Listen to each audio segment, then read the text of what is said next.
What up, though? What's poppin'? What's happening? What's going on? Back in the lab with your favorite neighbor, your man McKinson. He is I. I am here. Another great episode of Breaking Beats. You already know what we're gonna do. Gonna break down the business, entertainment, art, technology, sports, and anything else you and I feel like talking about. It's a hip hop political sports show with a comedy twist. We're gonna let the jokes fly. You know why? Because life is serious enough, man. We got a couple good topics on the docket. We're gonna talk about this Ortiz versus Mckinson fight that's going down this weekend. And you know what? The craziest part about this fight is nobody's even really talking about this fight. This fight is, last time I heard Virgil Ortiz is supposed to be that next guy coming up. But nobody's talking about it. When I ask people, hey, what y'all think about Mckinson? You know what they tell me? Never heard of it. Yep, most people don't even know who this guy is. Never heard of it. Exactly. So we're gonna talk about that. I think his record is 21-0 with 2 knockouts. So he's not no power hitter. So we're gonna talk about that, as well as Jake Paul is offering Pete Davidson and Kanye West $30 million to get into the ring. $30 million a piece cash. We'll play the audio. We'll have some fun with that. Also, what is taking George Cambosis so long to make a decision of who he's going to fight? It's clear who the fans want to see. We want to see him face Devin Haney. I got a survey in the chat. We're going to talk about that as well. So we're going to chop it up on that. So we're definitely going to have a good time on this topic. Shout out to my guy, that guy Eclipse. What up, homie? And the last topic I got on the docket, we're going to talk about this right here. If these guys were to retire today, and we got some other options as well, we're going to put that up on the board. If they were to retire today, are they going in the Hall of Fame? Who's a Hall of Famer already? Who is already going into the Hall of Fame? So we'll have fun. We'll have fun with that topic. The link is out there. Pull up clips. Chop it up with your man marqnash. Let's get into some boxing talk. Let's run this 30-second intro. I'm going to run the short intro. Nope, I'm not doing the long 5-minute intro today. I'm going to do the 30-second intro, and we'll be right back, and we're going to start the show. Let's get it. Breaking Beats, your man marqnash. Let's go. This that squad sound.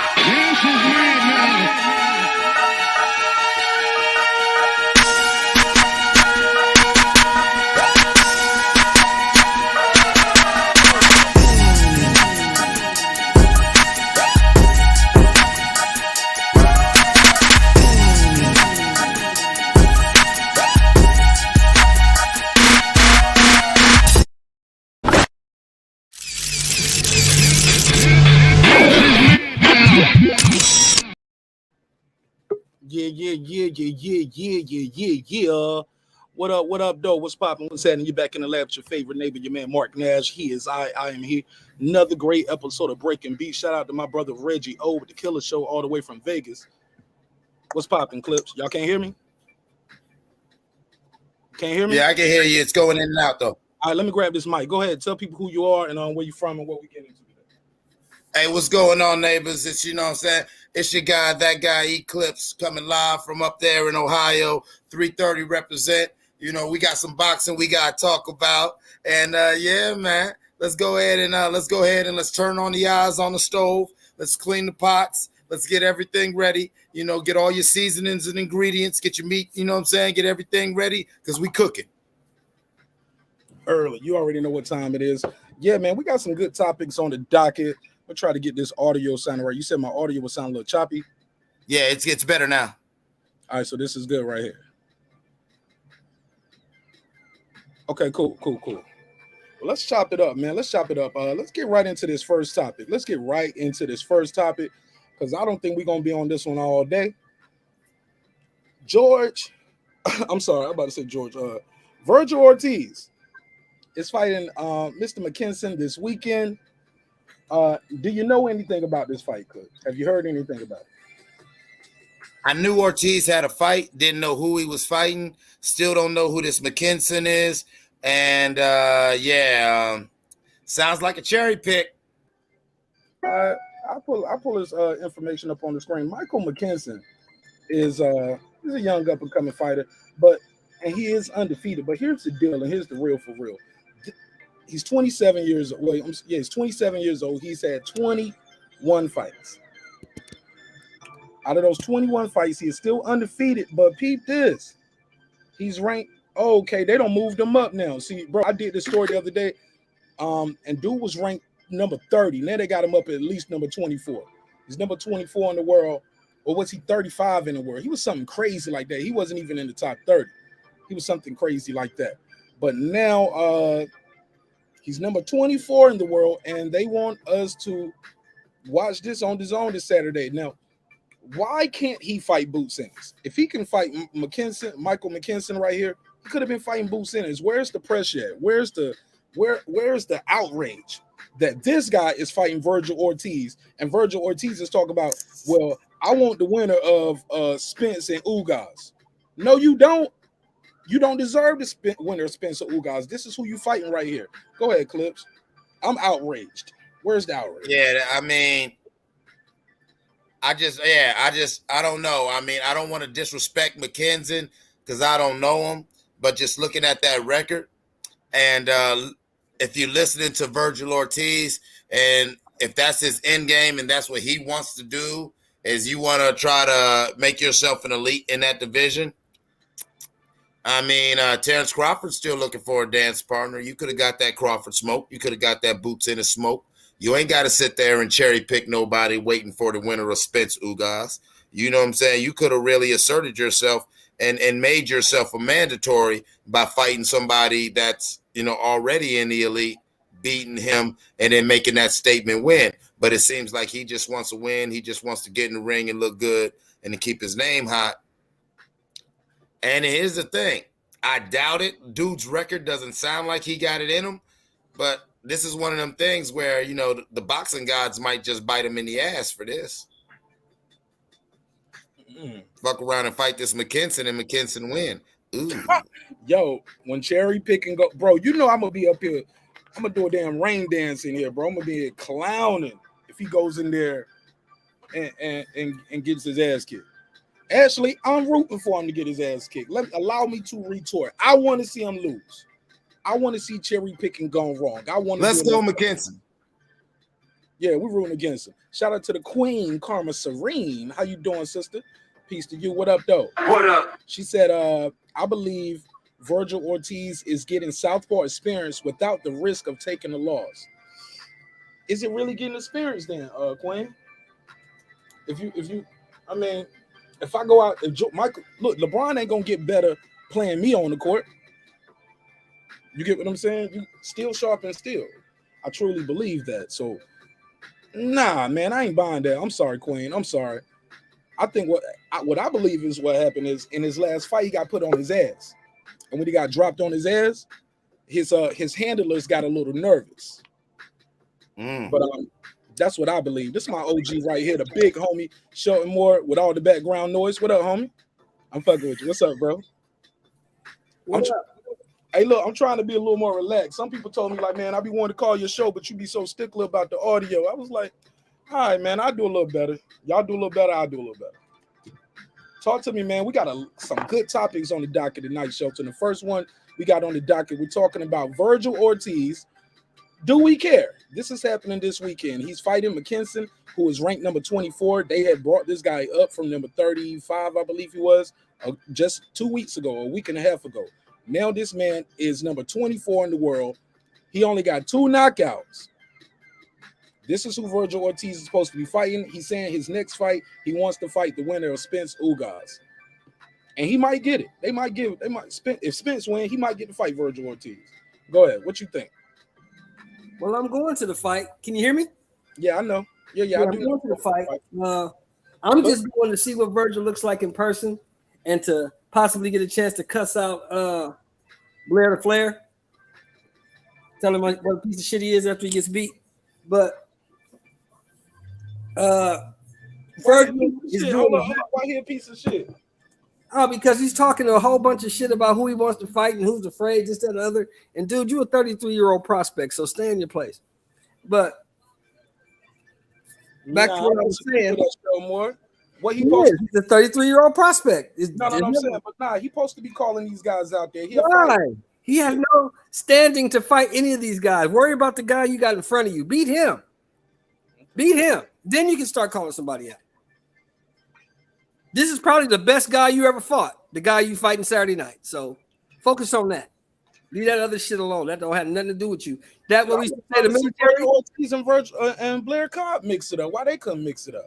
Like we used to say in the military, bro. That shit's above your pay grade. Hey, where you at? You ain't there yet. But here's the thing, right? Mckinson is doing Virgil Ortiz is doing exactly what Karma Serene said. He's trying to get some southpaw experience without taking a chance on losing. The guy's 21-0. The guy's the European champion, but the guy has 2 knockouts in 21 fights. Very safe fight for Virgil Ortiz. That's Virgil there. Can he get that same experience in sparring? Rounds, easy. Yeah. Can he get that same experience in sparring, though, show more? No. Without putting this on the sparring is not live fire, bro. Sparring is not live fire. I mean, when it got 21. Well said, Sheldon. 21-2, how much live fire you about to get? Anybody can be knocked out at any time they get hit right. So there's always a chance. What's the word I usually use? Mckinson knocking out Virgil is probable, but it's highly unlikely. Hell yeah. I don't know about that. Shout out to this dude right here. This is my guy right here. I like this kid, man. 150 to Drain 10. Like what you're doing on your channel, bro. Been watching what you're doing. Really like what you're doing. Stay inspired, bro. Stay motivated. Some days you're gonna do good numbers, some days they're gonna be down, but as long as you stay the same, it all come back around, bro. So keep doing your thing, bro. Let me say this, yo. So show more. So basically, it sounds like you just want to not feel bad about this ticket that you bought for this bullshit fight. Respect. Dude, I only paid $90 for this ticket. I wouldn't feel bad no kind of way, and it's a good seat. So how much? 30? 90. Only paid $90 for this ticket, so don't matter to me. Damn, they treated you out about $70, bro. Nah, bro. It's a 12-fight card, and the homie YB is coming down from Dallas, so it works out. Fair enough. Plus, it ain't like you got to travel for this. It's across the street for you, basically, right? 15 minutes from the house, homeboy. Yeah. Now, would you advise boxing fans all over the globe to buy tickets and buy plane tickets and hotels and travel? No, hell no. Okay. The Gaming Center only holds 10,000 people anyway, so no. Bro, they put this shit together last minute. Man, I ain't feeling this fight, though. I ain't gonna lie. I ain't feeling this fight. I got I'm sorry. I just don't. I get what Karma Serene is saying, and she's probably right. I agree with you and her on that, but I don't rock with that. Get that in sparring, my G. Like, for me, it's the same. 12 and 2. Not the same, bro. No. It's not live fire. In sparring, I heard what you said. When you bring people in the spar, right? You can get knocked out in sparring just like you can get knocked out in the fight, right? No, this is what you tell sparring partners. You tell them, give him some good work. You know what I'm saying? Be aggressive. Don't hurt the champ. We ain't trying to hurt him now. So dudes who come in to spar you are going 70, maybe 80% on a good day. But 70, 60% is what they're going. They're not going hard at you. They're not trying to hurt you because you're paying them. You understand? Okay. When you in there with Mckinson, he's trying to beat you. Even though he probably has a very small chance of beating you, he's still trying to beat you. You cannot simulate that. Oh, yeah, you can. Just tell him, look, let me say this. When you got a guy that's 12, 21-0 with 2 knockouts, tell him go as hard as he wants to in sparring. How about that? Hire him as the sparring partner. Get that southpaw experience. How could you hire him as the sparring partner then pay to fight him? It makes no sense. No, that's what I'm saying. Don't fight him. I wouldn't even fought this dude. You could have just sparred with him. Shit. But you have to fight him because you don't fight southpaws regularly. The guy's a southpaw. You don't care about his power. You're trying to work on fighting a southpaw. That's all you want to do is get some southpaw experience. Because the fights that you want, that you say you want in the division are Errol Spence, who's a southpaw, and Terrence Crawford, who could switch on you southpaw at any time. So you want to get yourself acclimated to the southpaw stance, to the southpaw fighting style. You see what I'm saying? I understand. I keep telling you, I understand what you're saying. But all I'm saying is this is not preparing him for Bud, Spence, or Boots. Not Mckinson. What I'm saying is Virgil. Watch him go in there and knock him out in like 4 rounds, bro. Watch this shit. Virgil physically is already prepared for those guys. Mentally is what he's trying to get prepared. That's where they beat him. Spence beats him because his mental game is stronger. Bud beats him because he's smarter, sharper. His mental game is stronger. Physically, Virgil is there physically. It's mentally he's trying to prepare. That's what he's trying to do. Okay, now we agree. Now I agree with you on that 100%. It ain't about me just getting that southpaw look. I felt like it was about his confidence because he got put on his ass when he was in there with Kavalauskas. Same thing with Ron Garcia. Ron Garcia. Confidence. Go for it. Go ahead, man. Go ahead. No, I said you're right. This fight is a confidence builder. That's a fact. For sure. Go ahead, Clips. It seems like Ortiz is getting pay-per-view money for a sparring match. I think that this could definitely work against him because if what you're saying, Shelton, and I understand what you're saying, Karma Serene, but that's not the way you go to get your mind right. I liked your quote earlier, all right? Sparring isn't live fire. You know, you can do all the training you want, but that's not live fire exercises. You feel what I'm saying? So he could go in there and get a good fight against Mckinson and think, okay, I'm comfortable. I think I'm ready. And then go in there against Spence, Crawford, or Boots Ennis and get that ass motherfucking fricasseed, you know what I'm saying? Because he thinks that Mckinson is a good litmus test or a good metric to get him ready for the elites of that division. And 21-2, I don't give a damn what belt he got. He could have a European belt. He could have a rhinestone belt. Okay, 21 with 2 knockouts. That's not the same as somebody like Bud, who has changed every fighter he has fought. Go ahead, I'm not saying it's gonna get him ready because I don't care who he fights, what left-handers he fights, and what he does. If he fights Bud now, within the next 2 years, he's gonna get smoked. If he fights, I don't know what Spence is gonna show up. I gotta see what Spence shows up to fight Ugas because I don't know what Spence we're gonna get. But what I do know, if he fights Crawford within the next 2 years, he's gonna get beat up. All right. Yeah, I had him lose it anyway before the Kavalauskas fight. After the Kavalauskas fight, I was like, yeah, he is not ready. And if this is what he plans on doing to get ready, Lord. Soon and very soon, he'll be going to see the king. You better cue that church music, especially if he goes in there against. Now, no offense. I know I shit on Spence all the time, but especially if he goes up against Boots and Bud. And I'm not saying that to diss Spence. I'm saying that because Boots and Bud hurt people. They hurt people. You know, I could see Spence just pointing them out and getting his foot off. But if he goes in there thinking that Mckinson will get him ready for Terrence Crawford or Boots Ennis, go for it. Go. That's ahead. not the recipe for success, my brother. Go ahead, show more. Trying to get in. No, all I was gonna say was, now if Errol Spence is back, if he is what he was, if Errol Spence fries his ass too. Yeah, fuck with Spence. Errol Spence is a tough fight. If Errol Spence that bitch. Your shit chopping real bad now. Show beam out and beam back in. Your shit chopping real bad. That shit chopping it real bad. You heard that too, or is it just me? No, I heard it. I didn't know who it was. I was like, man, that's why I even have my mic muted. Yeah, that's sure more. Let me drop the link for him again. Yeah, I don't know. I kind of disagree with that. Well, I mean, I agree that Spence could beat him though, because come on, bro, this is a super light touch. I'm gonna have to show more being back in. He get his bars off on this. This has been about 30 minutes. We can move on to the next because at the end of the day, I ain't feeling this Virgil Ortiz fight. I'm sorry. I'm so sorry, and I get it. It's a fight.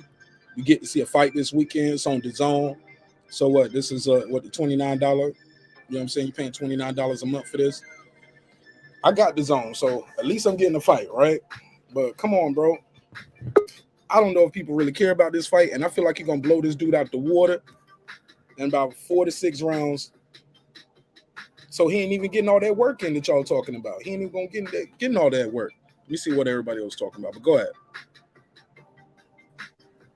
Go ahead, Cheryl. Go ahead. You good now? Go ahead. I said, don't write Spence just yet. If Spence is the Spence that beat Phil Brook when we see him on the 16th, that's a tough fight for anybody, including Crawford. That's a hell of a fight. So we got to see what Spence shows up. We don't know what Spence that we're going to get. We won't know until April 16th. Hey, speaking about that, did you see how skinny Spence is looking recently? Yeah, it looked like he cutting down. Got to cut that weight. When he was at that press conference, he was about 160. He cutting his weight now. But my brother, let me ask you this. Let me see. How old is Errol Spence right now? Let me see. How old is Errol Spence? 31. Okay. 31. So when he beat Kell Brook, that was what, 5 years ago? Yes.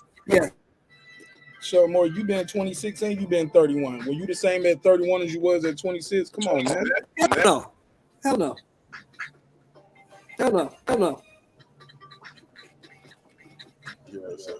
Hey, take it off speakerphone. So more, it sounds like you on speaker or something, because it's starting to sound real bad again, like staticky or something. You should take it off speaker, or matter of fact, you can keep it on speaker. Just let me change these settings in here. I probably could change the settings in here for you off of and StreamYard. But go ahead. Somebody said Scott Hall was taking off life support. Rest in peace, Razor Ramon. She said, not soon and very soon. Yeah, she laughed. The Razor died? Yeah, they said they took him off life support. I heard yesterday that he had like 3 heart attacks and they threw him in the hospital. And they said that Razor gone, man. So, I need my toothpick so I could go ahead and time for Scott Hall. Yeah.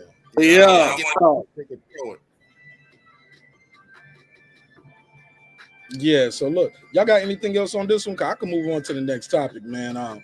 Not like I said, I'm not too. Go for it. Go ahead. No, that's it. You move. That's it. All right. Yeah, man. So yeah, that's all I got to say about this Virgil Ortiz fight. Yeah, I'm gonna watch the fight because I already got the zone package, so I'll watch it, but not excited. I don't think this is prepping for Spence, Crawford, none of that stuff. I'm sorry. This is gonna be sparring with no headgear and lighter gloves. And he could have did this with somebody else in the ring. Could have found somebody else. I'm sorry. That's just me. All right, George Cambosis, as you know, beat Teofimo Lopez last year, and since then he has been king of the division with all those belts, and everybody wants those shiny things. People want those shiny things that he got. As you all know, at one point he was considering Lomachenko. It was talks he was considering Ryan Garcia. It was talks he was considering Tank Davis, all with Devin Haney. Since then, Garcia's got a fight coming up with his version of Michael Mckinson. He got his own version of that about to happen. Lomachenko is over there fighting Vladimir Putin. Tank Davis is going to be fighting Rolly. Devin Haney's right there. Still no word from George Kambosos. Now, I got a survey going in the chat about this topic. I want to know what you guys think. Is what y'all think going on? Is he waiting to see what happens with Loma? Is he waiting to see what happens with Garcia or Tank? Is he gonna fight Devin and it's just business and we need to be patient and be a fan and be patient? Or is he gonna he's gonna duck these guys? Is he gonna pick a no-name cherry? What do you guys think is gonna happen with this fight? One at a time.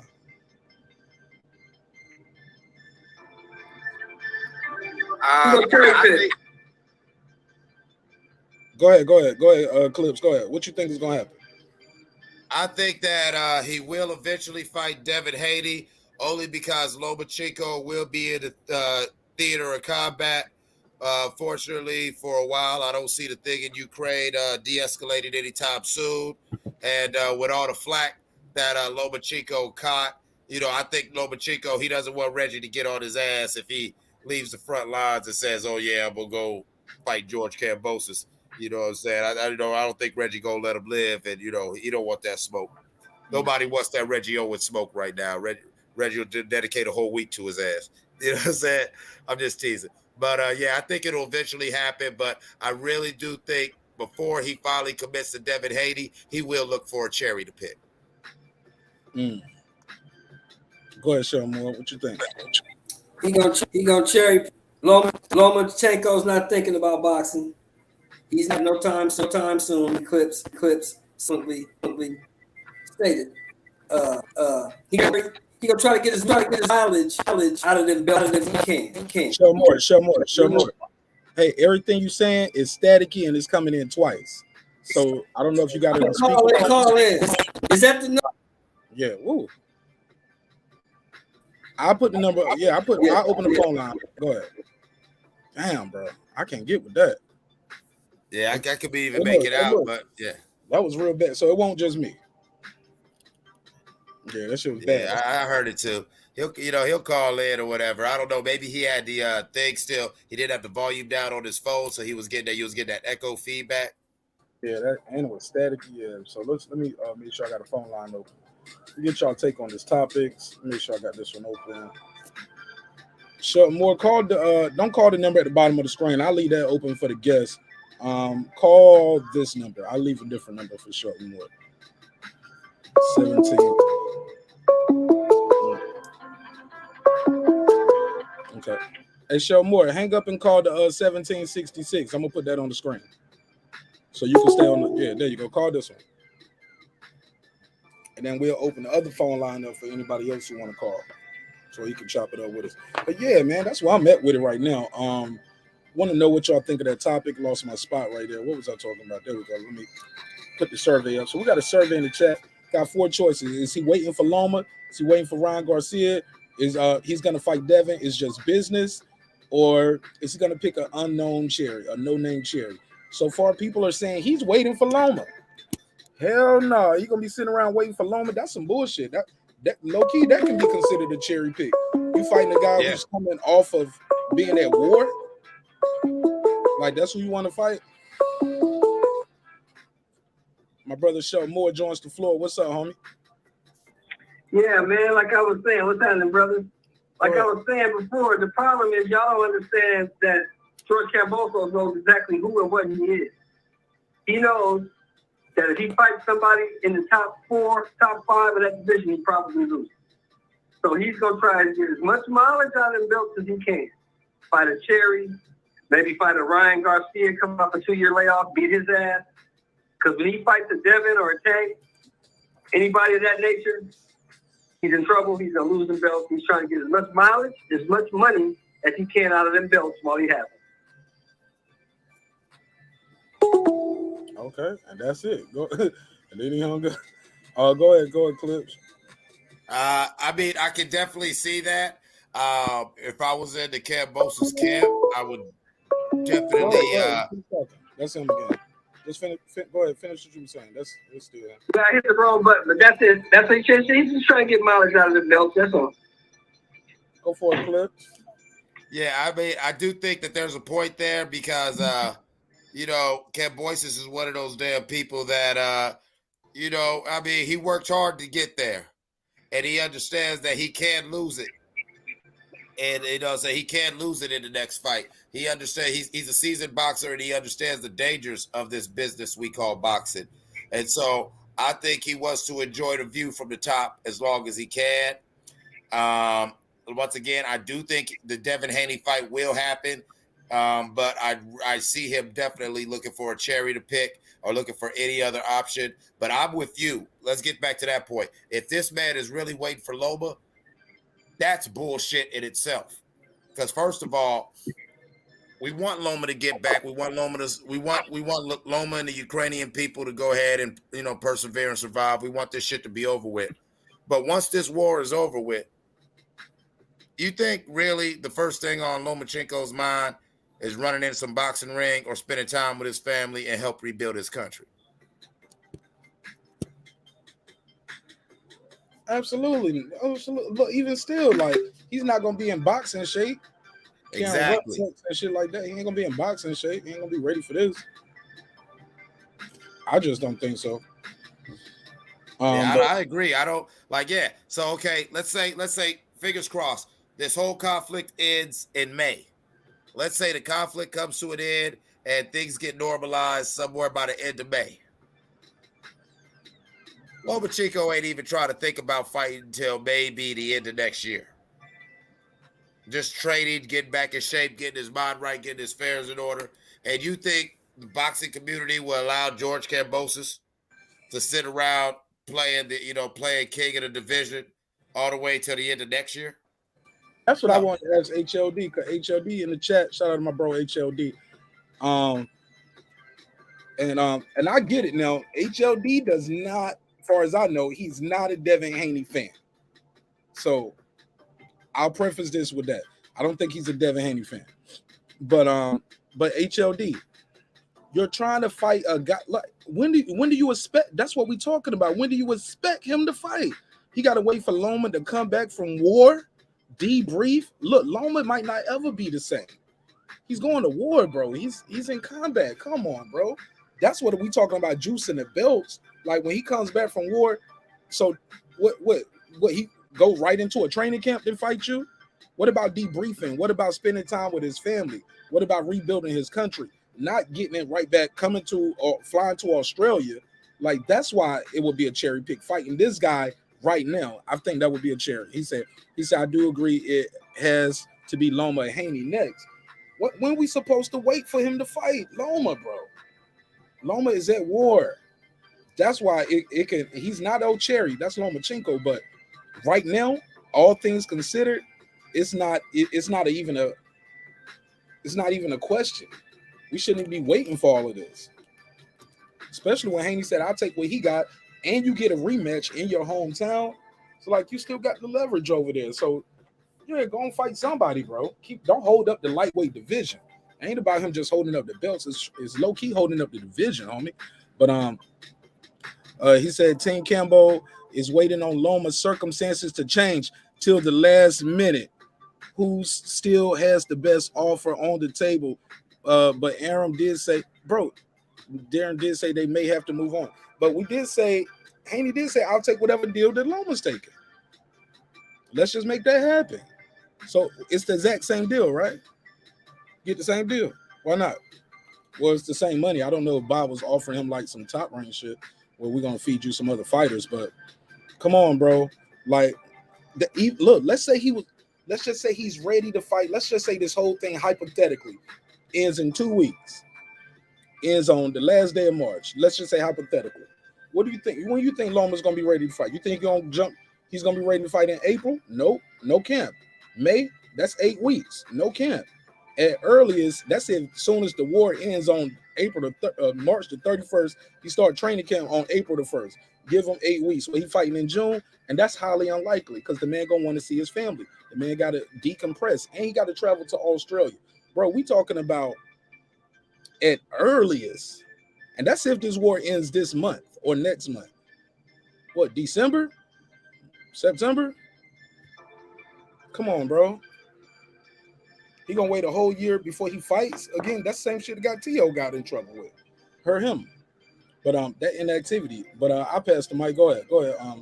Clip, show more. Anybody want to react to that? Go ahead, Clip.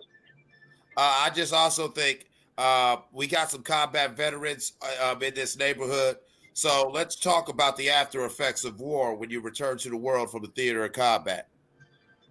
Let's talk about the things you see and experience, the smells and all the little different sensory things and how it affects somebody. You think that man is really worth? And then you also remember Lomachenko, Usyk, and a lot of these guys from the Ukraine and whatever like that. These are darlings of their nation. Their nation is going to need them to help rebuild. Their priority is the preservation, protection, and to rebuild their families and nation. Like, if he's any sort of man, fuck some boxing right now. So you All gonna right. work on this man who boxing is at the lower tiers of his priorities for the foreseeable future in general? Right. Let me let Shelton Moore reply, then we'll go to HLD. Go ahead, Shelton Moore. Yeah, like my man Cliff said, I'm a combat veteran, so I know what it takes, what it's like to come back after being in combat. You ain't right. I'll speak for myself. I wasn't right for about 9 months to a year. So boxing right now is the last thing he's thinking about. He's thinking about the guy on his left and the guy on his right and how we can make it through this. That's what he's thinking about right now. He's not thinking about no goddamn Cambosis, no titles, none of that shit. He's trying to make it through the night. So boxing is, you may not see that. He may not fight again. People don't think like that, but that's true. He may not fight again. All right, go ahead, HLD. What's your take on this? My take is the same thing I was saying in the chat. They are in communication with Loma, and Loma has a say to speak. But instead of everybody speaking right now here for him, he could have already said, "Hey, it's not happening for June 5th," but he hasn't. He hasn't. You see, so it's not like he's mysteriously gone and they cannot communicate with him. They can communicate with him, and he's still holding on. So he hasn't said, "Look, I cannot make June 5th happen." And so that's what I'm saying. They are holding on to the last minute. So hopefully his circumstances change that he can say yay or nay. And I bet you they have a deadline. There's a deadline sometime this month probably that they're gonna have to do that. Did he say that, or are you guessing like we guessing? No, they are in Bob Arum are in communication with Loma. So but that's why Bob Arum did say, but they may have to move on. We have a signed guys ready to go. Cambosis is fighting on June 4th or 5th, whatever that date is. That's the date. So he's going to fight somebody. Whether it's going to be Loma or Haney or somebody else, we'll see. Now, I do agree it has to be one of those two guys. Regardless in whatever order it is, it's got to be one of those two guys. Okay, well, we just got to be patient. Let's play that game from there then, HLD. I'll play with you. And keep in mind, take out the fact that you're not a Haney fan and you said Haney's cap on whatever he said. When he says, yeah, whatever I take, he could have had this deal done back in December. He was the first man in line. My brother, take all of that out of it. I'll take all of that out of it. Whatever you might feel for Haney, take out he cap, all of that stuff, right? What I want you to think of is who would be the better opponent for George Cambosis in June? The guy who's in America, just walking around, just living his life in Vegas, or the guy who's been at war? That's a subjective question because we're thinking that me knowing these hardcore people from Ukraine, like Postal who fought get Antoine Russell that night, and still with his family in a bunker in Ukraine and still fought, I still say Lomachenko's the most dangerous man in the division. Okay, now Postal got stopped, and to be fair, he didn't go with an assist. He didn't go to war and then come back to fight. No, he fought in a boxing match and then went to war with his family in a bunker in war. So you tell me how that would feel. That would be worse than himself being at war because it's his wife and his kids. Say that again.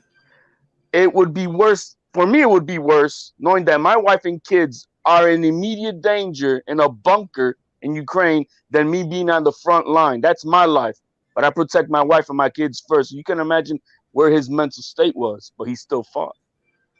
Right. I mean, his mental state. I mean, whatever it was, he chose to fight, though. Well, yeah, but I'm just saying. Yeah, right.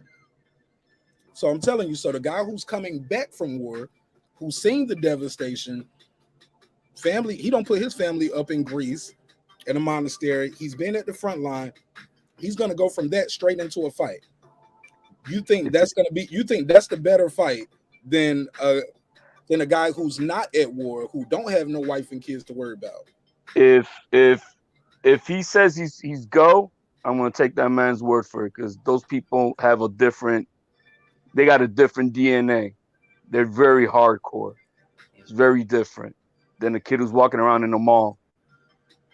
Yeah. The kid walking around the mall is worry free. The other guy just left war. And like, look, even the way he's training over there is it's changing his body. The things he's probably doing versus changing your body, like training for a fight. I just don't even think it's fair to Loma to ask him to do that in June. No, it's not asking him. He can just say, "Yo, man, it's not happening," and that's what they're waiting on. All I'm saying is, it's his choice. He could have already told, this is not happening. Technically, it's Cambosis' choice because Cambosis can move on, right? Well, he could, but if the best offer on the table is Loma, he's gonna wait it out until he can. Okay. Somebody said Ukraine folks hardcore. Yikes. Niggas been fighting since birth. Get the fuck out of here. Somebody else said you kind of hating HLD, and they said you're not really making no sense, my brother. Because you guys are from the perspective of where we're sitting on our couches or something like that. HLD, let me talk to the chat. Let me say this. Hey, Big Dog Willie, what part that is he not making sense on? Elaborate on that. What part exactly is he not making sense? Shout out to 1010. He said Loma's next fight after Tio was supposed to be Tio, in my opinion. But Tio chose not to. I don't care. Cambosis and Haney makes a little more sense to me, although Cambosis versus Loma is not out of the question. Look, I was all online, bro. I don't know if you remember this, and I'll pass right back to you, HOD, and I'll let the panel react to your statement as well. HOD, I was always on board with, if he fight Loma, that ain't no damn cherry pick. Loma's hungry. He out here kicking ass. He could have stopped Comey if he didn't take his foot off the gas. You know what I'm saying? He looked good the last few rounds against Tio. Except for round 12, but like 8, 9, 10, he was looking good. But my brother, going to war and then going to fight in June, I just think that's asking a lot. But go ahead, HOD, you can reply to anything, and then we'll let the panel reply to you.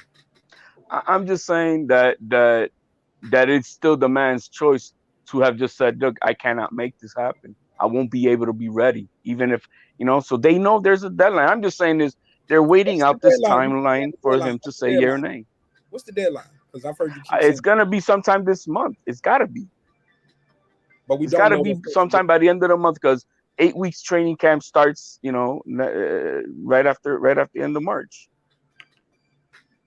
Unless Loma thinks he don't need 8 weeks to fight Cambosis. Who knows? HLD, I'm not asking you this question to be facetious or rude or anything. No, good on it, Cliff, man. No, I'm not fucking with you. I'm trying to be serious. Do you personally have any combat or experience of dealing with the extreme forms of violence and everything? Do you have any reference to what it does to a man? I respect and say no. I have not been in military combat. That I can say. Been in raised in the ghetto in the streets of Puerto Rico teaches you a lot. Seeing death right in front of you for nothing, like nothing, that happens at a very young age. Oh, so I already know. Depending on where you're from in Puerto Rico, it was fucked up. My point is what Marq touched on. All right, you understand when you're boxing and training for boxing, you're working on certain muscles, you're working on certain things on your body. If Lomachenko is anywhere near the front lines, he's running around with that rucksack. He's running around with whatever. His body is changing. If he is really on the front lines, he's in tip-top shape, but that's not boxing shape. No, we agree to that, but it's still his choice. What I'm saying is, who are we to take away his decision because we feel bad for him because he was in the front lines? That would be his decision. That's all I'm saying. It's his choice to say yay or nay. I'm going to be ready, regardless of what condition that is. I'm going to be ready June 5th, Cambosis.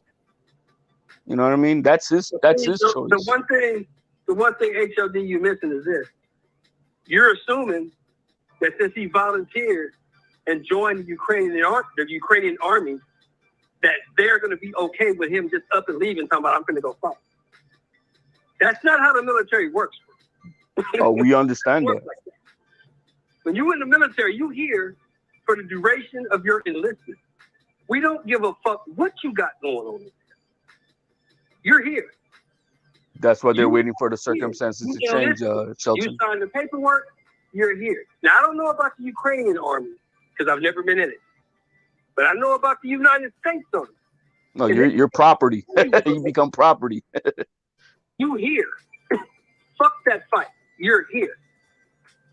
So I don't know if it works like that, bro. I don't know if he can just up and go to training Well, camp. that's what I'm saying. They're waiting on to see if his circumstances can change, and they're waiting. They got a deadline. That's all. I mean, just because I agree that they have a deadline, that's it.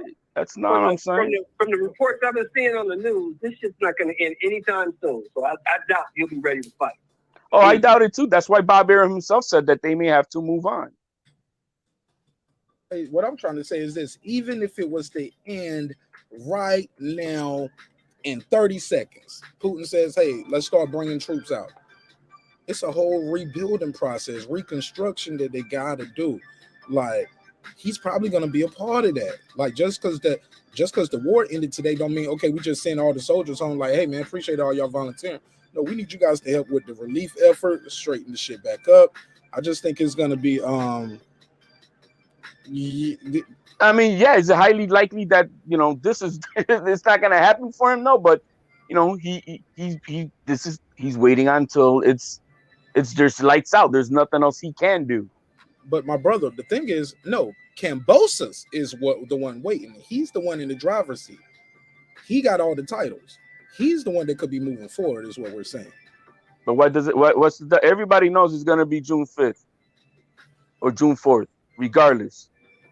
So whoever is plan B would be doing what right now? So is it just for the fans so that we can have the relief? Hey, we know who the opponent is? Because if I'm plan B in this guy's lineup, guess what I'm doing right now? I'm training. I'm training. That's all. Somebody, Carmen Serene, she said, it's insulting to ask. She said they shouldn't be waiting on Loma. She said it's insulting. What do you think? Well, to us, but if it's not insulting to Loma, again, if it's not insulting to him, then they're just waiting on him. And like I said, there's a deadline somewhere here that they're not going to share with us. There's a lot of shit that happens behind the scenes. I mean, but there's a time frame. Bro, they share deadlines all the time. We all knew Dillian White had up until a certain time at a day to sign that contract. We knew about purse bid deadlines. Then they pushed the purse. Like, we know about deadlines all the time. Look, yeah, but this is not a mandatory deadline. For Charlo. Not a mandatory deadline. So who made the deadline? If it ain't whatever the deadline is, it's a deadline. Somebody put something in writing and say it's a deadline. That means something has been ordered and sanctioned, right? No, not per se that has to be written. It's just that they're like, we're still waiting to see what my circuit. It's like you ask me, hey, are you gonna be able to make it to work? And I'm like, man, they're still fixing my car. I'm trying to see if I could get it fixed. So I could get out of here, but I don't know. I don't want to say no. I'm not gonna make it. I'm waiting to see if my car gets fixed, so I could get out of here and get to work. And that's where Loma's at. He's waiting on seeing if this BS could probably get out, and that's that. This brother just compared being at war to getting your car fixed. No, I didn't compare it. Making it simplistic to be understanding of it. Okay. No, bro. Oh no, man. I don't know, HLD. So we're supposed to. So we're supposed to take his choice away. No, you fuck that war. We're gonna whatever, my man. No, man. I mean, they're working with them. So he already did that, though, HLD. That's the part you keep missing. Loma already gave up his choice. He chose to fight. So he's committed to the soldier on his left and the soldier on his right. He doesn't give a fuck if he's got the mindset that I had when I was in combat. He doesn't give a fuck about a title or a belt or any of that shit right now. You would have said that. He's trying to survive because he's in combat. At this very moment, absolutely.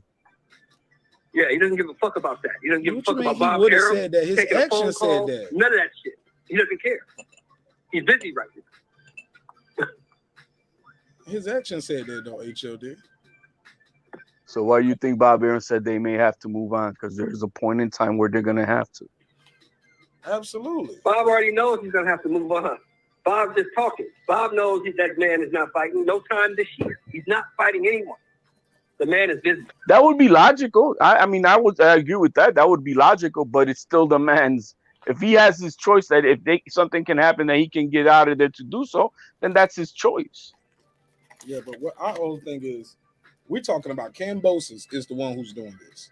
It's not Loma. Cambosis can move on. He can say, hey, look, we need to go on, get this shit done so we can start promoting it and getting the word out, blah, blah, blah. I agree with Karma Serene. It's insulting. Y'all should have been moved forward. It only takes it's gonna take 2 months just to promote this fight, so it'll be by the end of this month. It would have to be. I mean, the date is already done. He's gonna fight June 4th or June 5th. One of those 2 dates. So it's already done. It's like we don't know. They said the Loma name is being carried with more weight than the actual undisputed fight. What do you say to that? It's an undisputed fight regardless, so I don't know what the point is. No. Devin Haney got the other belt. We're not gonna go into that. What you mean? Because that's not he doesn't have no other belt to unify. You don't unify with a B belt. Well, look, I don't even understand why we calling this an undisputed fight. Because the only people calling this the undisputed championship is the WBC. The WBC doesn't speak for the IBF, the WBA, or the WBO. The WBC says he's undisputed. So he can be the undisputed WBC lightweight champion, but he's not the undisputed champion because the other guy still got the belt. That's not that the other guys don't. None of them have to say anything about who's undisputed or not. But they do though. They have spoken. No, they don't. Yes, they have. They do not recognize him as. That's not true again. I can show you, bro. It's on certain You can go to the rules in each one of the sanctioning bodies. All they have to recognize is each other as a sanctioning body to unify belts. It doesn't say to what specific belt or anything of the such. What HOD? If it's that real, why they don't have a franchise for every weight division? How was Josh Taylor able to be undisputed without having a franchise belt? Is there a super in every division? I'm sorry? Is there a WBA super in every division? I'm asking you about the WBC because they. Yeah, but I mean, it's to the point. Is there a WBO super in every division? I'm asking you specifically about this WBC franchise belt that you say you recognize, right? As George Cambosis is the undisputed. How was Josh Taylor undisputed without having a franchise belt? They didn't make one for every division. How is that even possible? Just like there's not a WBA super in every division, and there's still, you can still be undisputed champion. I mean, I'm still trying to understand. If you want to recognize what a champion is somebody who beats somebody to be a champion, not gifted a belt to be a champion. If you want to go by the definition, you got to beat somebody who's a champion to be a champion. But if they drop the belt, no, they didn't drop the belt. But we got vacant belts everywhere, bro. People fight for vacant titles all the time. You do what know happened that, when Mayweather was given the WBA super, and they gave Thurman the regular WBA. What was that? Same thing. They elevated somebody, right? They elevated Mayweather. He became the super, and Thurman became the regular. They created that around that time. Same thing, right? But the thing is, okay, here we go. So let me ask you this, HOD. And matter of fact, Shell Moore, you got anything you want to add? Because I don't want to seem like I'm hogging the mic. No. I mean, I said what I had to say. So it don't need to be repeated. Now let me make this emphasis real quick on Loma. I do agree. Is it what a normal person would take the time to be with his family and all that stuff? And absolutely, I would think that's what I would do.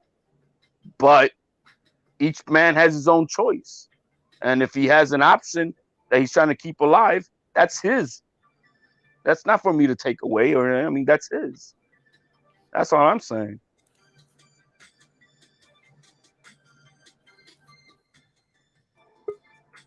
Okay.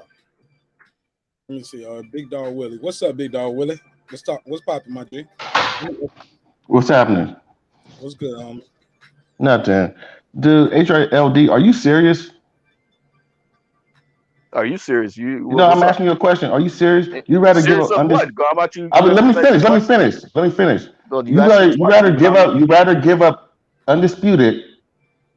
You hate Haney that much He's not. He doesn't have a belt to be undisputed. No. Yes, he does. That's your problem. No, he doesn't. Why doesn't he? Why doesn't he? Because the highest ranking belt in the WBC is the franchise belt.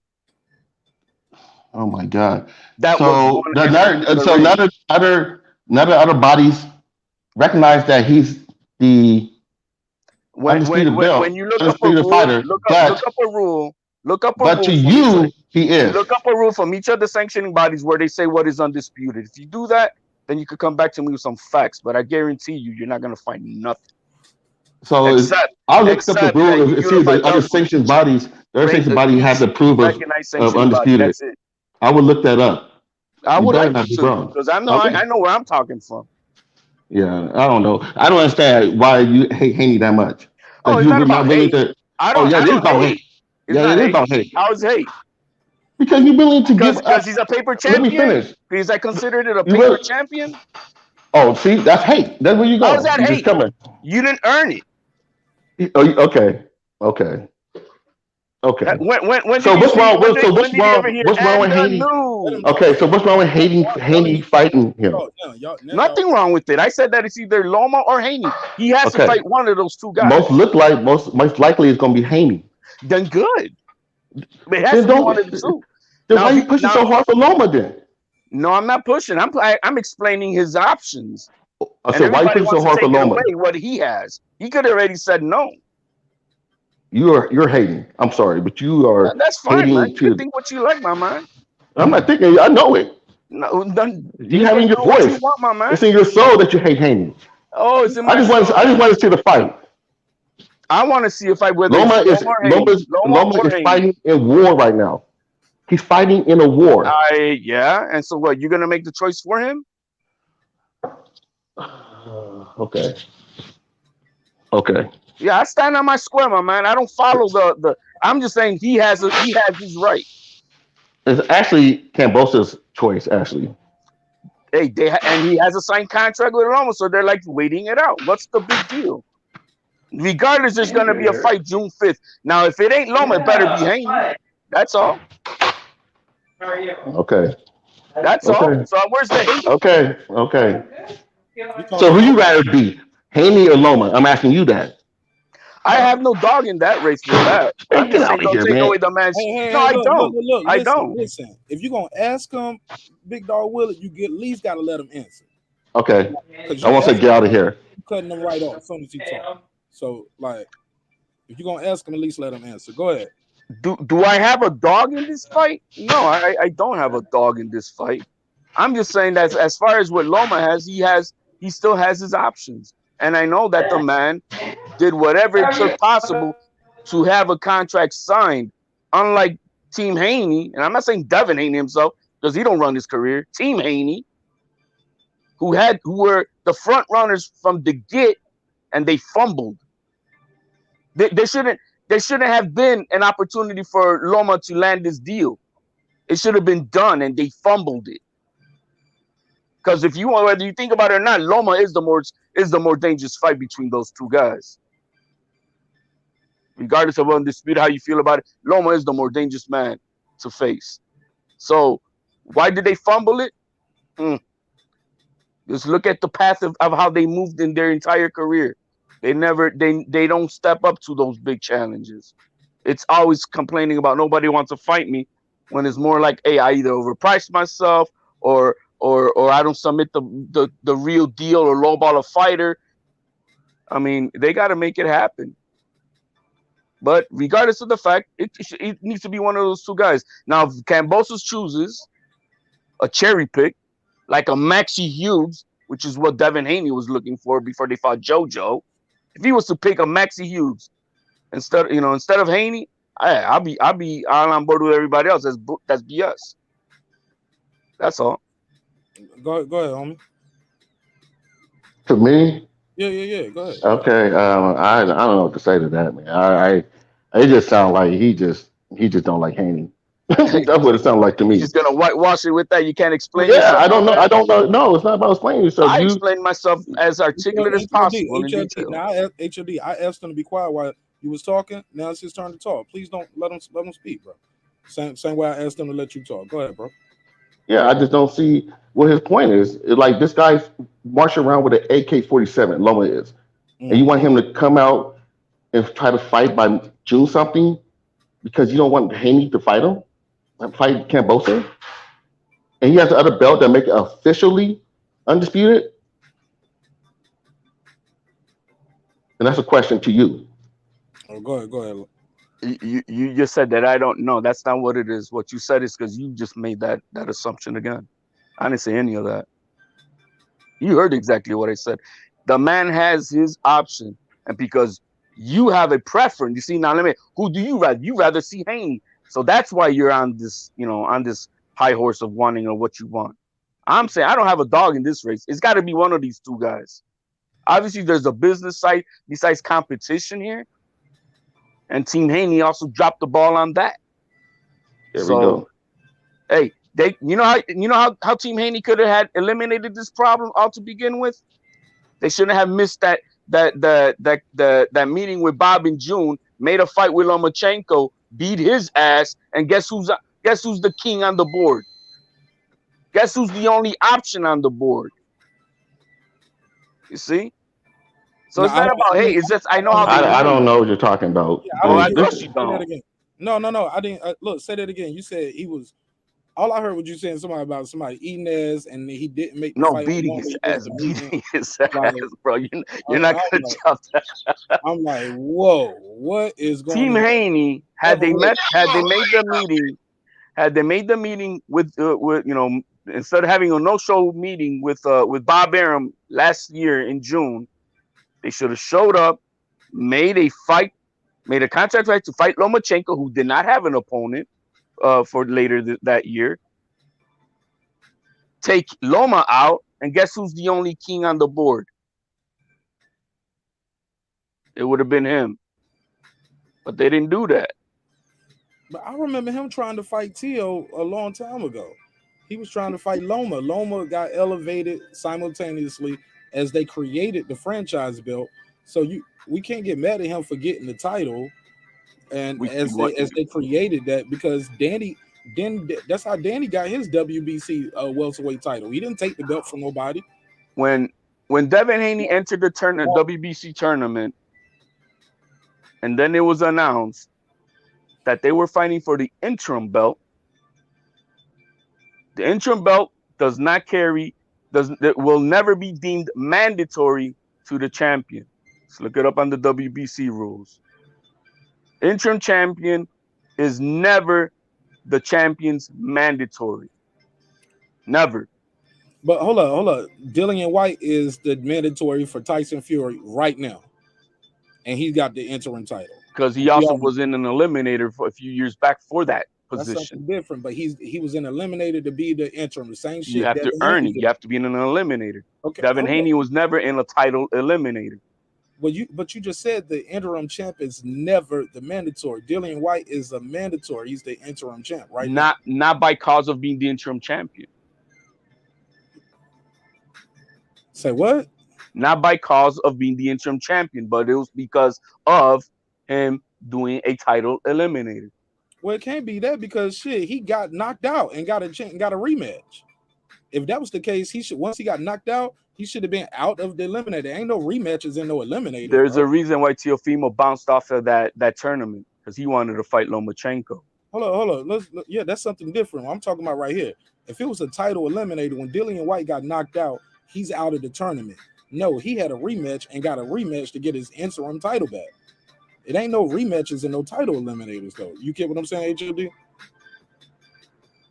I would have to, let's put it this way, I would have to educate myself more on Dillian White, but I do know for a fact what happened with Devin Haney. Okay. All right. Fair enough. But Dillian White, he got knocked out when he had that interim belt. And then he got a rematch, and then he knocked out old boy. And now he's the mandatory. So it's the mandatory because he's the interim champ, not because of the eliminator, though, is what I was trying to say.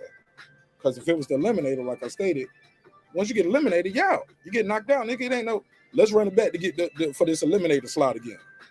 No, you got eliminated. Was that in the process of holding out to see if he was going to get his position with the champion, and that's why he took on another fight where he got knocked out? If that's the case, it's not no eliminator no more. It's over. No, but I'm saying previous to once you get that. the top spot, you the eliminator.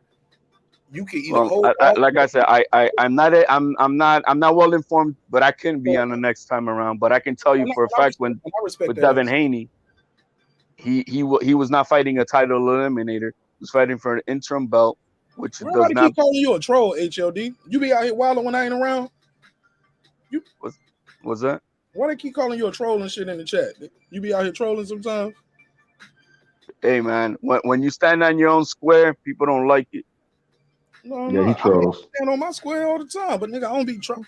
I don't know. But you know what? Somebody called me a troll before too. But HLD, to be clear, I don't have a dog in this fight neither. I wasn't team TO, team Haney. I was just always thought they were two of the best of that weight division. I wanted to see it, but I do see.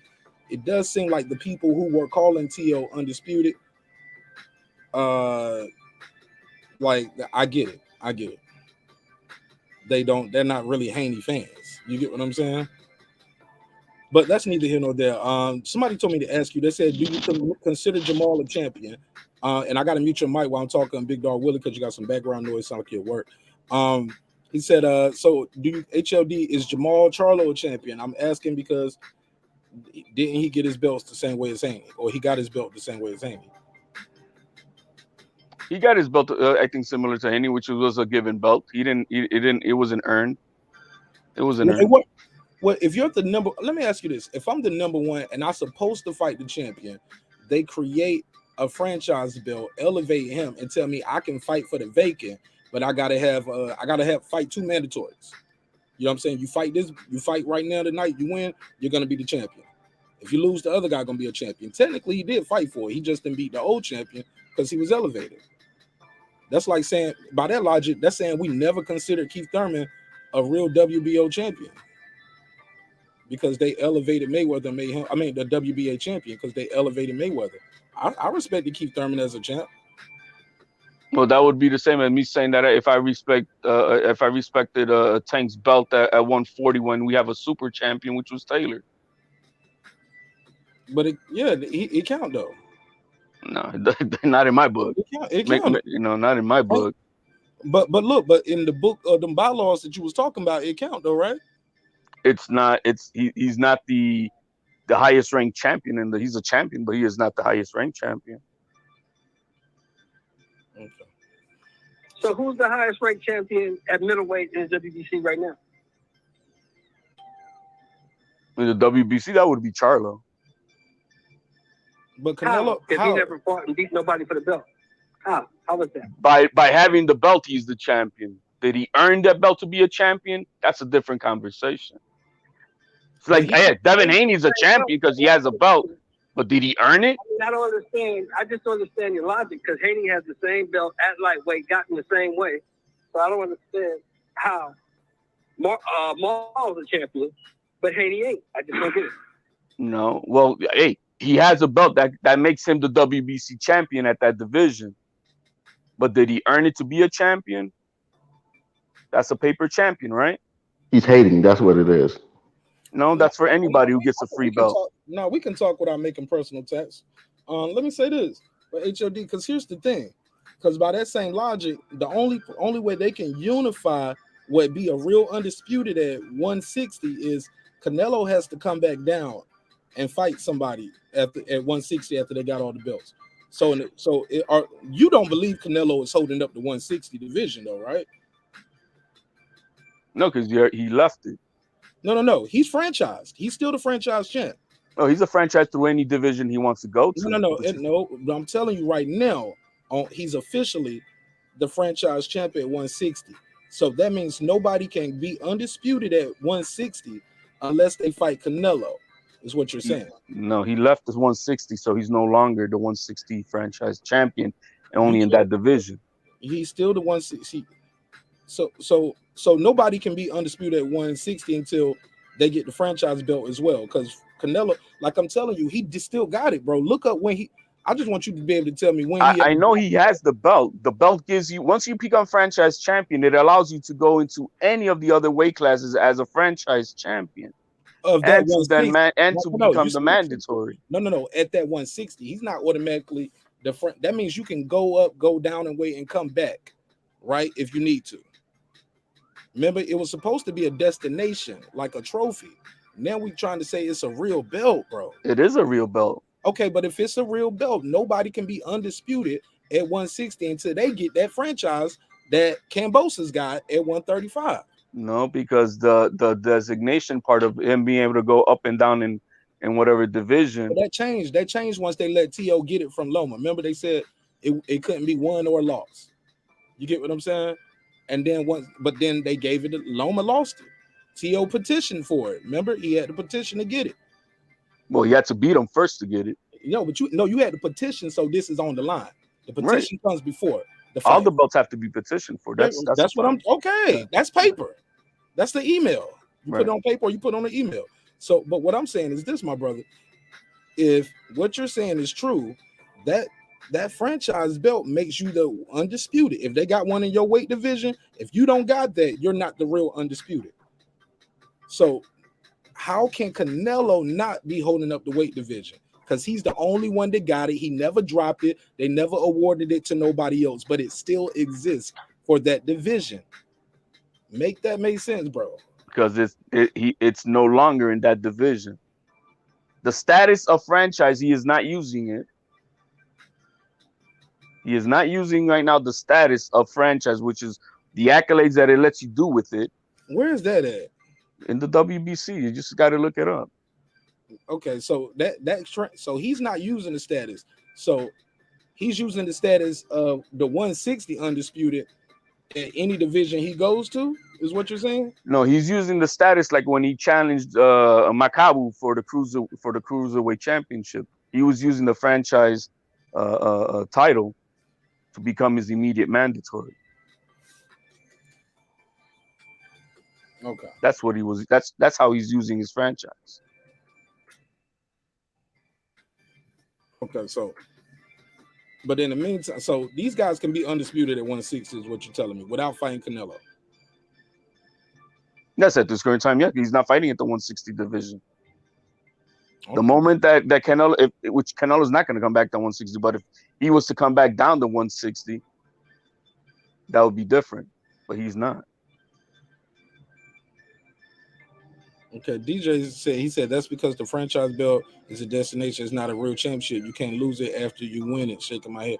I say that too, but you can't lose it because Loma lost it. Tio lost it, and then Tio lost it. Yeah, they changed that part. That was the first thing they said. DJ WBC went back and changed that. Said, "Ask Willie, man, I'm about to get into that shit with you and Willie Deuce." Man, I ain't on none of that trolling shit, yo. We talking about boxing. Fuck that. I'll let y'all talk that out somewhere else. I don't read the chat, so I don't know what you're saying. I got to. Pacquiao got stripped for inactivity, and Canelo gets to run amok like he's not inactive though. That's different though too. He's not inactive. The franchise belt was not supposed to be transferred. Yep, they changed it. It's like I always tell y'all, they always say our champion. This is their champion, this is their belt, this is their commission, these are their rules, and they will change the rules the same day. Y'all say, hey, this ain't right. I will change it today. It's like Taylor, right before the fight, they gave him the WBO super. Right before the fight with Catterhall. They made him now the WBO super. WBO got a super champ now too? Yeah. The WBO, not the WBA. No, WBO when right before super champs. I need to look that up. Yeah, right before the I don't know if it was at the weigh-ins, I think it's what it was. They gave him the belt, if I'm not mistaken. What the fuck is why are they doing the super champ? That's what I liked about them. They just kept them in the IBF, they just kept it a buck. WBO super champ. Let me type this in. They said because he became undisputed. I think is what they said when they presented it to him. Go to WBO boxing. Here we go. Super champions. It's a policy of the WBO to encourage champions, blah, blah, blah, blah. As a champion, blah, blah, blah, blah. Here we go, though. You must unify the championships of 4 major and sanctioned bodies. They do, and they see, okay, WBO, the WBA, WC, IBF. I don't see the WBC franchise up here, though. They didn't recognize that. A world champion who has achieved Okay, permanent status and required entitled blah blah blah scheduled blah blah blah. About when did they do this shit? I was surprised too. Right before the and that the when Taylor was doing his weigh-ins, they presented it to him. Terrence should have got a super champion belt then, because he won undisputed, right? But he left. I think he didn't defend it. Maybe that's what it was. Oh, maybe he got to defend it one time. Let me see that. Because previously had multiple bout contract with the look, number one. Look, you got to look. The boxer presently or presently or previously has or had a multiple bout contract with a major TV network. What the fuck they got to do with anything? Money, baby. And look, they put it in parentheses: HBO, Showtime, ZBF, Sky, or similar broadcast company for multiple years. That's crazy. Bullshit. That's some bullshit, man. Yes, it is. But first and foremost, we got to make sure you on TV. We need you on TV to promote, man. They got to promote that belt, baby. You know what I mean? Hey, look, and on number 2, you had to be there as the WBO champion. Okay. Right, he was elevated. But the boxer has successfully defended his title cumulative. Okay, no, this ain't. He shouldn't have been no super champion. Look, he hadn't defended a minimum of 10 title bouts, or in an event of less than 10 consecutive. No, man, he ain't been in 10 title bouts or 10 consecutive defenses. No, I think it was just the exclusionary of him becoming undisputed. I think that's all they're doing it for. Wow. The quality of prospective super champions record, including the quality of his opponents and their records, is considered. Yo, they look. He didn't even hit all these. He didn't hit the third criteria. He hasn't even had a multiple bout contract with them as a WBO champion. He just got the WBO championship. Hey, Marq, does it say anywhere that we may change as we see fit or whatever? Yeah. That's always that's probably I promise you somewhere in there. Rules are subject to change as the committee sees fit. Current champion status is not. Man, we can leave this shit alone, man. Let's go to the next topic. That shit just pissed me off, man. Because you then all of us as fans, we go into a rabbit hole of where we're when look, there's so many things in the rule books that I'm telling you, it's to their favor, for their favor. And it's not like all competition, like right there, you have to be on the network. It has nothing to do with competition. Nothing. That's the first line, bro. But I bet you, if you wouldn't have read that, number 1, the boxer is presently or previously has had a multiple bout contract with a major television network. HBO, Showtime. I don't even know what ZBF is. Never heard of it. What is ZBF? Never heard of it. You got that unlocked? Yeah, that's some Zimbabwe BF. What is that? Zimbabwe British Fighting Club? I don't know. Sky Sports. But do you see then how they then all of us as fans, we're about the competition. To me, it's competition. Who you beat, how you beat them, what was that's what we care about. But the professional boxing is not about competition only. It's business first. And as you just read from a sanctioning body, networks, that has nothing to do with competition. That's business. And so we're stuck thinking one thing that is the way it should be, but it's not. So we have to accept the rules as what they are. Yo, these motherfuckers in here like Marlo Stansford from The Wire. You wanted to go the one way, but it's going the other way. You got to be on TV, baby. That's first. You need to be on TV. That's crazy. Oh my God, that is crazy, yo. I took a screenshot so I could put it on the screen. Shout out to Big Dog Willie, for pulling up. Like I said, we ain't gotta agree, but we gotta let each other talk though. But look right here, you see it right here, Super Champions. Look at that section A. Look at number 1 of section A. Let's see if I can read that. Presently or previously has not had a multiple contract with them. Yeah, they want you on TV. Section 8, Rule 1. I put it on the screen, facts only. Look, let's go to this next topic, HAD. I appreciate you rocking out with me for this boxing talk. look, man, this next thing right here is gonna be, is he a Hall of Famer now? All right. Then you can say, look, he might need more fights, blah blah blah. But this is gonna be a little fun game. You ready? Copy that. Let's go. If he was to retire today and never box again, is he a Hall of Famer? Under the criteria, yes. Under the criteria, the way we have it nowadays, yeah, he would be.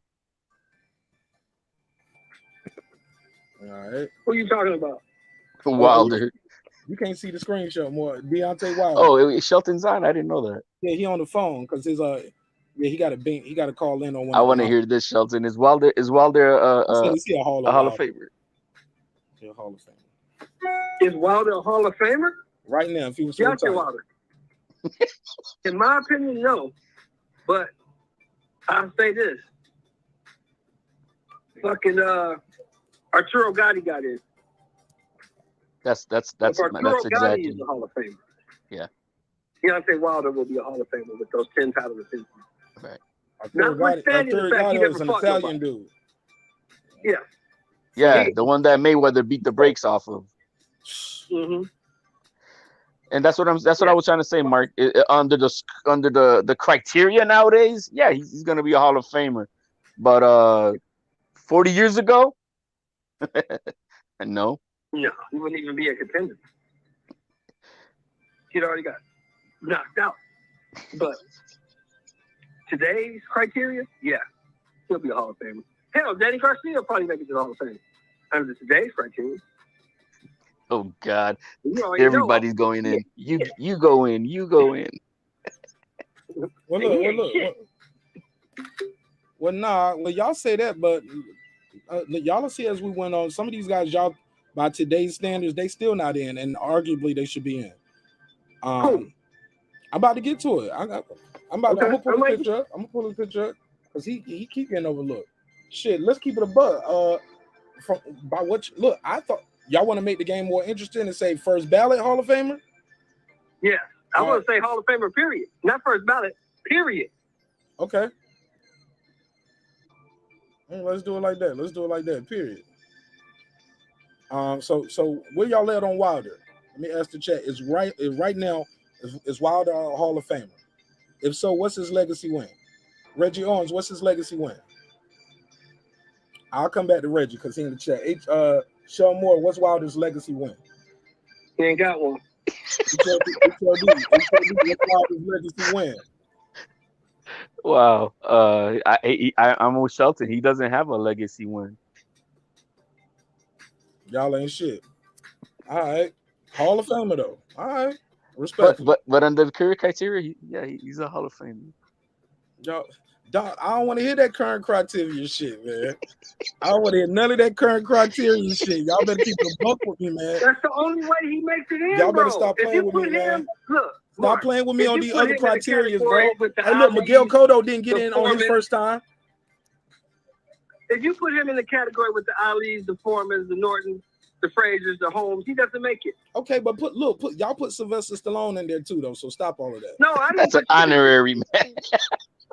That nigga's in there. Well, you put that on me. I is immortalized. He is immortalized. Shelton, that's your fault, man. Yeah, I know, right? And why they snubbing Apollo Creed? If Rocky in there, how come Apollo Creed ain't in there? He never lost. And Rocky said he was the best. Man, because he died. He let Vladimir Putin boy beat his ass to death. Throw the damn towel. Throw the damn. Remember that shit? No, Arturo Gotti was dead when he got in. How does that stop you, bro? Oh, okay, we all know that bitch set him up. He was a real nigga, man. That bitch set him up, man. That bitch got that nigga killed, man. Respectfully. Okay, all right. In my humble opinion. Y'all heard that story, man. You know she set him up. Yeah, we know what happened. Yeah. Set him up, man. But like HLD said, and you know me and HLD, you know we butt heads all the time, HLD. Pause. We're grown. We know. I know where you're coming from, but we butt heads, but we old school in a lot of things. You know what I mean? And yeah, exactly. Yeah, so, man. In my opinion, HLD was trolling. Wilder, I don't got no problem with HLD. In this day and age, yes, Wilder will be in the Hall of Fame. Okay. Reggie Owens said his legacy is Tyson Fury, he lost them shits. All three of them. Luis All Ortiz, three of them. Luis Ortiz, who never won a title, Oh my God. 40 plus knockouts, and a list of duckers. He said himself in the tweet, I could have fought you, AJ, Tyson Fury. Well, he said, Tyson Fury, you know, I blessed you. You know, I was offered more money to fight AJ. He turned down all that money for an undisputed to fight Fury. So who was ducking like that undisputed? Tyson Fury 10 defenses plus 40 plus knockouts and a list of man, get out of here, Red. Red's tripping, Red, man. you my guy. I love you, Red. Reggie don't ate too much candy over there. He had a little sugar rush. Yeah, That's my Reggie, brother. you doing too much with that bullshit. But anyway, let's go Hey, to the next fight. look, Reggie gonna pull up. Reggie gonna pull up. See, y'all be on that pussy-fied shit. Look, nigga. Like, I was like, damn, he always start off with the smoke. Like, look, man, y'all be on that pussy-fied shit. Yo, Reggie, man, you got to get on the panel, Reggie. Yo, Reggie, pull up. Y'all stop all this His pussy. legacy is Tyson Fury. We're getting your ass kicked is a legacy? Sound like my old uncle talk about pussy-fied. Like, my mama used to say that when she was cussing back in the day. Wait a minute, Marq. How you gonna have a legacy of getting your ass handed to you? How is that your legacy? It's a moral victory, Shelton. Don't you believe it? That's how it is nowadays. Moral victories. You get a trophy. You get a trophy. That's minor league, bro. That's minor league coaches. Like Hove said, moral victories is for minor league coaches. Hey, look, Tim Bradley, is he a Hall of Famer, y'all? Tim Bradley.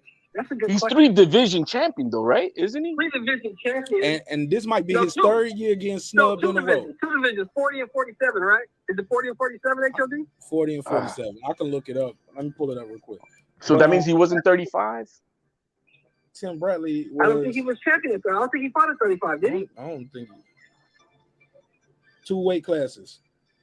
Yeah, champion. I say no. Victory over Manny Pacquiao. Victory over Marquez. Right after that. Yeah. He does have legacy fights. At 40, right? Huh? He was unified champion at 40, right? Or was he ever undisputed? I think he was unified at 40. He was never undisputed. Okay, he's unified at 40 and WBO champion at 47, correct? Yeah. By today's criteria, yeah, he'll get in. He won't get in first ballot, but he he'll didn't get in first, second. I think this is gonna be his third year. Tim Bradley. So all of this, he'll get in eventually. He does have some good names on his resume though. Nigga, look, they gonna let Nestor Gibbs in eventually. Shit, right beside Harold Letterman. They ain't letting that nigga in. That nigga's not getting in ever. They gonna let him in right beside Harold Letterman. And Max. Look, they gonna let Max Kellerman in eventually. You get what I'm saying? Come on, Stephen A.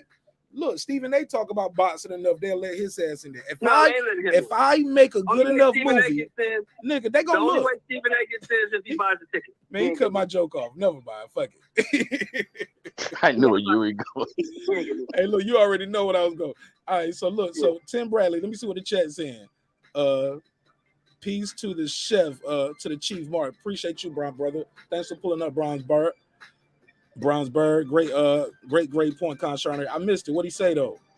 What'd he say? He said, Reggie, I gave you history is the rebuttal. Reggie, I gave you your rebuttal. Read my point about history. What Marciano does not have a legacy win either. His more defining. He said Marciano doesn't have a legacy win either. His more defining wins. He does. He's got 2 legacy wins, I think, that I know. Most defining wins were made up of guys who were aged over 40. Bro, Rocky Marciano. He had 2 legacy wins. He beat Joe Louis when he was 38. He beat Jersey Joe Walcott when he was the heavyweight champion of the world. So, what's he talking about? Joe Louis was 108 years old. Joe Louis was 38 years old. Rocky Marciano, that's day one. You know what? Hey, look, you know that was from Coming to America when he said he beat Joe Lewis's ass. Joe Louis was 137 years old. Joe Louis was 137 years old when he fought right here. Rocky Marciano, that's day one. Yeah, Rocky Marciano was my. Y'all know what I'm talking about? Coming to America? I know exactly. You know who's there. What is that? We was at the movie theater when it first came out, Marq. Oh yeah, not me. Yeah, my mom wouldn't even let me go see Lean on Me. She said it's too much cussing in this movie. You can't go see this. Plus, I was already fucking up in school. She thought I'll be in there getting ideas. Right. All right, but all right, let's keep it moving. So we playing this little round right here. Is he a Hall of Famer? Is he a Hall of Famer? Y'all let me know what y'all think in the chat. Next person on the docket. And look, let's just say first ballot, man. Fuck that. Because by y'all logic, well, he'll get in eventually. Man, they ain't let Tim Bradley in yet. And that's it's crazy. been 10 years, bro. Huh? Man, I can tell you this, Marq. But 20 years to get in. Bro, they didn't let Cotto in. Okay. I'm gonna tell you this, Marq. by Shelton, my logic that none of these guys he's probably gonna mention should be. So when we say yes, it's under the current criteria. Damn, man. All right, man. Fuck it. I gotta let y'all have it then. Go ahead. Anthony Joshua, is he a Hall of Famer? No, but he probably get in. He'll probably get in, though, because he's a 2-time unified heavyweight champion of the world. So, yeah. And a gold medalist. They count all of that. Yeah, he'll get in. The gold medal, it carries weight. He deserves it. He'll get in. Probably. Okay. HLD, talk to me. Same question. Oh, yeah. He'll get in. He'll get in because, it is what it is nowadays. He'll get in. And I think the gold medal does carry some weight, too. So he'll get in. All right. Next one on the docket. If you retire right now, is he a Hall of Famer? Let me see what they're saying in the chat real quick. Is AJ a Hall of Famer? Carmen Serene said, yes, all caps. She should have had that long S all the way through. He said, yes, I do.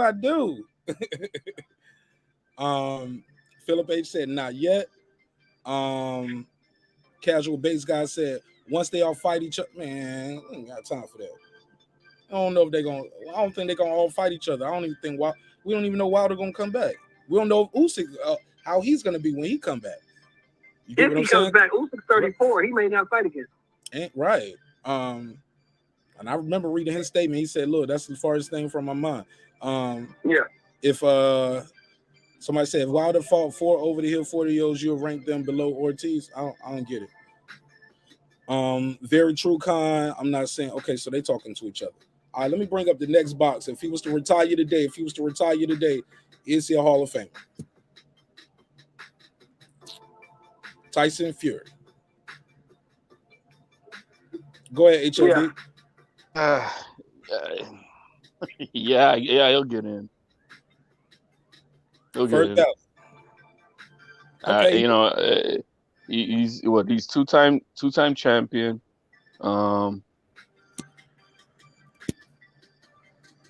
His legacy fights is what? Klitschko, Wilder, I guess. I don't. Yeah, that third. I think this legacy fight is that third Wilder fight, bro, or that Wilder trilogy.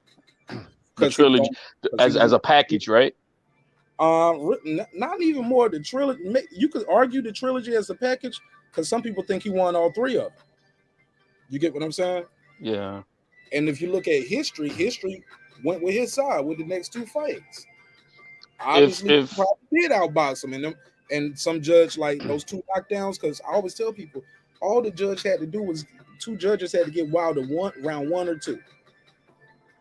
You know what I'm saying? 2 judges give him rounds, and then you got to draw because those 2 knockdowns, that's 4 points. It's only all he got to do is win 2 more rounds anywhere, and he lost a lot of them rounds.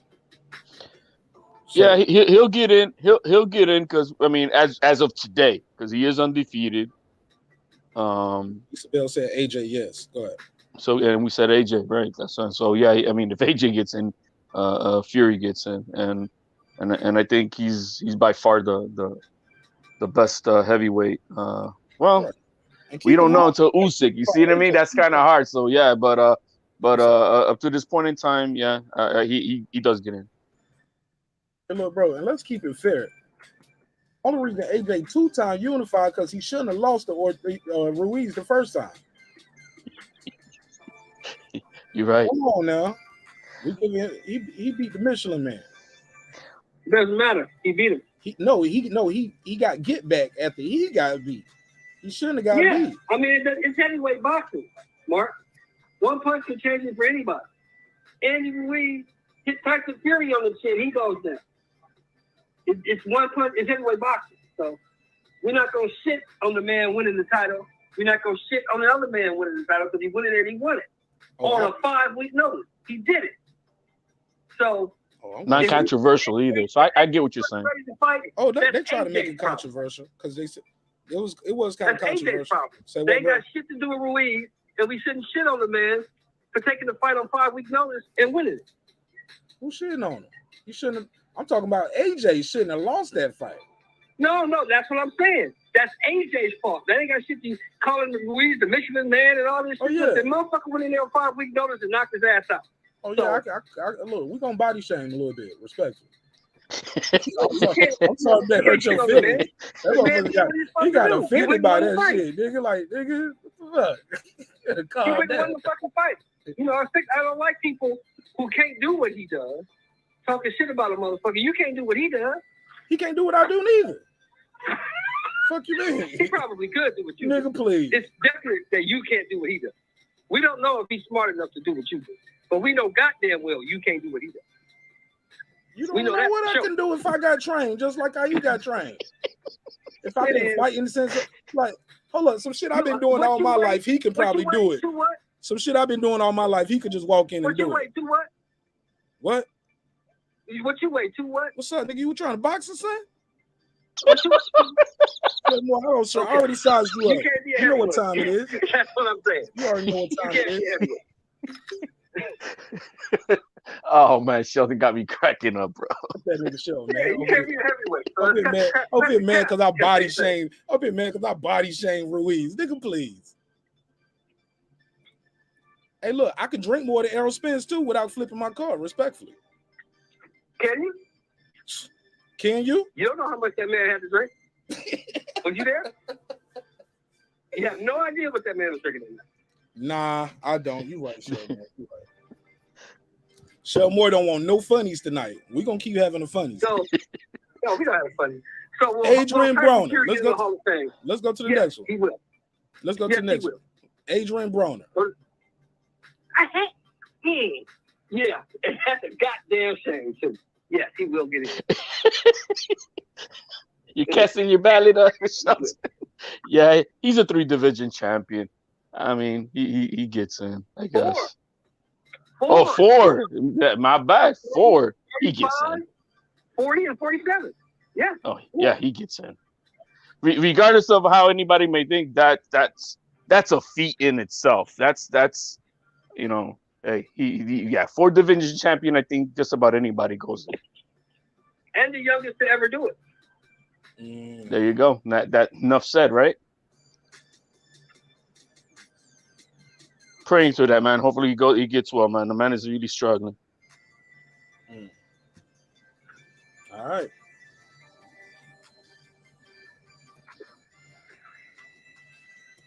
Oh, Terrence Crawford. Oh yeah. He's in already. Yeah. He's talking Hall of Famer right now. Yeah.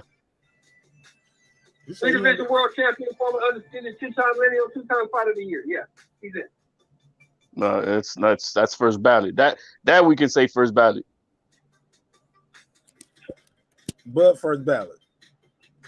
He better be. But on which standard? Because y'all been going by old standard. Well, I think Shelton just said it all right there. By any standard. He's in. That's old school standard right there.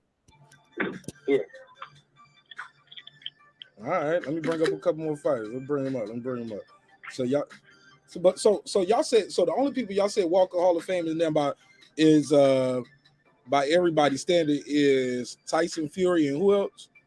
We said Broner. Broner. Crawford. Broner, Crawford, and Tyson Fury. Yeah. So no matter what, so even if Broner could retire tomorrow, he could keep losing. Let's say he lost his next 3 fights and retire. You still got to get him in the Hall of Fame for what he did when he was in his prime. Youngest to ever do it. You can't take it away. You can't take it. He did it. All right. Tank Davis. Go ahead, HOD, take the lead on this one. But no. One. What's his legacy fight? Pedraza? He a 3-division champion. No, he's a 1-division champion.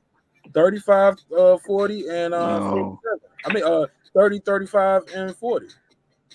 McDonald belts don't count for me. So under my criteria, no. All right, go ahead. Go ahead, show more. No. Can he work to get there? Absolutely. He's still young enough. Hopefully, his team puts things in gear for him because, it's a shame to have that we can see the talent, but there's nothing in his resume to say that we can, hey, he did it against this guy, that guy, this guy. No, there's nothing.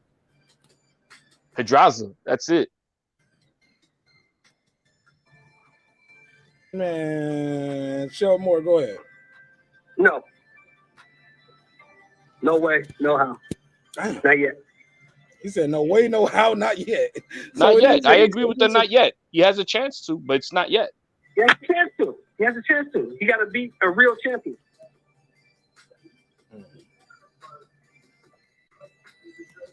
The only real champion he beat was Pedraza. Y'all don't count none of the regular titles, but y'all know they count these people as a champ. They changed their pay grade and they named streets after them in their city. They life changes forever. Ooh. They forever. Nobody named no street after Tank Davis. What street in Baltimore named after Tank Davis? You're missing my point, bro. I said they will name streets after you. They will not. Not if we keep rid of these type of titles. No, they won't. Okay.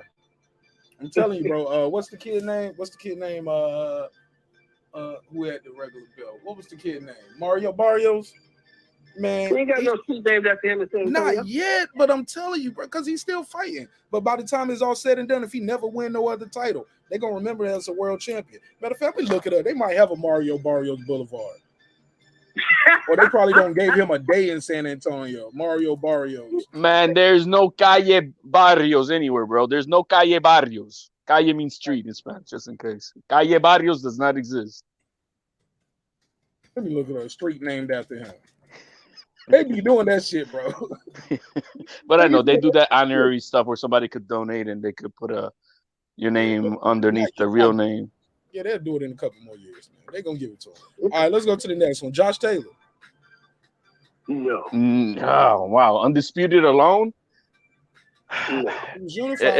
I think he'll get in. I think he'll get in.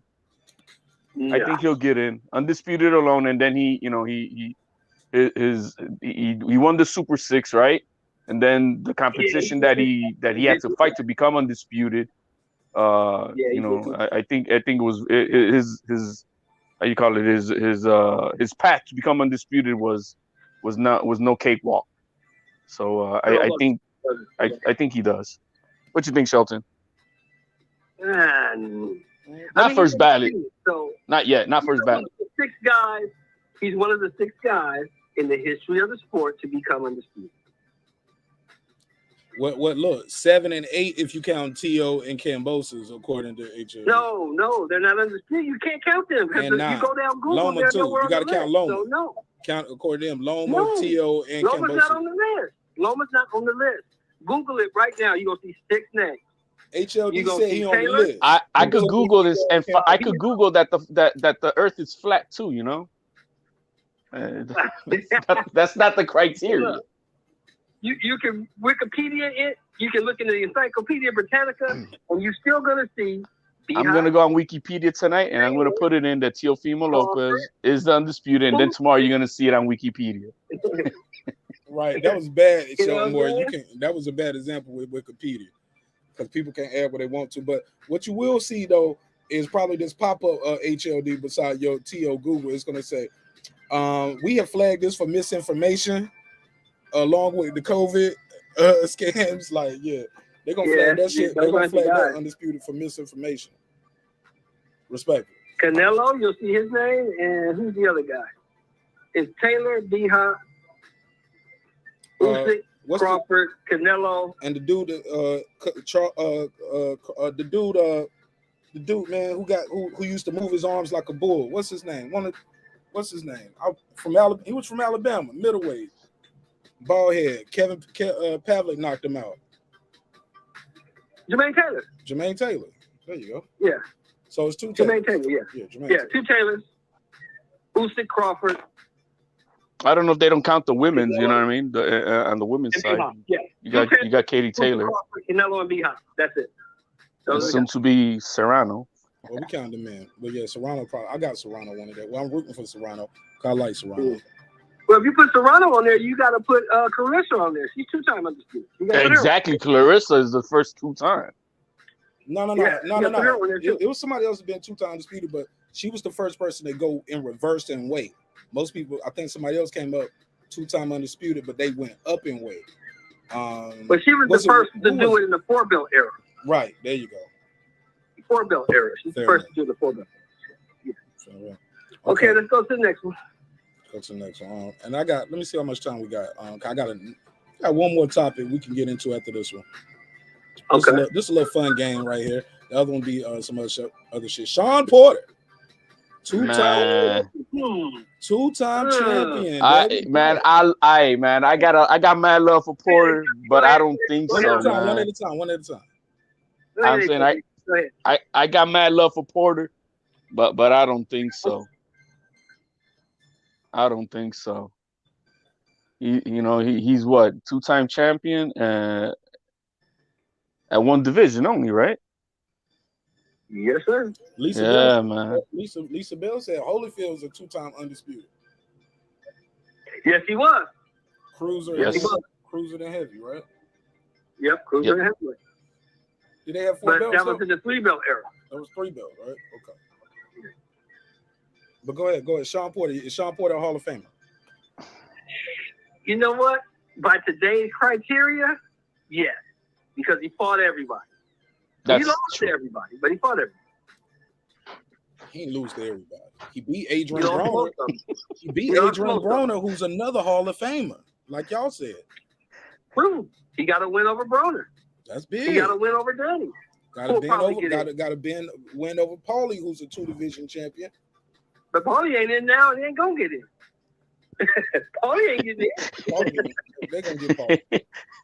Paulie's not getting in, bro. Paulie Malignaggi is not getting into no boxing Hall of Fame. That's what he's not getting. I concur. But you know what? I don't think that he is. But if he does get in, he's probably biased and out, whatever, man. It couldn't happen. It couldn't happen to a nicer dude. So I don't. He hadn't still getting snubbed. So when y'all keep saying about these days criteria, shit. Look, Tim Bradley ain't in there. He got a win over Manny Pacquiao, who's a first ballot Hall of Famer. He got a win over Marquez, who's going to be a first ballot Hall of Famer. But he's like on trying to get his 3rd shot right now. Come on, man. They playing with Tim Bradley because they don't like his commentary. But now look, because the people who do Marq, this is the boxing. I know you was alive, and I know you was watching boxing at this time. You saw that first Bradley Pacquiao fight, did you not? I bet Bradley, bro. Don't even play with me like that. I used to argue with my college roommate about this shit up and down. I watched that shit 80 times, bro. 80 times. Pacquiao was fighting in the spurts at the last bit of the fight, the last bit of the rounds. Bradley was doing good work throughout the whole round. I won't gonna give Pacquiao the round because of his 30-second flurry at the end or his 10-second flurry. Nope. Let me stop you right there. But you gave Sugar Ray Leonard the win over Marvin Hagler for doing the same thing. Sugar Ray was more active too, and that's a different fight, man. Stop that. And I didn't look, and don't say I gave Sugar Ray that win. I remember when Marvin Hagler kept saying that man didn't beat me. That man didn't beat me. I won a round for that one. I had to go back and watch that. So to be fair, I watched that with revisionist history, knowing what they was trying to do. But that fight still could have went either way. I didn't respect that shit though, knowing what we know now. But this Pacquiao Bradley fight, I watched it in real time, and I was proud of myself because I was calling the fight. I said, another round for Bradley. Niggas was like, nigga, what? Another round for Bradley. You heard me. You heard me. And I was writing down my score. And when Bradley won that fight, I was like, give me my fucking money. I told y'all. They was like, man, I shouldn't have to pay you on no fixed fight. This was fixed. Like, all right, whatever, nigga. Okay. Let me ask the chat a question. Karma, if you still there, does Shawn Porter get in? Because, that's her guy. She loves Shawn Porter. She must not be here because she ain't said nothing. Shout out to the Queen Yeah. Karma Serene. Reggie O said Porter's definitely a Hall of Famer, man. This panel was tripping. Reggie O's account lost it too. Do y'all count the fight if the fight is like a competitive match, or do like if you go in there and get knocked out, does that count still too? Just because you fought the guy? Because what I give Sean Porter credit for is a lot of his fights his losses, other than Terrence Crawford, could have went either way. Some of his that win with Ugas could have went either way. But that Spence fight, even with him getting knocked down, I think that was a close fight. And it was still a split decision with the knockdown. Keith Thurman, split decision. Ugas, split decision. Danny Garcia, split. He has close fights, man.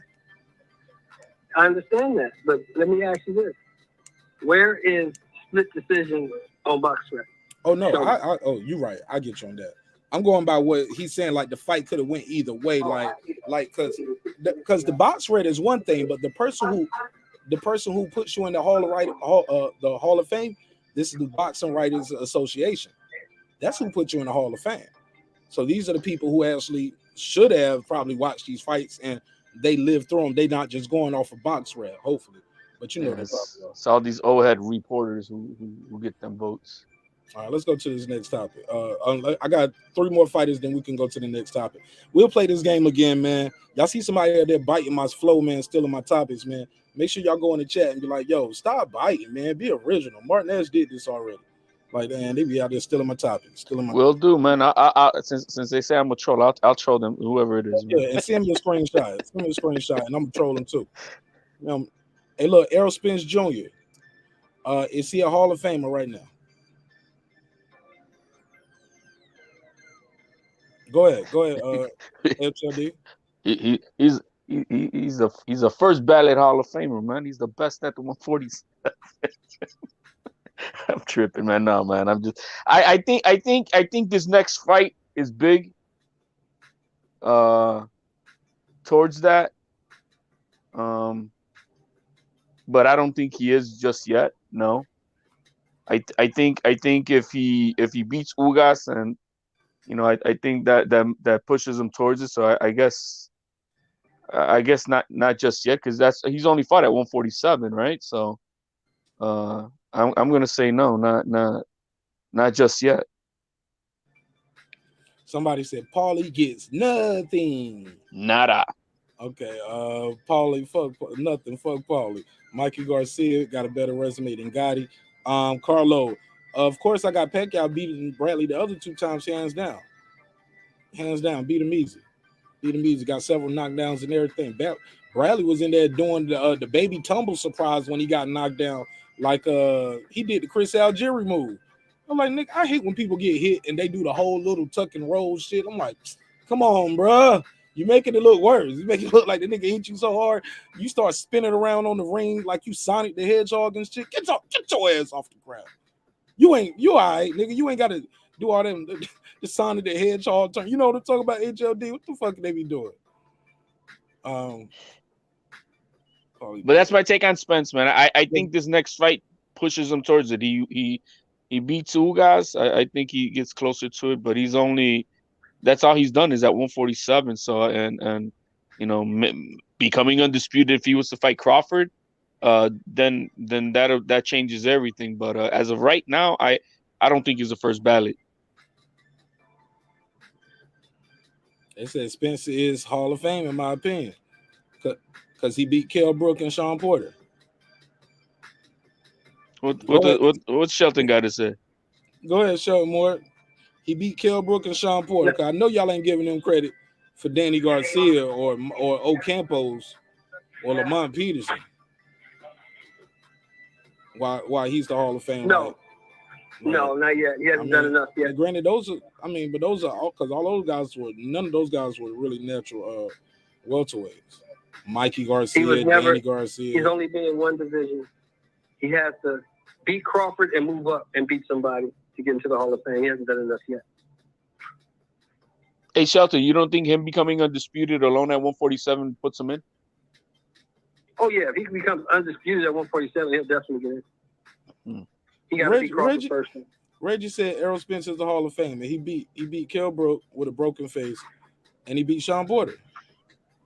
That's not enough, bro. That's it. Technically, that's all he's done, bro. Respectfully, bro. Yeah, that's not enough. I'm sorry. But Lisa Bell keeping it a buck. He said Errol Spence is the Hall of Famer. Somebody said, we'll wait. I don't know any major fights that Spence dominated, so he has to do more. Reggie gave it to him already. He don't want to get kicked out of pay your dues, Reggie. No, I'm joking. These guys haven't done enough yet. Absolutely. EJ is not first ballot, but eventually a Hall of Famer. Danny Garcia. No, bro. No, not the Danny Garcia, bro. No. Because Danny Garcia was a blown up 140. Like he did nothing at 147. And he lost all his big fights. Every time they put him up, he tested somebody. He got his ass kicked, respectfully. Starting with this guy right here. Keith Thurman. What y'all think of Keith Thurman? Is he a Hall of Famer?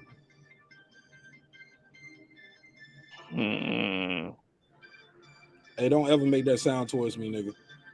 Don't you ever in your life go. Man, I gotta be careful, man. You did my boy. Don't you ever do that shit. You did my boy wrong. You'll put this up on a clip.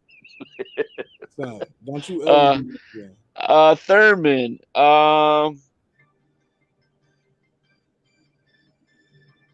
Man, one loss for them. Nah, I don't think so. But he beat these other guys that y'all try to put it all of Fame. He beat, you know what I'm saying? He beat Daddy, beat Sean. His only loss is to an 8 division champion.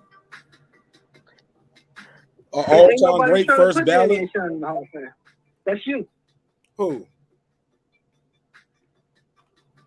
Keep in mind, a lot of these shits I ain't even gave my opinion on. So let's be fair. I'm just hosting and moderating. You ain't noticed that? No, you just said it. A lot of these guys y'all trying to put in there, Danny and Sean. Nobody trying to put Danny and Sean in the Hall of Fame. I'm talking to the chat. They are been putting them in the Hall of Fame. You can't see the chat showing? Oh, let me see if I could. Yeah, Reggie don't put them in there. Yeah, these motherfuckers putting all these people in the Hall of Fame. Helene Boston. What's good, homie? God Body News, he said, nope. Troy Graham said, Garcia, Thurman, Spence have accomplished enough to be considered for the Hall of Fame. Hey, look, think about it, though. The reason why I said, look, y'all want to keep it a buck, let's bring it back to Tim Bradley. Tim Bradley, 2-division champ, was unified. Beat Manny Pacquiao and Marquez. He still ain't got in. First ballot, second ballot, probably ain't about to make the third ballot. So by that criteria, how does a 1-division champion get in? I'm just asking the questions and telling y'all the history. Somebody say good morning, Sean, or good evening. So go ahead. Anybody got anything else? No, I was just looking at Lisa Bell's right now said it's the guys that she listed on there. And Crawford, I think I would throw in the list that she had. Chocolatito, Canelo, Donaire right now. How many divisions Donaire was champion? 3, right? You're 3-division champion? Yeah, I think he was 112, 115, and 118. Damn. Yeah, them weights start jumping up more once you start getting up in weight, huh? When you get up in age, yeah, man, he's like 38. Yeah, I'm saying no. The space in between the weights, like those. Oh yeah, because the percentage of body weight, is, you know what I mean. When you're low class, 3 pounds is like, could be like 10 pounds in another division. If you take it by percentage. Oh, because of the height and all of that too. Right, because I mean, 3 pounds from 112 to 115, 3 pounds is a lot for that frame. But 3 pounds for a 147 guy is not. But 60 to 68, they gonna give it 8 pounds. Oh, that's close to what it is from 147, 154, 7. Yeah, they do start getting taller around that weight division too. They taller, so they can spread the frame out a little different. Yeah, I get it. But that's why. But Thurman, no, I don't think he hasn't. he hasn't accomplished enough to be a Hall of Famer, I think. She said Bud as well. My goodness, where's my head? Somebody said Lomachenko could be in the Hall of Fame. How many champions did he beat in his first 13 fights? That's true. It's not a long professional career, but in a short span, he did beat a lot of champions. Where y'all got Danny Garcia at? Dancing merengue somewhere. He's no, man, he's not a Hall of Famer. No, he's not. They might put him in the Philly Hall. He might be in the Philly. He might be in the Philadelphia Hall of Fame. Huh? Yeah, they might put him in the Philadelphia Hall of Fame. Who? You heard me, Danny Garcia. Who? Danny they Garcia. might. They may. Yeah, they'll put him right beside that Rocky statue. They may. No, they better. They're gonna put Danny Garcia right beside the Rocky statue. And look, and every weekend, Bernard Hopkins fan club gonna come over there and kick that shit over. Like they topple it over, man. They're gonna kick that shit down like it was representing the Klan or some shit. They'll throw bird seeds on it, bro. You know what I mean? All right, man. Look, this is the fun game, man. We can get into these more. I like doing this little game right here. So is it too late for Danny? Can Danny still do something? What can he do to get in there? Nothing. Become champion at 54. He go there and become a champion at 54. Y'all will be like, yo, he's a Hall of Famer now. He's a division champion, yes. That man ain't got nothing. I mean, just I don't think he's gotten anything in his tank for to become a champion right now. He's not. I consider him retired, man. This guy's not. He's not taking his. He's not taking the grind serious anymore. You know what I mean? It's not. So I don't see him becoming champion again. HLD, when did he say he was moving up to 54? A year ago? Was it 2? I mean, he hasn't had a fight yet. Nah, man, he ain't fighting anytime soon. I don't think he's. I think he's good where he's at. You know what I mean? Silk sheets and PJs, and you know he's good. He done made his dough. He made his dough. You can't hate on that part. He made his money. No, he did. He did. That's what I'm saying. But as far as his future, what I see, I don't even think about the guy as far as anything in any division that he wants to fight in right now. Well, look, let me get to my last topic on the docket for the day. Y'all heard about this story right here? Jake Paul is offering Kanye West and Pete Davidson $30 million for the fight. He said, yo, let's put this shit together. $30 million. $30 million. Should they take the fight? Hold up. Before y'all do that, let me do this drop real quick. Shout out to my brother, Big Dog Willie. Thank you for the donation. I'll give you the $2. You give him the $2. All right, pay him the $2. Oh, pay the $2. Appreciate it. He said, appreciate the time and energy. He's getting back to work, though. I was a little late on that. Sorry about that, Big Dog Willie. So, yeah, let me play the audio. Yeah, but Jay Paul is out saying, yo, let's make this fight happen. While I pull this audio up, HLD, have you heard anything about this? I'll be honest, this is the first time I've heard of this. So Jake Paul is offering Ye and this dude so they could fight each other? $30 million cash. He said his promotional company, MVP, wants to put it on. He said, yo, so we can, put this to the side and, let's y'all step in the ring, handle this like, man, my promotion company will put up $30 million. We know that's Jake. He's smart, man. He's just clout chasing the names and that's it. You don't need $30 million, bro. You don't need that. I'm just saying he's up there. He's about to be a billionaire, isn't he? Listen to it. Let me get the audio. Promotion certified. I got $30 million for each of you guaranteed, plus pay-per-view upside for a 6-round boxing match. Let's make it happen. Let's settle this beef like men before the children keep on getting impacted by all of y'all's antics. Let's get it done. Make it happen. I have an official offer for Kanye West and Pete Davidson, most valuable promotion certified. I got $30 million for each of you guaranteed, plus pay-per-view upside. What y'all think of it? What y'all think of it? I don't think he's trolling. I don't think he's joking. I look, I started taking Jake Paul serious a long time ago when everybody else was like, he's trolling. He trolling his ass all the way to the bank. He don't troll his ass into a boxing ring. He don't troll his ass into knocking out celebrities and professional people. So if they say, well, they ain't real boxers, well, he ain't no real boxer either. He put motherfuckers to sleep though. He ain't in there just hugging and looking sloppy like some of these dudes all night, putting boys to night. What they do wipes in the air. Yo, so it can happen. Yo, what's good? What's good? Shout out to my sister Nick Rich. Welcome back, my sister. How you been? What up? What's poppin', Nick Rich? Shout out to Lonzo too. Lonzo, amazing. What up, my G? What up? And shout out to everybody who pulling up. But what y'all think of this right here? I said, is he a Hall of Famer? Let me take this off. They probably think I'm talking about this dude. No, he ain't no Hall of Famer. But look, $30 million for the fight, man. $30 million. Kanye West, Pete Davidson.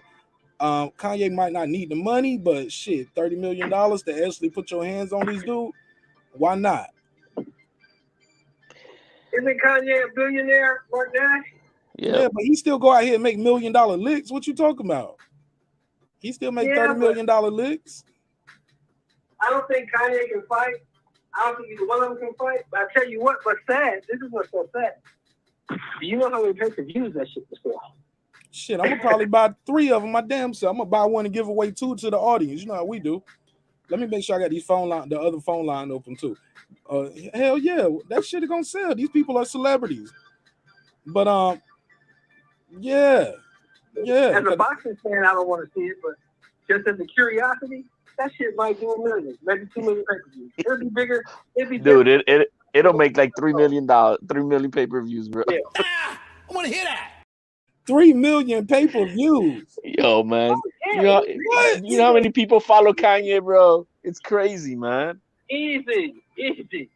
3 million pay-per-views. I say, dude, around the whole this new generation, they look up to this man like I don't know what, but they do. He's Jesus. He spoke it into existence.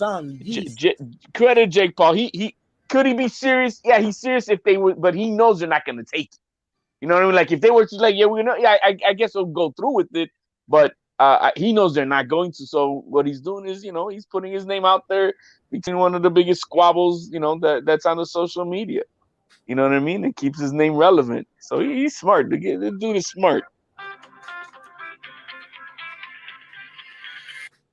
Hey, homeboy, you got to call the number on the show. You call my number. Call the show number on the screen. I'll put it on the screen. The one guy who does want to take it is that Davidson guy, bro. I bet he would, man. He's the lowest guy in the totem pole. You know what I mean? He's like, yeah, I bet he would take that $30 million. Hold on. Let me put his number on the screen. 470-705-9507. 470-705-9507. Call me now. You can get your bars off about this topic. What's up, Clips? I think Troy Graham trying to call in. While we doing that, what's up, Clips? Shout out to Tony Boswell. What up, homie? 10. Appreciate you. Let me see. But yeah, that's what's going on. If you're just pulling up, Jake Paul offers Kanye West and Pete Davidson $30 million for a 6-round fight put on by his MVP Promotions. I believe he's dead serious. I do not think he's trolling. I'm thinking he's saying, yo, let me jump out there. I'm gonna throw it out there. Who maybe 30 million a piece? Yeah, Ye might take that 30. Don't need it for the voice. Don't need everything. But why not? I was looking at what he made off the Forbes shit. Remember we was talking about that? He made like what 300 something million last year or 400 something million last year. Shit, add another 30 to it. Why not? But if you're just tuning in, Jake Paul has offered Kanye West and Pete Davidson $30 million to fight. Listen to what he's saying. Antics. Let's get it done.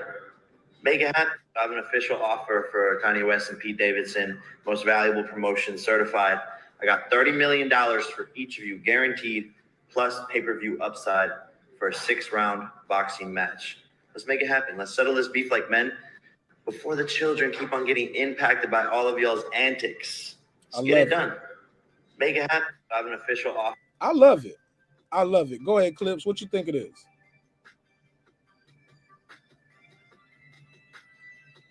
Clips, go ahead. Clips going once. We'll come back to him. Show more. Talk to me, man. You don't think they should do it? I mean, yeah. Why not? I mean, Kanye, like I said, Kanye is a billionaire, so he don't need the money. So that's not an issue. But you acting like all these posts and Instagram posts, you're going to beat this man up. Somebody going to give you $30 million and put your hands on this dude, and it's going to sell, like HLD says, $3 million easy. Easy. Why not? You're talking about maybe potentially $70, $80 million to each guy.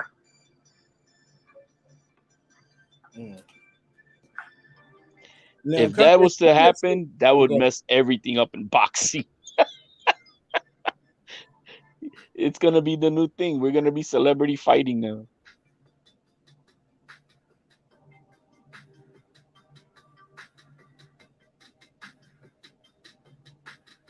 Yeah, so but But you gotta remember, Mark, it ain't gonna be us who's buying that shit, because I wouldn't pay for this bullshit. But these kids, they'll collect cans, bottles, cut grass, whatever they gotta do to pay for this shit. He'll make some limited shoes just for that fight, bro. Make another 100 million on the side. Now, let me ask y'all this. Now, I'm looking at this. Kanye put out something, and like he put out a tweet from Kim saying, hey, you're creating a dangerous and scary environment. Somebody will hurt Pete, and this will all be your fault. Kanye West, if you're not familiar, he had put out this graphic. I'm going to see if I can pull it up on the screen so y'all can see what I mean. It's this little picture, like where he made it look like he was burying a head. Do y'all remember that? Did y'all see that? Like he was burying like a Pete Davidson head. Yeah, I don't pay attention to Kanye. Okay, well, it's a clay animation video, so it's an animation of somebody who looks like Kanye West, and it's an animation of somebody who looks like Pete Davidson. And I put the screenshot up where he looked like he burying his head. And he burying him alive while the song is going. I'll put it on the screen. Here you go. Not that. I didn't even know all the stuff he went through until I watched this little documentary. I didn't know all that shit. I don't follow him. Well, I don't know if you can see the screen, but that's the image, ladies and gentlemen, that we're talking about. It was a clay animation video, and he basically killed his Pete Davidson clay animation. Kanye creative as fuck. Oh man. Nah, Clips, we couldn't hear you, Clips. Try to bring back in. So that's where we at with it. Want to know what y'all think of this topic. Phone lines are open. It's an open panel, open channel, open dialogue. Long as we keep it respectful, we can come back and do it again. Now Kim had put this tweet out right here. Well, no, this is a screenshot of something she texted him, and I don't even know why. So, and he said, it says Kim other phone, and he said, you'll create a dangerous and scary environment, and someone will hurt Pete, and this will all be your fault. Kanye replied, he said, upon my wife's request, please nobody do anything physical to Skeet. I'm going to, let me see, what did he say? Did he say I'm going to handle this myself? Yeah. I'm going to handle this situation myself. Woo! 30 million. Let's go, Kanye. Go. Hey, you got to call the 470-705-9507 number, bro. All right, call the 470 number. All right. It really is such a toxic environment for their kids, man. All this bullshit. You know what I mean?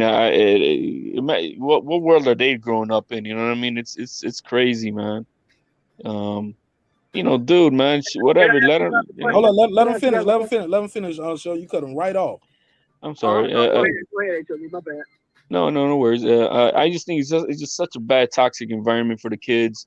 You know what I mean? That their parents are doing this BS up on social media, whatnot. and maybe it becomes normalized to them. You know what I mean? Because that's the way it is nowadays. But it definitely is not going to raise some strong-minded kids growing up in this environment. You know, and yeah, you know, she is right. Somebody may be dumb enough to do something to this guy because of something like that. But because you know, people do anything for whoever they idolize, I guess. But it's a shame. I think, you know, it's just a lot of nonsense, and they're definitely not handling it as grown adults who are parents. You know what I mean? They do shit. Look, man, if I'm a billionaire like Kanye, bro, why am I worried about it, bro? You want to go with that? Go. Bye. That what, bro? Do you got 4 kids with somebody, bro? You ever been married? Like, that's your wife. You got 4 kids. I don't have $1 billion either, though. But if I had $1 billion, bro, I mean, it's life, bro. I mean, you know, she doesn't want to be with you. You're gonna play the toxic stuff, or you know, you're gonna be the guy who's gonna be clinging on to her because she's gotta love you. She don't love you, man. So then, you know, you have to then do the grown up stuff, make the best of it, raise your kids right, and move on, man. What you feel about the nana boo boo? I got your bitch. What about Kanye said that nigga be calling and texting like, yo, I'm in the bed with your wife right now, nigga. Shit like that. Here's the thing, bro. Here's the thing. 2 things. Number 1, can you honestly sit there in your chair, marqnash, and tell me you didn't see this shit coming when they got married? What, them breaking up? Thank you. Yeah. Man, low key, I be everywhere and thinking these niggas about to break up, Hobie.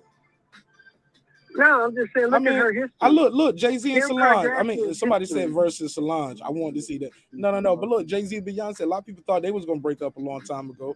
Will and Jada, I thought they was going to break up. Yeah, I be thinking motherfuckers was going to break up a long time ago, bro. No, but look at her history. I'm saying, look at Kim Kardashian's history. I mean, but she didn't have 4 children with somebody. Slow down. I know her history. Uh-oh. She got 4 kids with a nigga, though. Listen. If you see anything in her history, what it shows you is that she gets tired of people. And she gets rid of them. Look at all the people she's advancing. She doesn't do people very well. 443. She has her own money, so she doesn't. Yo. I got you. Somebody on the phone. Go ahead, Troy. She has her own money, so she doesn't. Handle, mute your mic. She doesn't. Hold on, I got you. Hey, I got you. Go ahead, say that last part, and then we got to take this call. She has her own money. She doesn't need them. So I saw this coming, and he should just be a man, go through the court process, get the time with your kids, and move on. She doesn't want you, bro. There's nothing you can do to make her want you. The thing with Kanye is he just doesn't want to lose. That's what it is. Right. Go ahead, Troy Graham. What's up, man? Yeah. What's up? Nobody wants to see Kanye fight because nobody believes he could fight. If I'm Jake Paul, I'm taking that money and I'm giving it to Ray J and telling him to come fight Kanye. And we'll title the fight. You know, I hit it first, and then whoever wins that fight can fight our current man. Why are we talking Ray J? Yeah, why we? Huh? Just for the fun of it. You can't hear me? Hey, Troy, what up, baby? What's up, man? What's up? You know, just to irritate Kanye even more, because you know Ray J got a mouth on him, right? Right. And yes, he did it first. Just like Kanye said, slavery's a choice, marrying a hoe's a choice, and now you're finding that out. I don't feel sorry for him. All right. Well, I appreciate you calling in, Troy. How you been feeling, bro? Oh, you just hung up. Or maybe it's that's how you feel, nigga. Well, go ahead, Clips. Okay, you can't hear me. All right, yeah, that's weird. I had to get on my other phone. But I think this is funny as hell to me but it's also sad and also telling. Because here's the thing. Y'all thinking it's Pete Davidson versus Kanye West. The only person that's winning is Kim. Okay? Because these people were married. They got 4 kids, okay? You think they didn't have a conversation in private several times about not having their kids on social media? In fact, if you remember when they were together, them kids were only on social media if all of them were together and under controlled circumstances. And so now Kim's single and free, parading around with her new man and doing all the TikToks and social media with the kids on some nanny boo-boo. Now, I'm not saying that Kanye's justified in what he's doing, but we acting like y'all not provoking him. Yeah, and I get that's what I think I agree with Kanye. Y'all acting like the little shit y'all doing. Okay, fine. He had a girlfriend. He a billionaire. Blah blah blah. But no, don't play with his kids. And that's one deeper thing about society, about people thinking it's funny when women get mad and do these things to men because they break up and they weaponize the kids. I mean, that is some real, like, and I'm not saying anything that I know personally. I'm not projecting none of my personal stuff on it. I'm just talking in general. Like, where's the decency? Where's people thinking about, yo, like, do you realize when you do stuff like that, no one thinks about it, but that it really is an act of violence. You are menacing this man, because you could go about your day with your new man without parading them kids around. And you know good and damn well if a man does that to a woman, how they would feel. And here it is, the same toxic stuff that plays out in households all across America is now being broadcast with these mega superstars on these mega platforms. And instead of everybody just trying to, you know what I'm saying, look at all the juicy smut that we could get from it, let's also take a second back and let's look at what the real lesson that we could take from this. All right, everybody's messy. But at the same time, even though everybody in this thing is messy, everyone's just looking at Kanye and Pete. You feel me? No one's thinking about Kim. But actually, that's Kim. Kim's the one who's making this choice. Kim's the one who's creating this thing. And Kim should have a little bit more class when it came to them kids. And Kanye should definitely just calm his ass down. But it's up now. So go on and get that 30 million and swap it out. That's how I feel.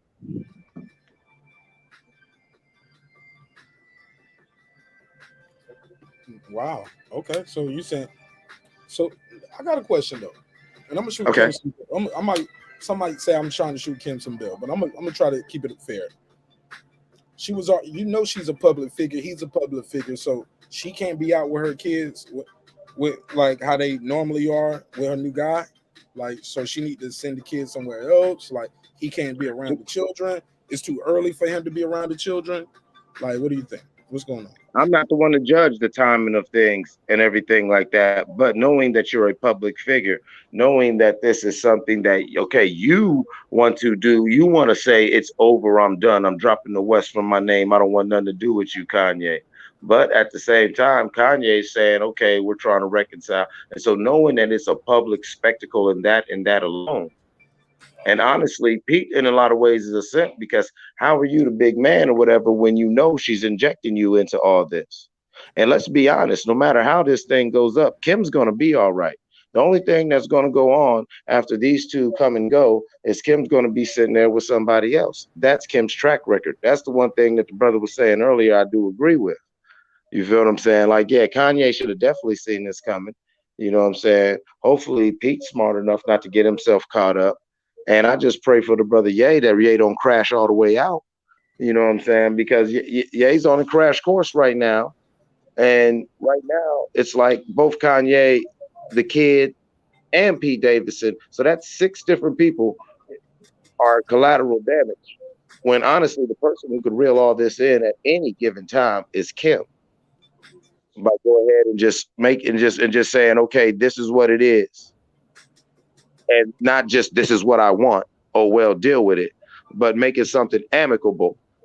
And you know Kanye's so goddamn strung out behind her that he'll shut his ass up and abide by that. Because if you listen to the little bits of logic in all of his ramblings, that's pretty much all he's asking for. Am I right or am I wrong? She can control this. She can stop this at any time. How? I mean, how? Basically, hey, Pete, don't be engaging with him. You with me. Don't worry about him. I got this. We'll deal with this in the court. Kanye, okay, I feel you if you don't want this or whatever, but this is what I'm on, and we'll deal with this in the court. We rich. We got money. Let's let our lawyer swap out. I'll tell you what. And as this thing proceeds, I'll even move accordingly like this. And I tell you what, if I move accordingly like this, you better stay on code like that.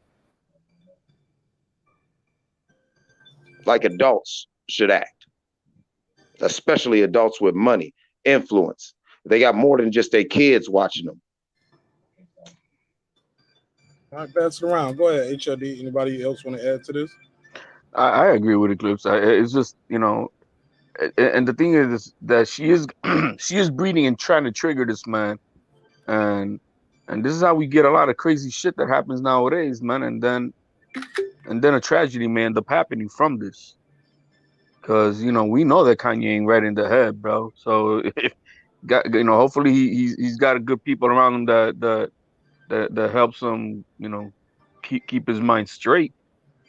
But you know, anything can happen, especially when you're talking about your kids, man. That there's a lot of emotions that gets brought up with that, and you know, a guy could snap, or a woman, either one. You know what I mean? Your kids you're talking about, and if there's something that you had an agreement upon, and it's something that you know you guys are trying to do for the betterment of your kids, or then one parent is doing whatever they want.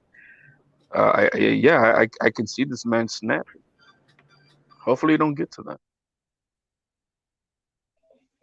Yeah, and thank you. That's what I'm saying. That type of provoking, that sort of gaslighting that Kim is doing, and a lot of women do.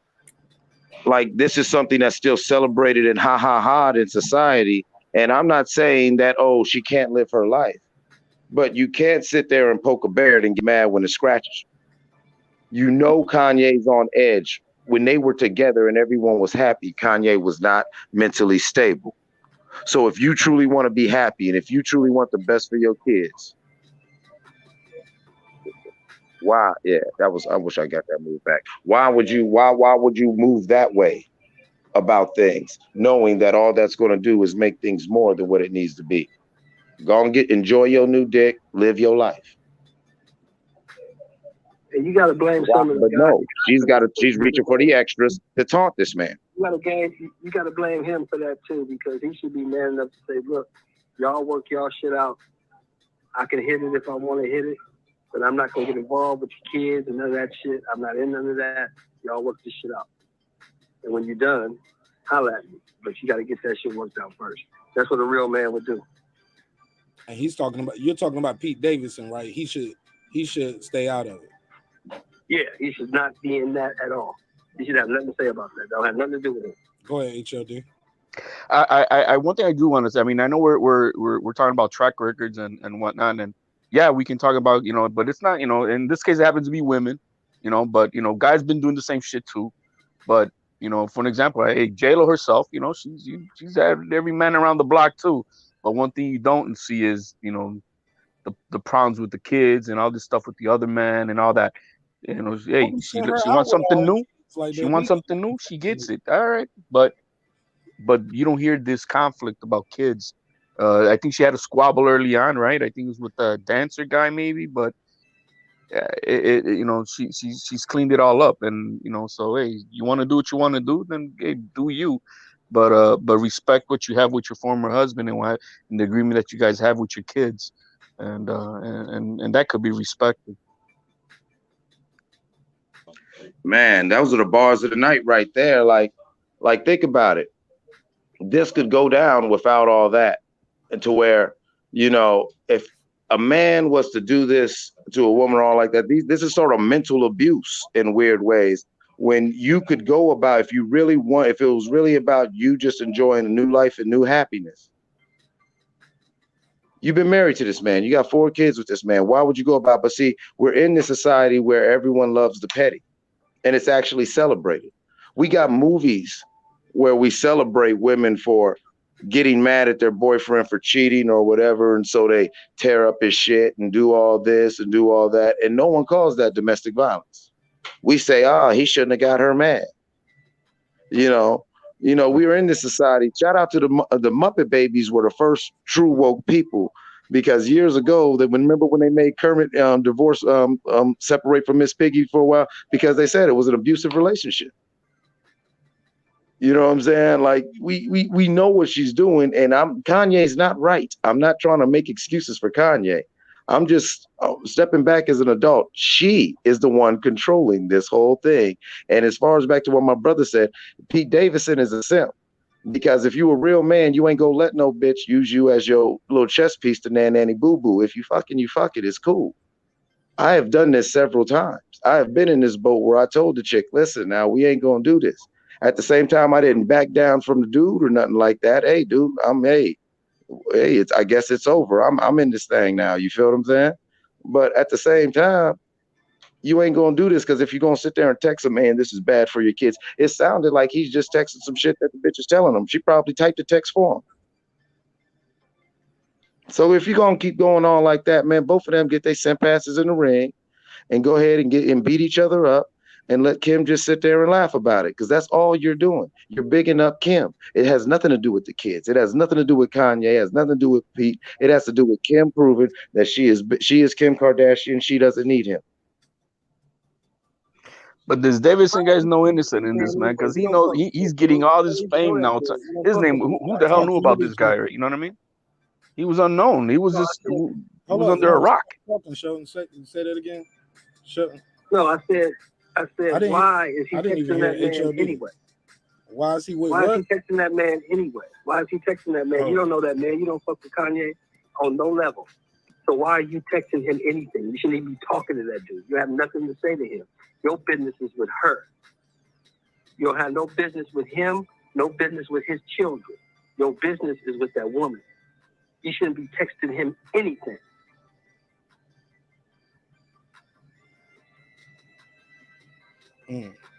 How soon is it? Can you have when it? Go ahead, HOD. Let me hear what you're gonna say. Then I'm gonna ask my question. No, all I was saying is that this Davidson guy, he's not innocent in all this. He knows what he's doing, and he knows his name is getting fame now because of this entire BS. You know what I mean? Where was he at before this? You know, nobody knew he existed at the moment. You know, he had his 5 minutes of Pete fame. Davidson been hot. Before all this? Yeah, he was hitting Ariana Grande. He fucked Mac Miller's bitch. He's that little goofy ass comic. about getting he was that goofy. He hangs out. Him and Machine Gun Kelly been out here slaying. Them white boys have been out here knocking. Their numbers is in the roof. Quiet as kept. Ain't nobody saying nothing. Oh no, man, they putting stats on the board. Yeah, I'm trying to tell you, man. Listen, I ain't gonna hate we do the same. It doesn't make, you know what I mean, but it doesn't mean that you know, as far as his career goes. Oh no, that's his whole thing. That's the whole thing with Ariana Grande. Is he's this okay comic. He's actually really good. He's actually very good. He's got to work on his timing a little bit. Never thought he was funny. No. His last stand-up that he had on there, he had some things going, but it sucked because of his timing. You know what I'm saying? I didn't like his timing. You know what I'm saying? Because he wants to kind of be in his own way, like a Dave Chappelle, where he's just talking, but he's such a stoner and everything. He comes off as like fucking this tall, lanky geek instead of just this cool motherfucker like how Dave is, just rapping with you like you just chilling with your homeboy. You feel what I'm saying? But anyway, he's known for being this comic who, the cool little guy that's always at the after party and cool with the rappers.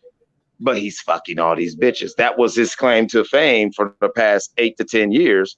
Is why hasn't Lauren Michaels ever fired him from SNL? And how is she fucking him? Named a different celebriton to where, you know what I'm saying, this is his thing. To where hopefully Skeet is smart enough and he's just fucking Kim for the come up. And I would love if that was the case, because you know what I'm saying, a lot of these cats be simping out. Some of these boys be real savages and doing their thing. I.e. like Holly Berry's one, the foreign dude from Europe that she married. Oh yeah, she thought she had her a good thing, man. That man made him a come up. A shout out to the Kevin, you know what I'm saying? Hopefully Pete Davidson is doing his Kevin Federline and trying to reverse the game on him. Because I'm telling you, they ain't playing fair. Because if he's simping, the only thing that's going on is Kim is winning and them kids going to get hurt. And in either way it goes, the kid's going to get hurt, because that's what I'm saying. I don't see no real protection of the kids, because Kanye is fighting for the kids, but Kanye being Kanye is not emotionally and mentally able to go about it in the proper way that you have to. Kim is actually throwing the kids in the line of fire because she's parading them. What is she doing? If you're still posting the stuff and it's going on like even if they're in a marriage. What is she doing? That's open and direct. What is she posting? Her with That's her new boyfriend? Yeah, no, not about her new boyfriend. There's been, she's been posted a lot allegedly on her thing. I don't follow her on IG, so I don't want to speak on it directly. But as the story goes, we're already speaking on it. Yeah, that's what I'm saying. So I'm saying, as the story goes, she's making a lot of posts with like Pete and the kids, or her and the kids, like her and the kids doing stuff. And then she's out there with Pete with the kids, and it's like, okay, fine, but come on, get off this social media stuff. And like Kanye said, he didn't want his kids on social media anyway.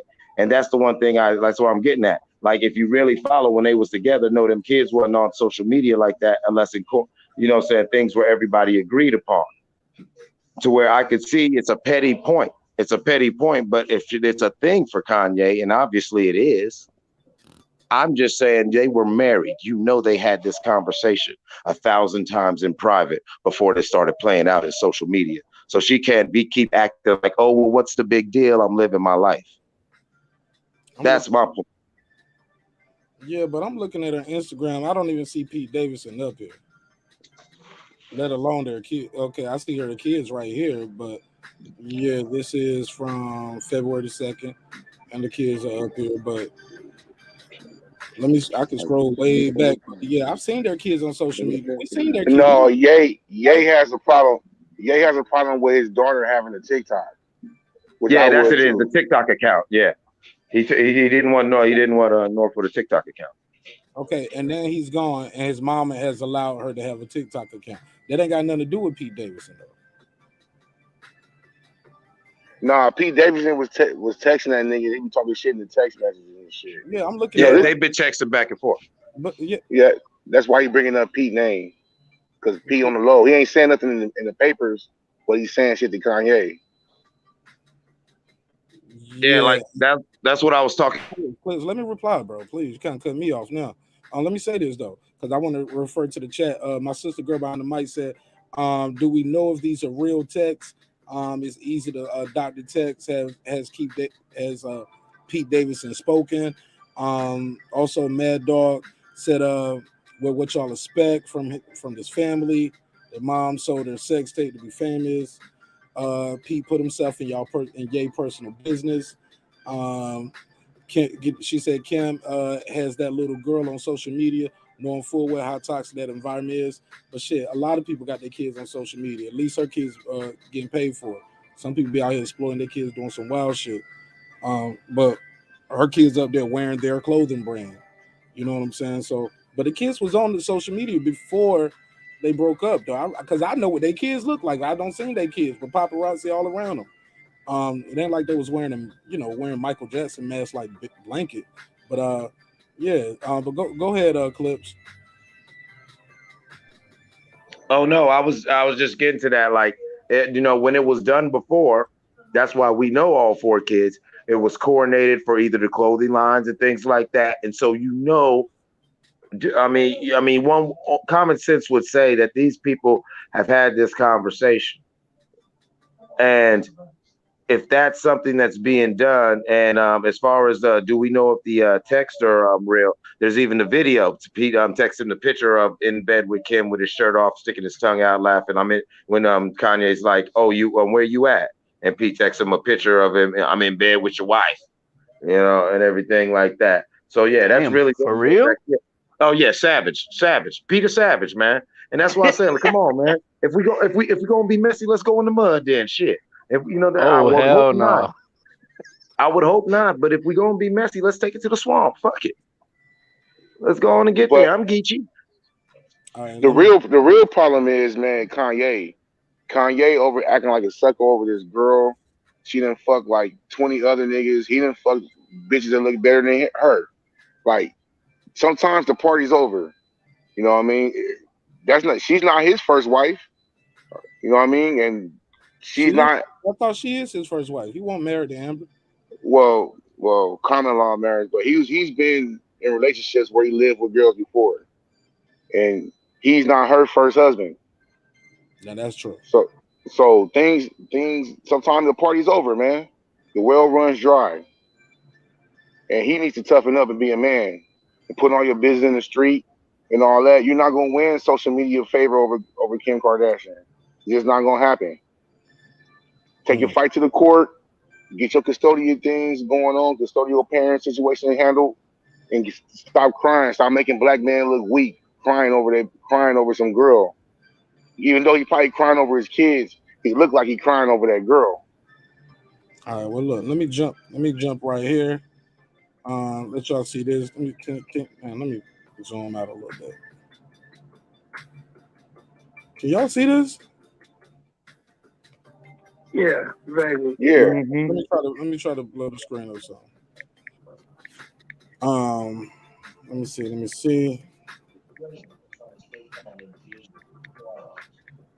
Okay, it's getting smaller over here for me. Oh. But basically, it says, "Yo, it's Skeet." This is Pete Davidson texting.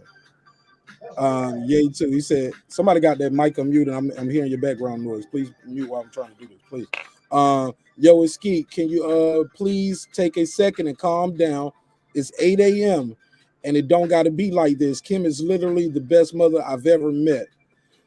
What she does for those kids is amazing, and you're so fucking lucky that she's your kid's mom. I've decided I'm not gonna let you treat us this way anymore, and I'm done being quiet. Grow the fuck up. Now, why is he waking up calling him the first thing in the morning? So this him. Okay, this is so he said, oh, you using profanity? Where are you right now? His reply, in bed with your wife. See what I'm saying? All right, let's go to the next one. That's the picture.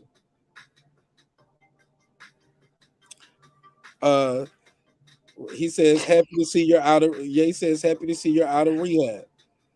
Oh no, Pete Davis said, same here. It wonders. He said, it wonders what those places do when you go get help. You should try it. I'm in LA for the day. If you want to stop being a little internet bitch, boy and talk. You want to stop being a little internet bitch, boy, and talk. I'm in LA for the day. He said, you don't scare me, bro. Your actions are so pussy and embarrassing. It's so sad to watch you ruin your legacy on the daily. He said, you're more than welcome to come to Sunday service. This is what Ye telling him. He said, why don't we meet after? He said, why don't we meet after Sunday service? And he said, and Saints game, but I guess he mean at Saints game. He talking about at his son's game. He said, I'll be there at the BHH. We can have food and talk it out in my room, privately, one-on-one, man-to-man. What you are doing to your family is dangerous and going to scare them for life.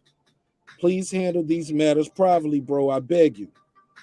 Ye replied, you want to see me? Come to Sunday service. Pete replies, damn, this is a lot. This isn't public, dude. I'm not here for pictures and press, which is obviously what you are, what you care about. My offer stands. I wish you man up for once in your life. Let me help you, man. I struggle with mental stuff too. It's not an easy journey. You don't have to feel this way anymore. There's no shame in having a little help. You'll be so happy and at peace. You have no idea how nice I've been to you, despite your actions towards me.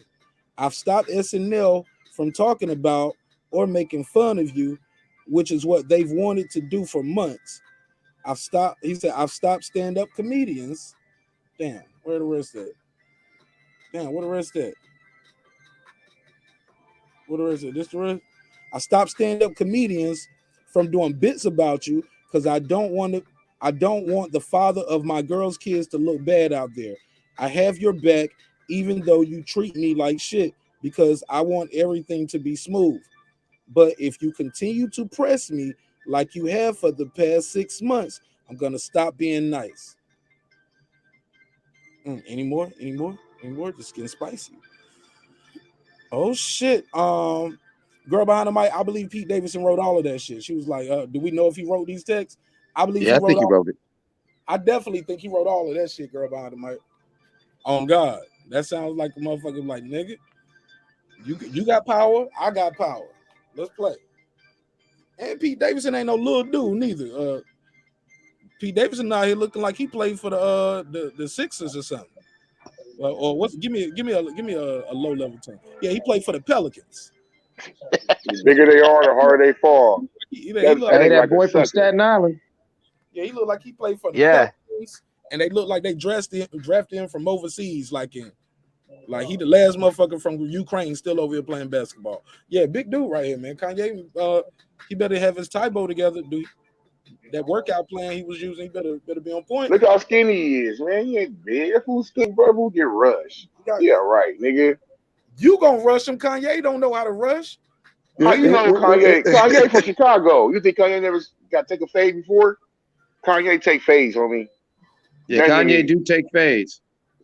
Man, Pete Davidson ain't all that, homie. Kanye get loud on motherfuckers, man, and they don't do nothing because he the boss. Pete Davidson gonna slap shit out of Kanye West. Yeah, right. Oh God. Why he ain't met up? Why he ain't met up with him then? He sound like he the one trying to meet up. Kanye want to meet him at church. Nah, Kanye said let's meet in our room. No, that was Pete Davidson saying that. Kanye reply was, if you want to see me, come to Saturday service. That was Pete Davidson said, I'll meet you at Saints game, like I'm gonna be at your son's game. Woo! I'm gonna be at your son's game. We can meet up. I got a little private room. Let's pull up. Me and you, 1-on-1, man to man. Pete Davidson probably have hidden cameras in there just to show him slapping shit out of Kanye West. He gonna rush Kanye. You already know. Marqnash. But it does sound like he's trying to be the adult in the room. Yeah, Pete Davidson gonna be famous for that shit. He said the right thing, bro. Kanye better He come. did. He sounded like Shelton. He sounded like the adult in the room. Hold on, yeah, I ain't trying to be loud in the house, man. It's late. But look, Deuce said the right thing, man. Deuce said that motherfucker need to man up and be a man. And that's what it comes down to. Kanye needs to be a man, accept that the ride is over. It's your stop. Time to get off. Handle your business in the courts and move on, man. All this shit right here, this is sucker shit. You ain't got, you too big for that, man. You acting like a sucker. You acting like you soft. That's what you doing. And making us look soft. The more important thing. I'm tired of niggas crying on camera, man. He making niggas look soft. Man, Kanye ain't making Kanye. Kanye makes Kanye look like Kanye. Kanye don't represent me. There you go. Hey, look, and he don't. But to the public, they can give a fuck about what anybody think. I'm gonna tell you what I know. Kanye don't represent me. Kanye, when I walk in the bank, they damn sure don't treat me like Kanye in the Louis store. Nothing. What public? God damn it! I'm gonna tell you right now, I'm me in all worlds. God damn it! Now can't no Kanye, can't no other nigga represent me but me. Can't nobody be out me. Yo, let me add to that. Damn, it was something I wanted to say real quick. As far as that shit kind of worked for Tyrese when he was crying, Deuce, when he was like, "What more do you want from me?" Yo, that shit worked. You think so? It did. It did. Do your research. That nigga did good in court. Everything worked out in his favor. It was God's plan. That crying shit worked for Tyrese. But look, let me ask y'all this. This is the question I want to ask. HLD, Sheldon Moore, that guy Clips do. Hey, everybody up here is a parent, right? At this point, right? Yep. Yes. Of course. All five. Yes. All affirmative. Five. At what point are you comfortable? You're never probably gonna be comfortable. At what point is your new lady got her the new dude around your children without you going never mode? So never. You're gonna be in Kanye mode too? Nah, exactly. I'll have split custody. You know what I mean? But when you're missing the point. But even with split custody, when she's not with you, I got it, bro. Let me take the lead, bro. When she's not with you, she's gonna have your kids around her new boyfriend. At what point? How long do they got to be together before you're not gonna lose your mind about it and go full Kanye? 6 months. Never. They got to be married. Never. So even if that's her husband and they live together, during the time where your kids are not with you, you're gonna be going in Kanye mode because the kids are with their stepdad. So what do you mean Kanye mode? Like Like that's what he's tripping. Like he's tripping, right? Ain't he out here tripping a little bit? Some would say. You said he was out here bitching, making people look bad, right? Yeah. That's the mother of. That's his wife, still currently. I would never do that with Kanye. I would never do what Kanye do. But Okay. I will be wondering what's going on over there, calling my kids and all that shit. Yeah, I will be doing that. Okay. Go ahead, Clips. What was you about to say?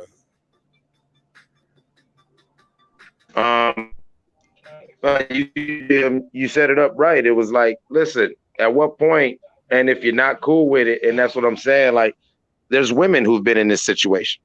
They weren't comfortable with, that other woman around their child. And regardless if it's the male or the female, regardless of who it is, if the kids are really important, then you got to keep that in mind. Like, I know I have 2 kids by 2 different women. I'm going through similar things, only going about it in a way different way. Got custody of my son and going for custody now for my and going for custody, going for shared custody of my daughter. And in the first situation, that is one of the things that when I was calmly able to bring it to the court was allow me to get the outcome that I was looking for with my child was, while I'm sitting here doing whatever I can to just make sure my son was cool, I'll just leave it at that. I ain't going to try to badmouth her, not even know whatever way. Like it was like, no, like it's about the kid. You could have went about this 1,001 ways. And I will say this, she's now married, been married for a year or so now. And because of how she goes about things, nothing what I'm doing, I could care less.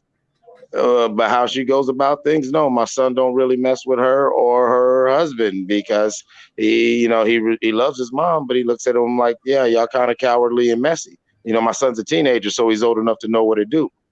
Like, come on, you didn't have to do all that. And especially with young kids, that's the craziest thing. So I can understand why Kanye's tripping, because when they're real young, now when somebody's moving like that and parading the kids, you can confuse them because they're thinking, what's daddy's what's the problem, daddy? Mr. Pete's nice. Right. And it's like, wait a minute. Right. Let's pass it around. Go ahead, Reg.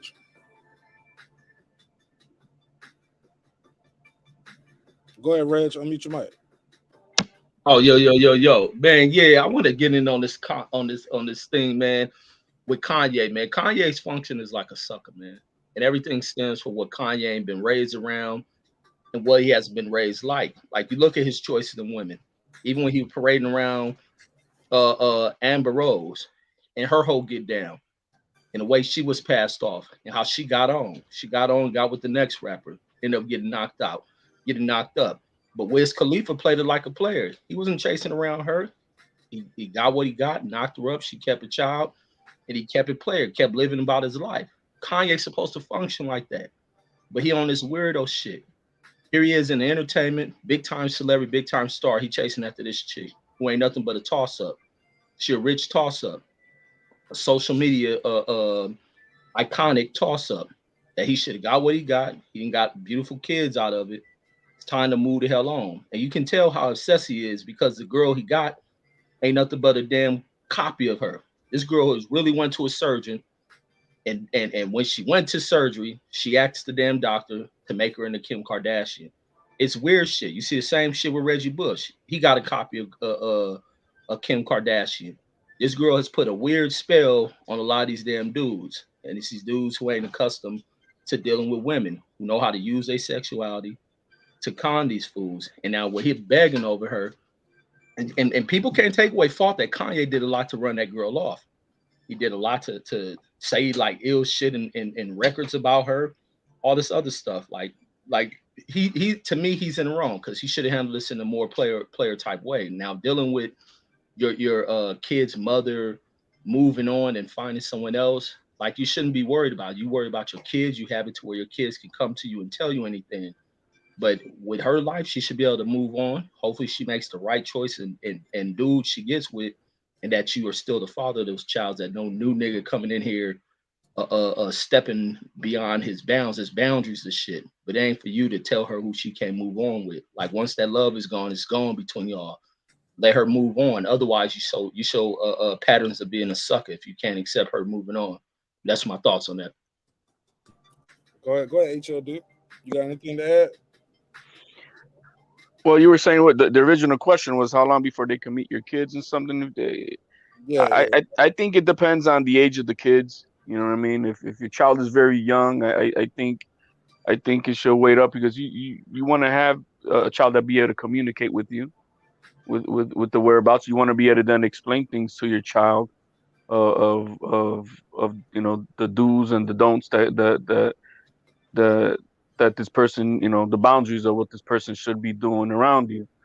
But you can't control your partner, as you know, as far as, you know, she's gonna go out with someone else. You guys are done. You guys are separated.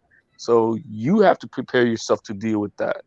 You know what I mean? And you know, apparently there's a lot of guys who can't handle that. But you don't have a choice. You don't have a choice as far as who she wants to get with, and who's going to be around, you know, around your kids. So then it's your job as a parent to be able to communicate with your child and educate them and talk to them about, you know, the you know, about the situation in itself. You know, hey, this is a new person in your mom's life, and you know, you're still the dad or you're still the mom, and you know, just not confuse the child, but you know, you have to be honest with them too at the same time. So more same question, man.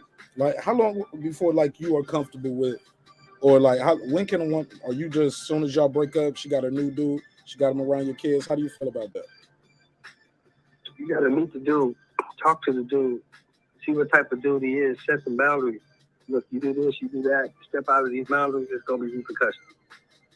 I ain't talking about physical, I'm talking about more corporal, handling shit. But you gotta know, I'm the father, you her man. These are limits you can go with my kid. This is what you can't do with my kid. You gotta sit down and talk to this dude, have a conversation, not text him back over the phone, talking about meet me at Sunday service, all that weirdo shit. He's a weirdo, man. That dude is not a real dude. He's a sucker. Sit down with that man, talk to that man, set boundaries with that man. That's what a real man's supposed to do. It's over. Move on, man. Move on. You can't control that girl life. You know what she was when you got with her. It's not like you didn't know. Everybody knew. So you don't be a sucker that didn't know, right? Come on, man.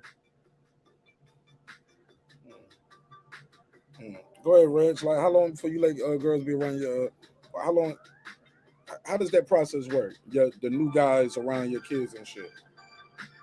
Man, that's not a thing. I think people who worry about that shit are people who probably look at it like, damn, we just broke up and she already fucking with some new nigga. She already got the. That's what her niggas view that shit. With me, my mentality is different. I've been raised around different ass people and observed different things, and I think that's where you get the function of how some men behave and shit.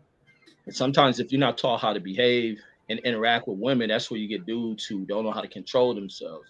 It's almost kind of something that was very key when Mike Tyson spoke about the Chris Brown Rihanna situation. He was talking about how young people fall in love, they think they possess one another. And that's what happens even as people advance in age, that they think they possess the other person. And even when they're no longer together, they think they can control that. My thing is, I hope that if I choose somebody I was with, we had a kid, that they're responsible enough as a parent to observe what she allows. They will make it clear with me, because I've already made it clear, anything ever happened to my kids, motherfuckers will be dying. So hopefully you make the wise decision of who you interact with and their behavior, because they must know you don't touch these children, because the father's still there. But not to interfere with, you can't do this and that. I won't have that approach. I don't even need to meet the motherfucker. That's her new relationship. Mine would be my new relationship. So I wouldn't have anything to input on when they should meet. Like, that's not my job. Just like it wouldn't be her job to tell me what new chick I'm with and when they come around the child or whatnot. So I don't have an input on that. Just know what's your boundaries and shit. Because once love is done, it should be done, but it should be friendly. It shouldn't be a thing of hate. Right. Dang. See what they saying in this chat, yo. Shout out to everybody that's pulling up. Girl behind the mic, she said, Kanye fixing to get a restraining order.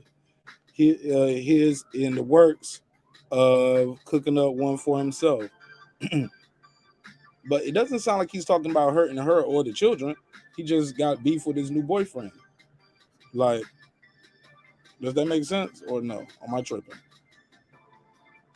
Yeah, but even him like putting that out there that's not going to be good for him in the courts. He can't be, you know, like inciting violence, you know, some violence and shit with this dude. Didn't he say didn't you just put that picture? He's gonna handle it himself or something like that with that video of the cartoon thing. Yeah, now that's hold on. Now that's art. That's expression. That's clay animation. And he's an artist, bro. Like he can't do that. Nah, they ain't the court ain't gonna see it that way, man. Yeah, and Ray J all in the bed on that one video. I didn't see it. I just read what I read. What you put up. All right, let's hear this rant. Let's hear this rant because I heard Kanye West got a little rant. Let's hear what some of the this can't be this long.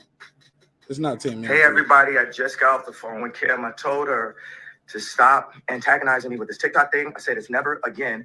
I am her father. I know y'all don't respect fathers and the idea of family and media tries to promote something. I said I'm not allowing my daughter to be used by TikTok, to be used by Disney. I have a say-so. And then when people say, oh, they're going to use this for you in court, I didn't have a say-so on whether that thing went to Sierra Canyon. Most men do not. There's no such thing as 50-50 custody with in society today. That's not even, it always leans towards the mom. But right now, and I'm happy that you guys got to see just a small piece of what I dealt with. You understand what I'm saying? So when we had the Donda 2 release in Miami, I got a flight for all my kids to come from Calabasas to come to Miami to see the kids. Then assistant hit me and said, all the kids, they said the kids are there. When the plane took off, I got a text from him that said, North won't be on the plane. You see, this is the kind of stuff that's just like the Chicago birthday party. And I'm glad that y'all saw in the variety piece what I have to deal with. Here go another thing. The Doves high school basketball game. We hold one in California. My daughter loves basketball. I want her to see the league that her father is starting. North can't go to that game. Now we got Sunday service this morning at 10 a.m. and it's North had a sleepover, so she can't come to Sunday service. I moved the Sunday service up to 10 a.m. so that I can go to Saint soccer game at 12:30. Move the entire thing.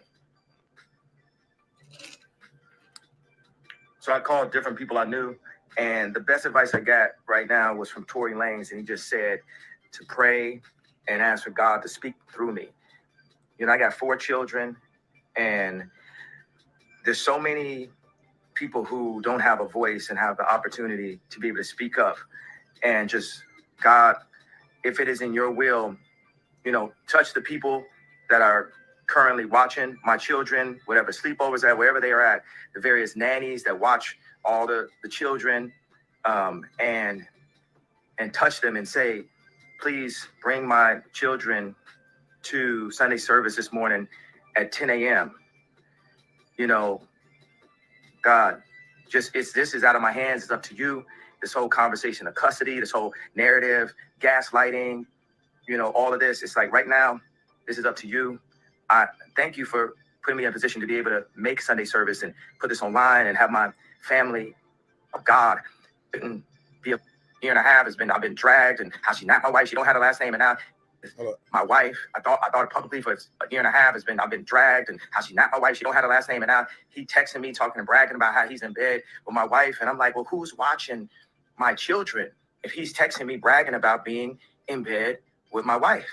It wasn't my wife more legally since I got I got the lawyer to finally finish the divorce, because every time I finish this show, the Free Hoover show, the next day she dropping the last night. Every time I do something positive, it's some negative that's coming. I go and get the laptop from Ray J. Then she joking about divorce. I go and get the lawyer, change the lawyer so we can finally do the divorce. And then somehow I'm the one that's the stalker. God, I just need to protect You protect the children. I know our nannies, some of them are Christian. You touch them, please, God, today, and have them bring my children to Sunday service this morning. The devil ain't gonna win. You get what I'm saying? This is gaslighting. Now, let me say this. Why is it so hard for him to see his kids? Like, I get it. He's past the part where I want my wife and my family back, but maybe not. But what I'm trying to say is this though. He's asking like to bring his kids. He sent a private jet, and she tells him after the jet take off, she's not on the plane. By the way, he wants to see his kids, like bring them to church. I don't want my kids to be involved. Certain things, and he don't sound like somebody said. Yeah, I don't think he sound crazy. He didn't sound violent, and he just like they who said that? Jonathan Richards say he sounds emotional.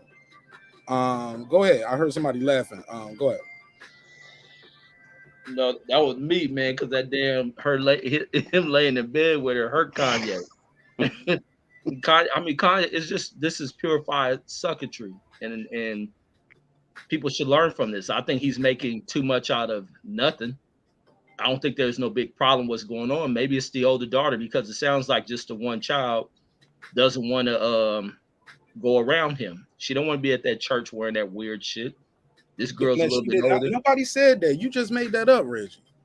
Man, I'm gonna speak for this little girl. Yeah, Reggie, that was a reach. That's what. No, well, I'm gonna speak like I'm a kid. She don't want to be at church wearing that weird shit that this nigga got everybody up in there wearing.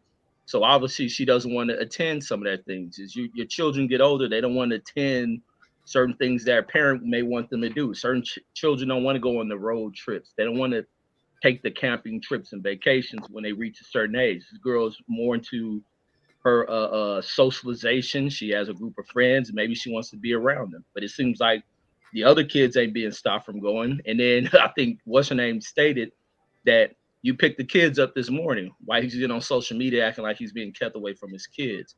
Like the dude is just hung up over Kim. He wants her back. But like I said, he's the one that create this dynamic. I think he did a song talking about her mother, talking about her being a whore, being a slut, almost like he wanted to break away from her. It's all on him. And now that it happened, he's realizing he loved this girl. He fell in love with the wrong fucking woman. And that's a common situation in a lot of relationships. But Reggie, how long did you know what a lot of kids don't want to do things their parents tell them to do, like school or homework or brush their teeth. Kids, you don't get to do what you want to do. You do what your parents allow you to do. What are we talking about here, Reggie? Yo, you going to your grandma's house this weekend? I don't want to go to grandma's house this weekend. I want to stay here and play with my friends and my toys. Put your ass in this car. And you go to your grandma's house. You do what your parents tell you to do. What are we talking about here, Reggie? She's not that old. She's not like no 17-year-old kid. Like, she's not no big kid like that, but she can do the fuck she want to do. Like, my parents said I couldn't go trick-or-treating. Like, his parents, and like he's saying I don't want my kids to do TikTok. You get what I'm saying? My brother, like, we making it seem like you get to just do. Remember, you told me you didn't like going to church, going to vacation Bible school. You had to go to church though, Reggie. Yeah, but we didn't go to no motherfucking Blair Witch looking ass church. Everything with this nigga. Reg, come on, bro. Man, you interjecting that you don't fuck with Kanye. We're talking just in general.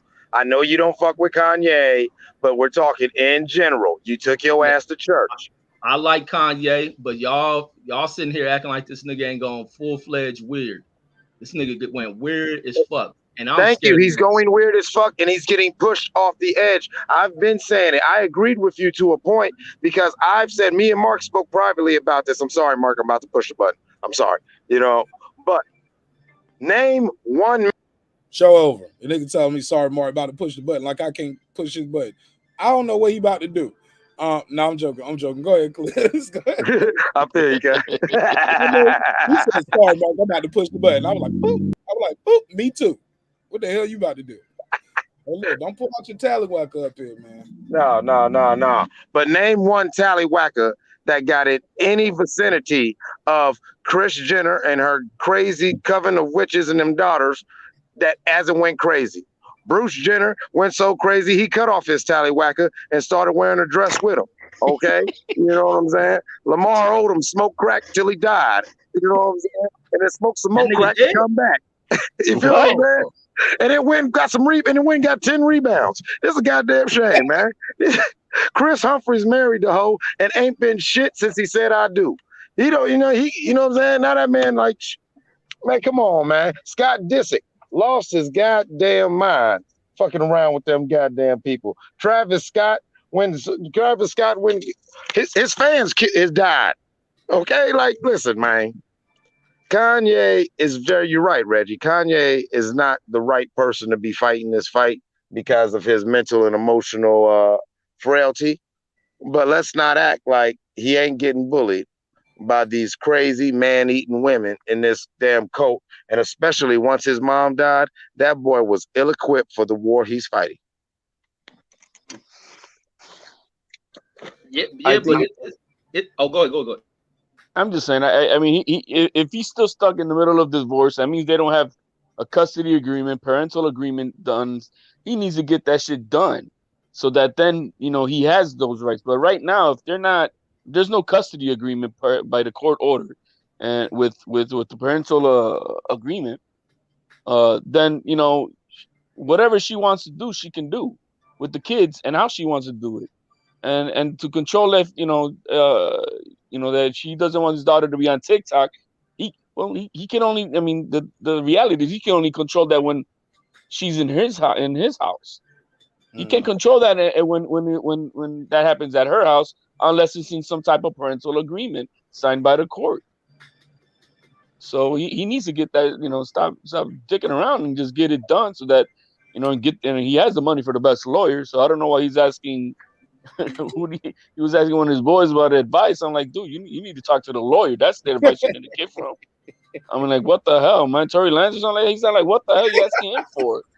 Tory Lanez out of all people. Yeah, that's funny as hell. That's like, what the hell's wrong with you? He learned how to shoot from Tory Lanez. That's what he plotted. So I mean, I understand where Reggie's coming from. He's like, yo, man, you're not acting right, man. You gotta.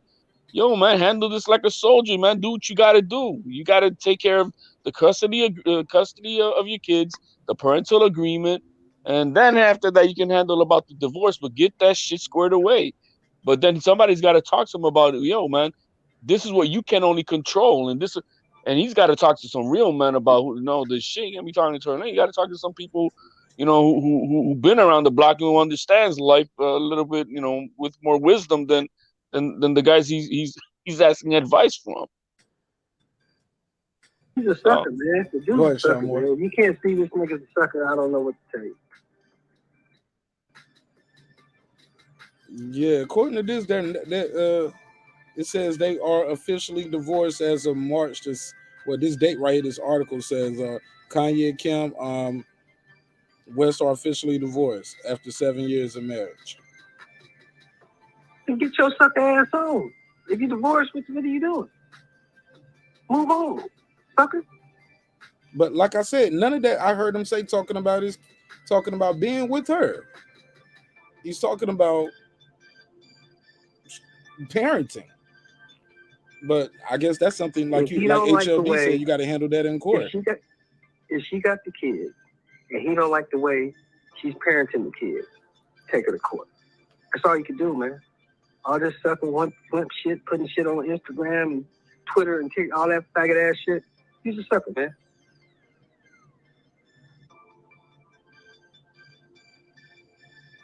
And the thing is, he can't control. Look, if she's not doing anything wrong, like, it's just that, hey, you don't like that she allows him, it's like, for example, if you have a child and you don't like him to play with video games, but when he goes over to mom's house and he plays video games, you can't be tripping about that, because that's not your house. That's not, when she's with, when the kids are with her, they're under her care, her custody, her rules. As long as it's following the parental agreement, there's nothing you can do, whether you like it or not. So he needs to learn how to deal with that.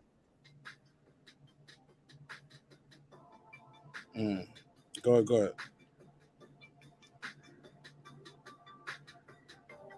ahead. I agree with a lot of what y'all saying, but we're not taking into account, and this ain't defending Kanye, that a lot of court procedures take time. They take time. I don't care if you got the best lawyer. Okay, the only way he could have that court case ex parte, that's the term for it, to be expedited. If they could have an ex parte custody hearing, was if one of the parents are in jail or dead. Or if they agree to all the terms as it is. No. If not, it'll play out. It'll be pre-trials.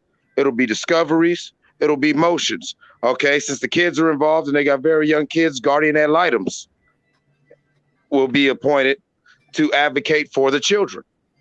I know this. I've gone through this. I've gone through this twice. Kanye's not going about it right, but also to the girl behind the mic's comment, there's obviously not no restraining order already involved, because he would have been violating it. We would have heard about it already. You're assuming on that one. Okay. If there was any already, there obviously is no legal whatever, because that's why Kim feels comfortable doing whatever she wants to do. You were right about that point, HLD. In America and in most Western societies, a man has no parental or reproductive rights whatsoever. So until you go through this process, yes, until that process is started, initiated, and completed, that woman has carte blanche to do whatever the hell she wants to with your children. That's what I'm saying. You gotta handle the custody. But it doesn't make it right. I handle my situation with my child. I can't hear you, show more. Hold on. Say it again, show more. What the hell does that have to do with him posting everything on social media like a broad, bro? What did I just say? He's not going about it right. Okay, go ahead. Yeah, that's the end of it, right there. He should be posting everything on social media like a woman. I get all that. He's not going about it right, but let's not act like let's not act like he is not being. This is the tactic, okay? This is a tactic. If you've seen this and dealt with this a million one times, what they do is they'll do these little things to get you to act like Kanye. Because next, what she's going to do is she's going to get the restraining order, or she's going to whatever. She'll gaslight him. She'll do them little things like, oh yeah, you could see the kid. Yeah, take him to the private jet. Oh no, he's not on the jet. She can do that all day. And actually, if he was calm enough, when he goes to the court, he could demonstrate these things. And that would give him actually an advantage in that custody battle, which is going to be an uphill battle. He's a man. All right, let's go, HLD. Well, yeah, if you can prove that your former spouse is what is called weaponizing the children, using them as a weapon as gaslighting, or just to get back at you at any point, yeah, that's abuse in itself. But him himself, he's got to know that that's happening and know how to control himself, because it could get him in hot water if he does something stupid, just like you said, trigger him to do something where then he's gonna pay the consequences because of it. And it's true that happens. Their spouses are evil enough to do that. They weaponize the children in a manner of and I'm not saying putting bad stuff in their mind, but saying, yeah, you're gonna see him this day. Oh no, that's not gonna happen. Like you said with the jet plane right now. So but as far as the custody stuff, I mean, I know I handle my custody way before I handle my divorce. I had that signed, sealed, and delivered before my divorce. I wanted that done now. That's what I did. I took care of that before my divorce in itself. So I'm just saying, I mean, I don't know, maybe it's different state by state, but if you can iron that out, you iron that out. I mean, who cares about the divorce? You got to take care of your kids first. The divorce don't mean shit if you got kids. Now, if you don't got kids, then yeah, the divorce is about separating all your stuff. But as far as when you got kids, that was my number one priority, was to make sure I had the custody agreement, parental agreement, stamped, signed, sealed, and delivered, and then we can handle the divorce. And that's how I did it. And even I want to say this in defense of Kim. I don't even think her thing is to keep these kids away from this dude. And I don't think that's the case. I think she wants to keep herself away from them ever being a thing. And he can't come to that realization. Like, his thing was he would never want their relationship to end in a marriage, but he did all the things to ruin this shit. and he thought he can bring it right towards the edge of that cliff, and then to try to go in and save it. And he was too loose with his grip and unable to hold it, and she fell over that edge. And that's the thing that bothers Kanye, is he has to come to realization that he has lost his girl that he thought he can do without. And the minute she was gone is the minute he realized how much he wanted and needed her, when he really doesn't need her. There's other people that are out there. You have gotten the kids up out of her. And mostly that's what a true father will want out of a woman. You get the kids, it's whatever. We can move on. You do what you're going to do. She's a very attractive woman. She's going to always be able to move on. She's going to always be able to find other shit. You just got to get up over it. And that's just the case. It's the case with a lot of women. A woman get out of a relationship, if she looking to get knocked down, she going to always be able to get that shit. She going to look, and Kim is a master in finding suckers. If she looking for a sucker motherfucker, she can run over, but she already found that person. And I mean, Kanye done ruined this chick.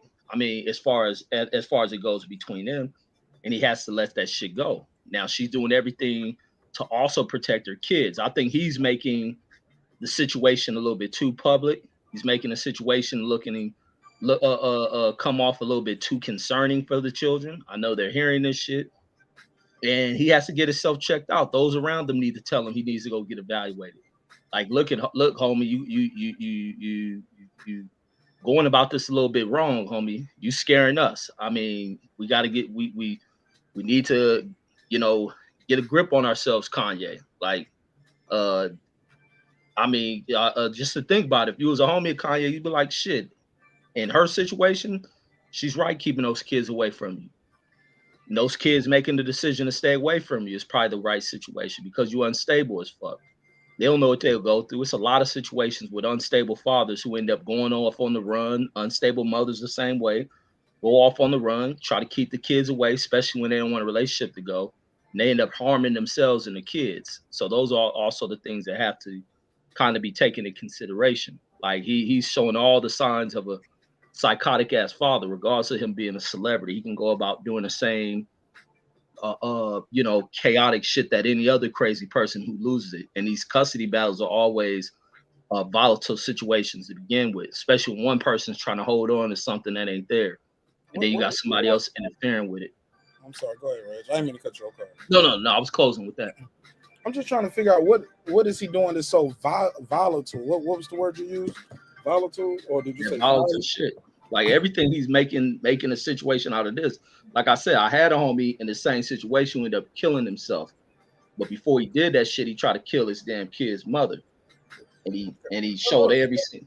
Yeah, go ahead. But you remember Tyrese was on the internet doing it. People made memes and laughed at him, but I didn't hear people say, and he was crying, talking about how much money you spend in child support, and he was like, "What more?" And I can't see my kid. What more do you want from me? The judge ended up granting him that custody shit he was looking for, and he got those payments right. Like, nobody was saying he was talking about her. I don't see what Kanye is talking about. Like, he's on camera praying. He's talking about seeing his kids. I'm just trying to be fair. I'm trying to keep it balanced. Look, I think I'm probably the only one up here that didn't say call the woman a hoe. So I'm just trying to be fair on both sides. I didn't call her a hoe. He's going so I violent. didn't call her a hoe. I just said she like to get fucked a lot. Okay, stuff like that. Or I called her a witch. Okay, and we say, well, you know what you were saying. You didn't call her a hoe. She is a hoe. What are you talking about, bro? Well, look, when he married that woman and had 4 babies with her. They was married for 7 years, and I ain't gonna lie. When she was with him, I thought she was with him. I thought she was down for the nigga. I thought she was there. Look, even at the Sunday service, I mean, when they were supposed to be getting divorced. Everywhere he went, I was still seeing her there. What was that about? Right, he had her dressed like she was in Al Qaeda and shit.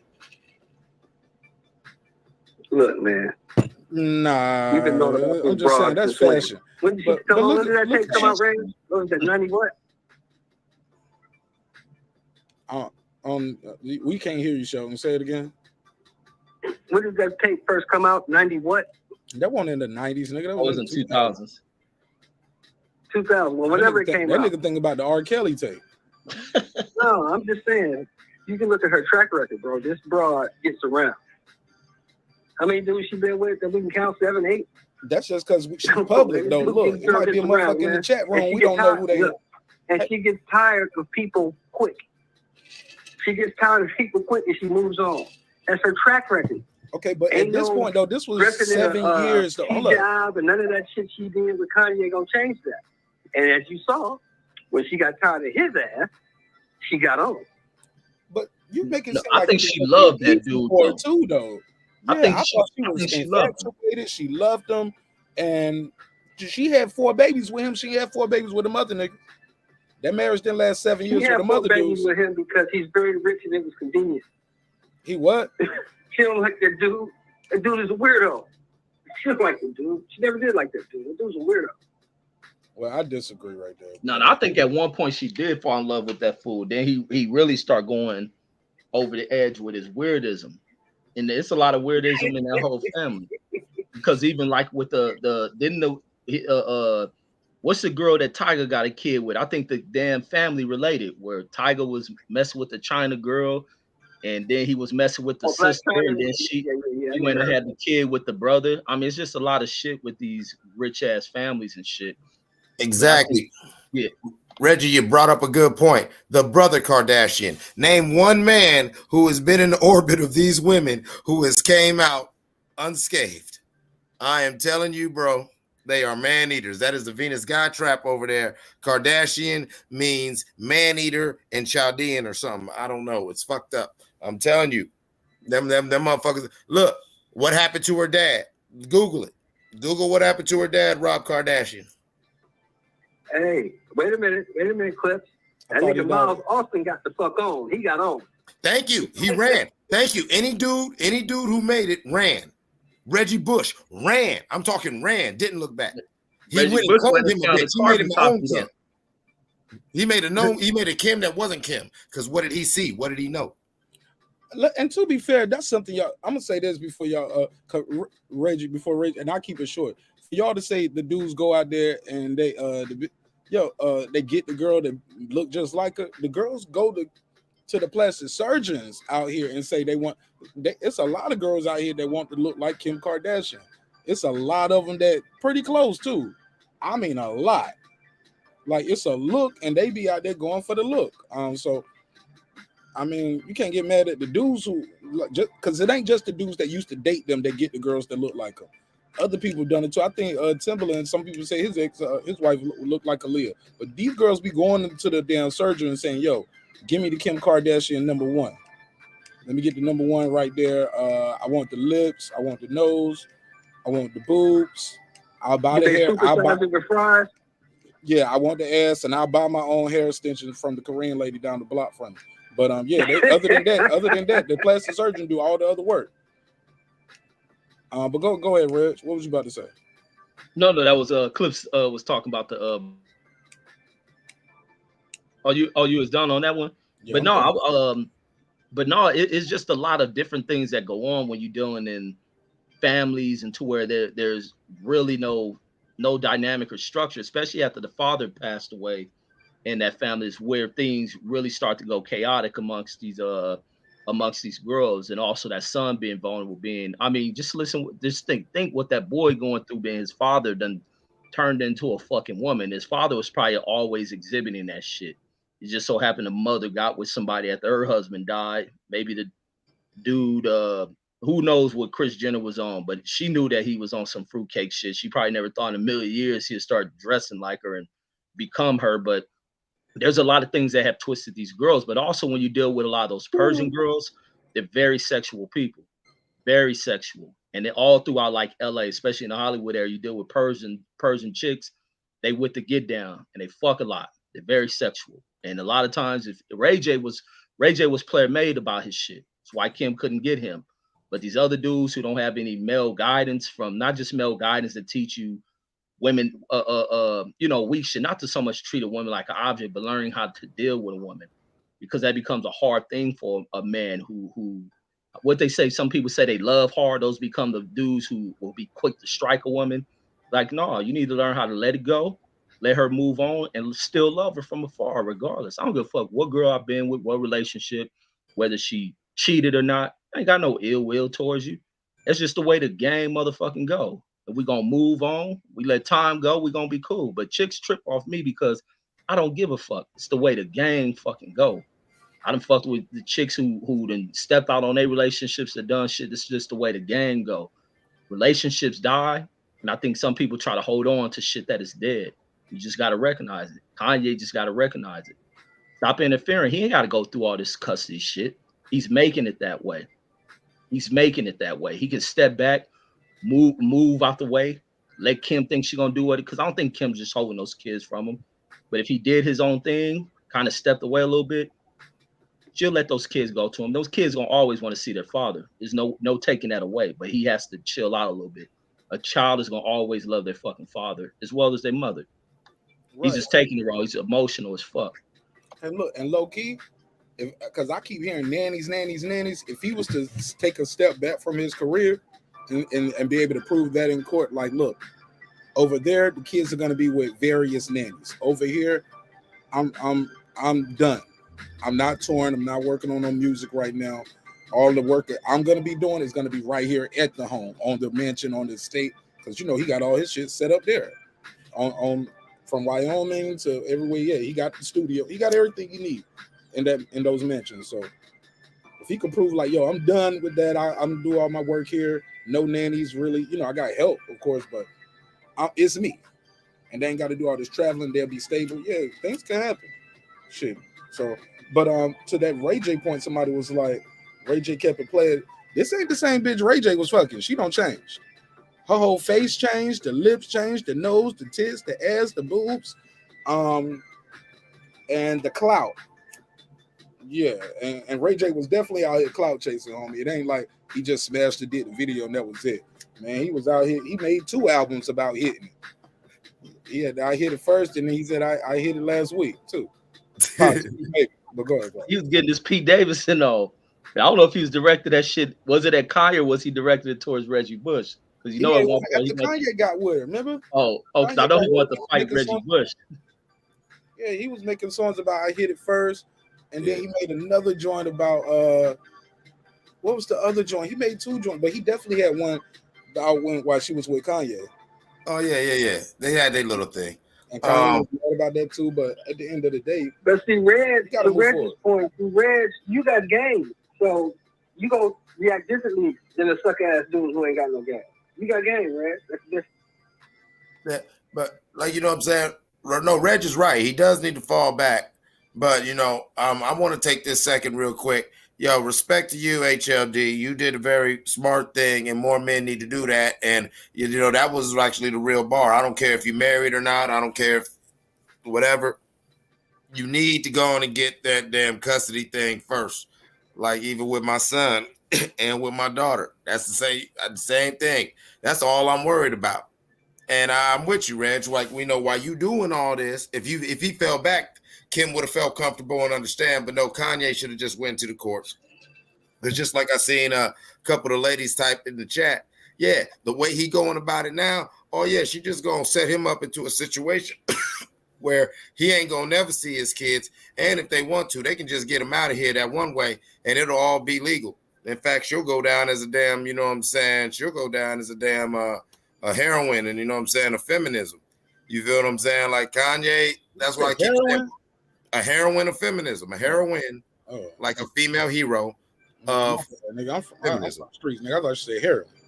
Nah, man, no, you know what I'm saying? But shit, looking at Pete Davidson, she probably do got some heroin, and that's why he like her. You know what I'm saying? But no, real seriously though, I see a couple things that he might like.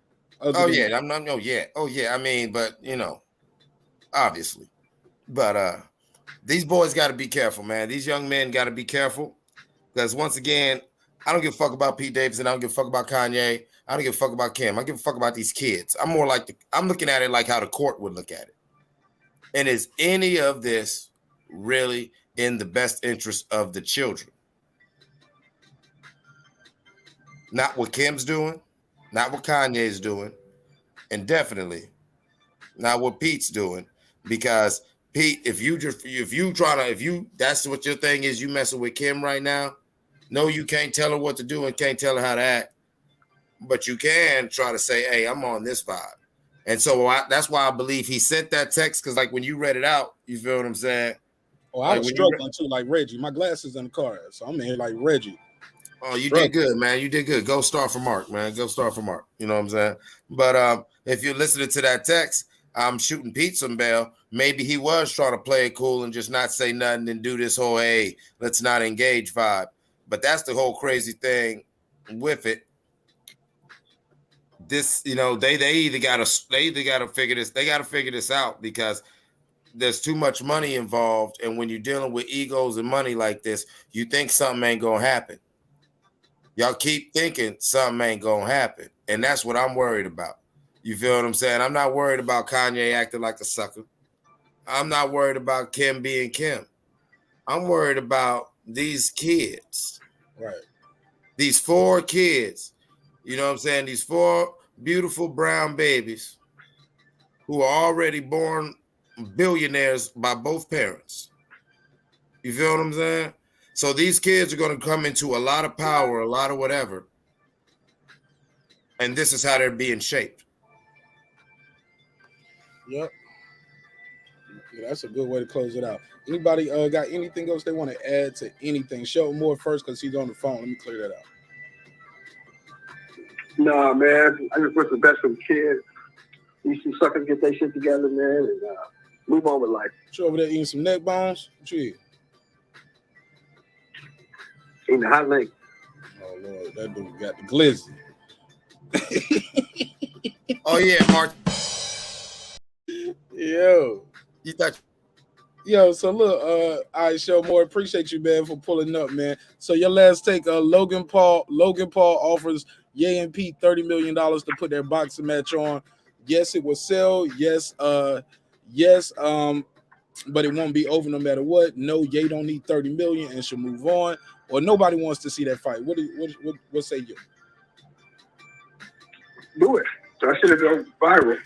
All right, so you pick A. You pick yes, it will sell. All right, cool. All right, thank you so much for calling this show, more. I'm trying to close it down. All right, brother. God bless. Thanks for your time and energy, bro. Appreciate it. Go ahead, Clips. What was you trying to say? You was trying to talk over me, nigga. I wasn't trying to talk over you. I didn't know you was going to hit that. I already know you was going with it, but I was going to let you. I'm going to leave it alone. Since you know what I'm going with it, I'm going to leave it alone then. You thought you was funny. That was a funny video. You a funny guy. You said it. I just added you a funny guy. I love you, though. I love you, man. I added that extra shit to it, man. Like, that motherfucker was describing that hot dog. You gotta do my guy like that, man. He dirty, man. He dirty. You feel me? I'm gonna tell you the crazy part is I probably talked to Clips an hour after the show that night, and we was chopping up doing episodes. That hot dog, the hot dog lady story he told was probably about like 7 minutes long. You got it down to 30 seconds. I used 30 seconds. Ain't shit. I only used 30 seconds, and then I was like, yeah, that's it. I edited the other part, and I got that part loaded up too. But I was like, don't nobody want to hear that. Yo, I tuned in thinking I was gonna hear some crazy hot dogs, the story from Eclipse. Pulled that shit out. I was like, oh hell no. And it was over. Just like that. Because I know Eclipse be putting out some stories, right? So I thought it was gonna be story time thing or something. It was a good story. It was a good story. But that first 30 seconds, I was like, this is a good YouTube short right here. Let me do some editing work on this. Let me put this together. Set me all the way up for failure. I love you though, bro. It's cool. Too, bro. It's all good. Hey man, give me your final take, HLD, on any and everything we talked about from whether we had a couple topics on the docket. Let me put the main banner back up so you'll know what I mean when I say these things. Bam. Give me your final take on everything. Phone lines closed too. From Ortiz fight Mckinson this weekend. Do we care? The Who's a Hall of Fame segment. Also, what's taking so long with the Cambosis decision? And Kanye, Pete Davidson again offered $30 million from Jake Paul. Give me your final thoughts on everything. Real quick, I was taking Cambosis so long. I think we just got to be patient till about the end of the month. I think once we hit April, if something doesn't happen, I think it's definitely a call for calling on man and what we're gonna, what's gonna happen, because you're only 8 weeks away from the fight date. How Hall of Famer. Well, I think we all know that the criteria has changed. You know, most of these guys would not even be considered Hall of Famer 35 years ago, but it is what it is. Kanye was, taking 30 million. He don't need that noise. He just needs to handle his business, man, move out his way and move on with his life. And that's about it. As far as, You miss some titties, man. Nah, man, that woman is not the same woman that was with Ray J, bro. You ever seen that woman in the beach with that diaper booty, bro? She looked nasty, man. I'm gonna just say it as it is. She ain't the same woman. That woman look nasty now, man. That's got an ass reduction too. No, that woman is all jacked up, man. That's Frankenstein right now, man. I don't get it. Back then maybe, but not now. Okay. Fair enough. And Ortiz, Mckinson this weekend. You care about it's hey, look, I'm gonna watch it because I wanna watch my top prospect at 147. And but is it gonna be a great fight? And I don't think so. The guy is undefeated, so you can never count anybody out. 2 knockouts. Yeah, I know. I mean, but he's undefeated, man. So I mean, it is what it is. I'm not gonna count anybody out. I mean, if Ortiz takes him lightly, then we'll see. If he's serious about his craft, we're gonna make sure we're gonna see that on Saturday. So, that's the way I look at it. But is it an impressive thing? No. But I just want to see where my guy is at on Saturday. All right. Well, thank you so much, man. You got anything you want to plug and promote before I let you go, my brother? No, my man. Thank you for having me on the panel, everybody. Hey, God bless. Thank you very much, Marq. Like always, man. Much love. Man, you killed it tonight, man. Thank you so much for riding out with me, man. You was a hell of a co-pilot. Provided good content and kept your cool under some heavy fire at one point. I tried, man. God bless everybody. All right, yeah. They was saying my boy HLD was trolling. I was like, that nigga ain't no troll. That's my guy. What you mean? Go ahead, Reggie. Give me anything you want to say about everything we talked about. Put the banner back up so you'll know all the topics. What's taking so long with the Cambosis thing? We kind of got into a big situation because I was like, I don't even think it's fair to Cambosis to ask him to fight in June. We should be moving past. To asking Loma to fight in June. We should be past that Loma conversation. Loma is busy fighting Putin. You feel me? And we had this game going. Who's a Hall of Famer? Ortiz is fighting this Saturday, and it seems like don't nobody really care about this fight. And the last topic, of course, was Pete Davidson and Jake Paul offer for him, Kanye and Pete to fight for $30 million. Give me your final thoughts. Yeah, on that one, man, I think I heard from on Blue Blood, he had where Bill Haney was supposed to come on. He called him and was saying that that they are moving forward with the Cambosis fight. That Bob Arum called DeBella, told him that Lomachenko is off the board because of the conflict going on out there. When was that? Today? Yeah, this was today. And so that they're in negotiations moving forward with that. The holdup is DeBella. So they seem to be, they sounded happy about that shit. So looks like that's where they're gonna go. Anything other than that is uncivilized. The Hall of Fame thing, the names you're putting on there, I agree that most of those fighters are Hall of Fame fighters. Keith Thurman, even with me trying to hate on Keith Thurman, I think Keith has probably done a lot, but he's also done a lot to damage himself. To where I don't think I think he won't be at first ballot based on some of the really the one avoided fight. Well, really two of them that he should have taken. He should have been the fought Bud. He should have been the fought Errol Spence, and he created situations to stay away from those damn fights.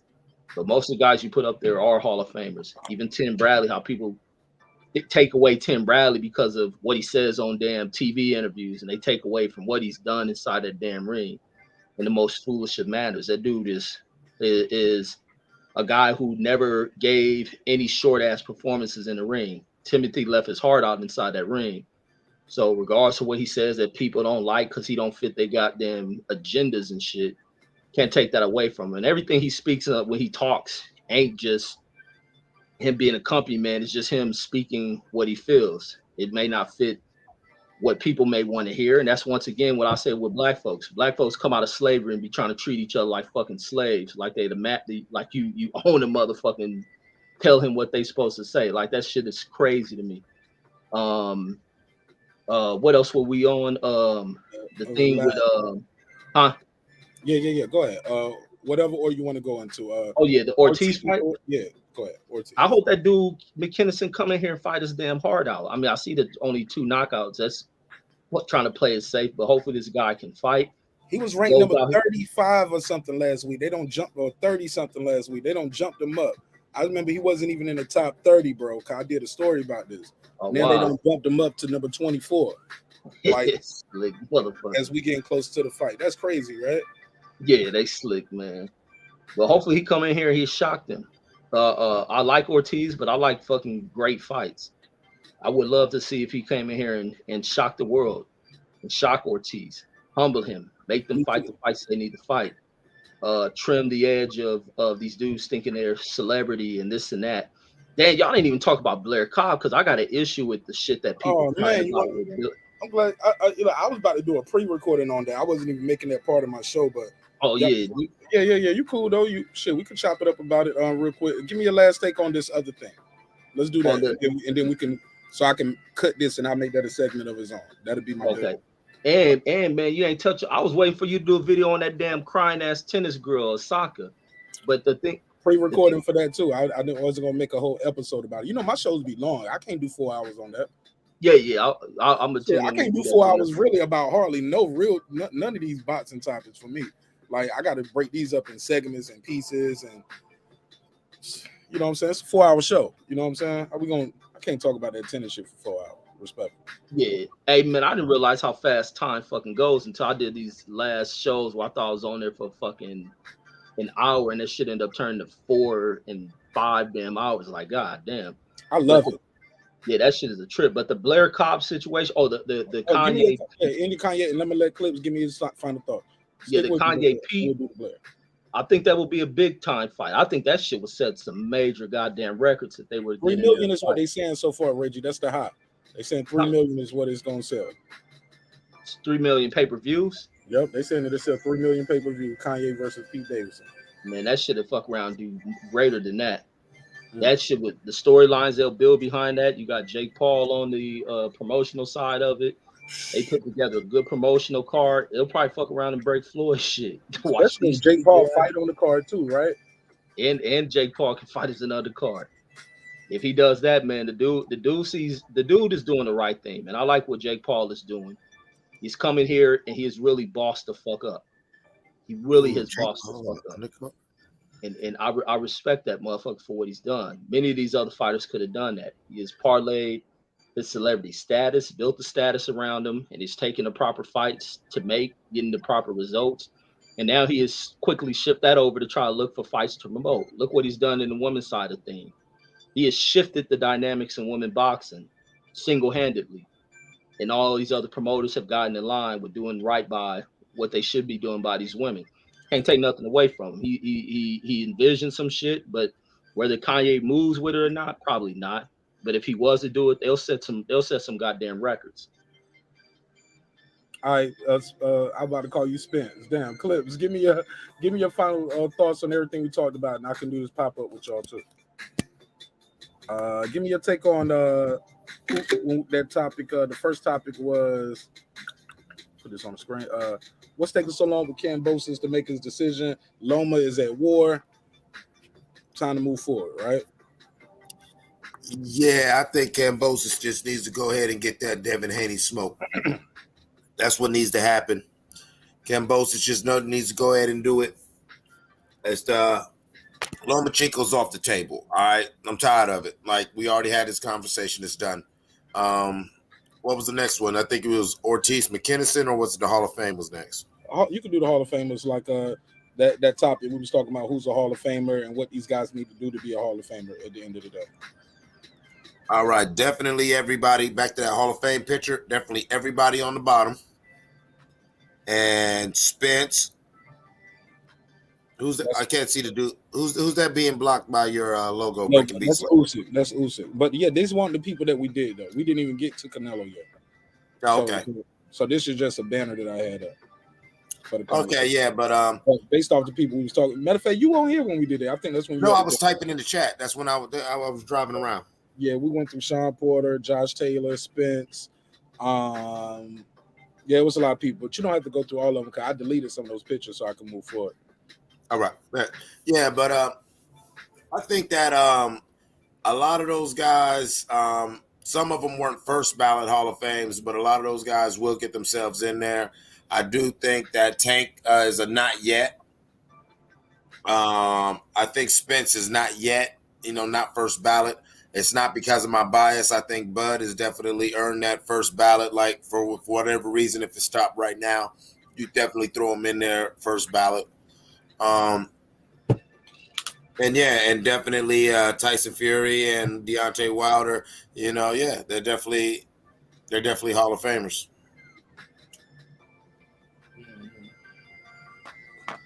And as far as the Ortiz Mckinson, yeah. All right, let's go, Mckinson. May the boxing gods punish you, Ortiz. Thank you, bro. Thank you, bro, for riding with me on this. Thank you, man. I'm with it. I'm with it. I'm here for it. I want to hear that. I don't want to hear this, Mckinson. 12-2. Oh wait, he just working on his southpaw style. Nigga, do that shit in the gym. Don't put this on the zone card that I'm paying $30 a month for. Come on, bro. No, I don't know. That's not fair to me as a consumer. Fuck out of here. I ain't here for it, but I'm gonna watch it because I'm already paying for it. I've already paid. But shit like this is what's gonna make me cancel my DAZN membership, though. I'll pick that up next time Canelo fight. How about that? Or just buy the pay-per-view. But matter of fact, moving too fast. Last thought on this Pete Davidson, Kanye West drama with Kim Kardashian. Jake Paul don't stepped in, MVP promotion. Say, yo, we got $60 million for both of y'all, or $30 million a piece, and we're gonna give you upwards on the pay-per-view. Wow, that's major. Major for Pete. It ain't that big for Kanye, but yeah. Right now, there's only $1 for one. Yeah, that's still big money, man. And you get to beat up a nigga, or you could get beat up though. That's the crazy part.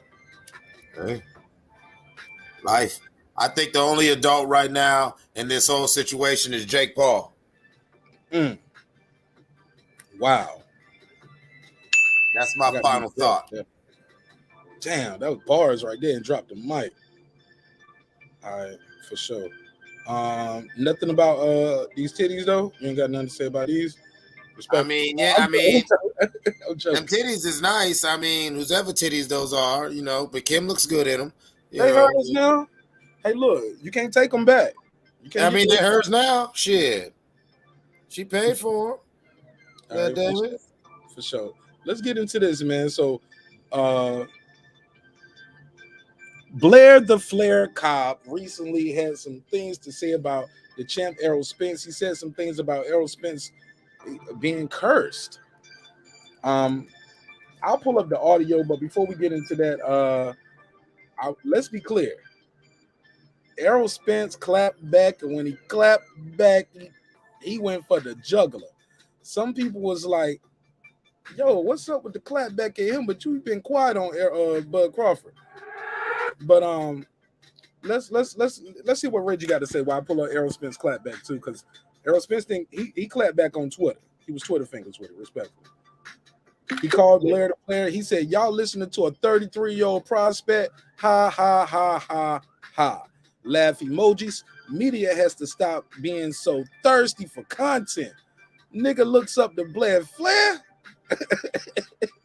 All right, let me put that on the screen while we pulling that up. Let's be clear. And Blair Flair is fighting as the co-main event for Virgil Ortiz. Virgil Ortiz could have been fighting Blair the Flair. I would have respected that. They both welterweights, right? Set that up.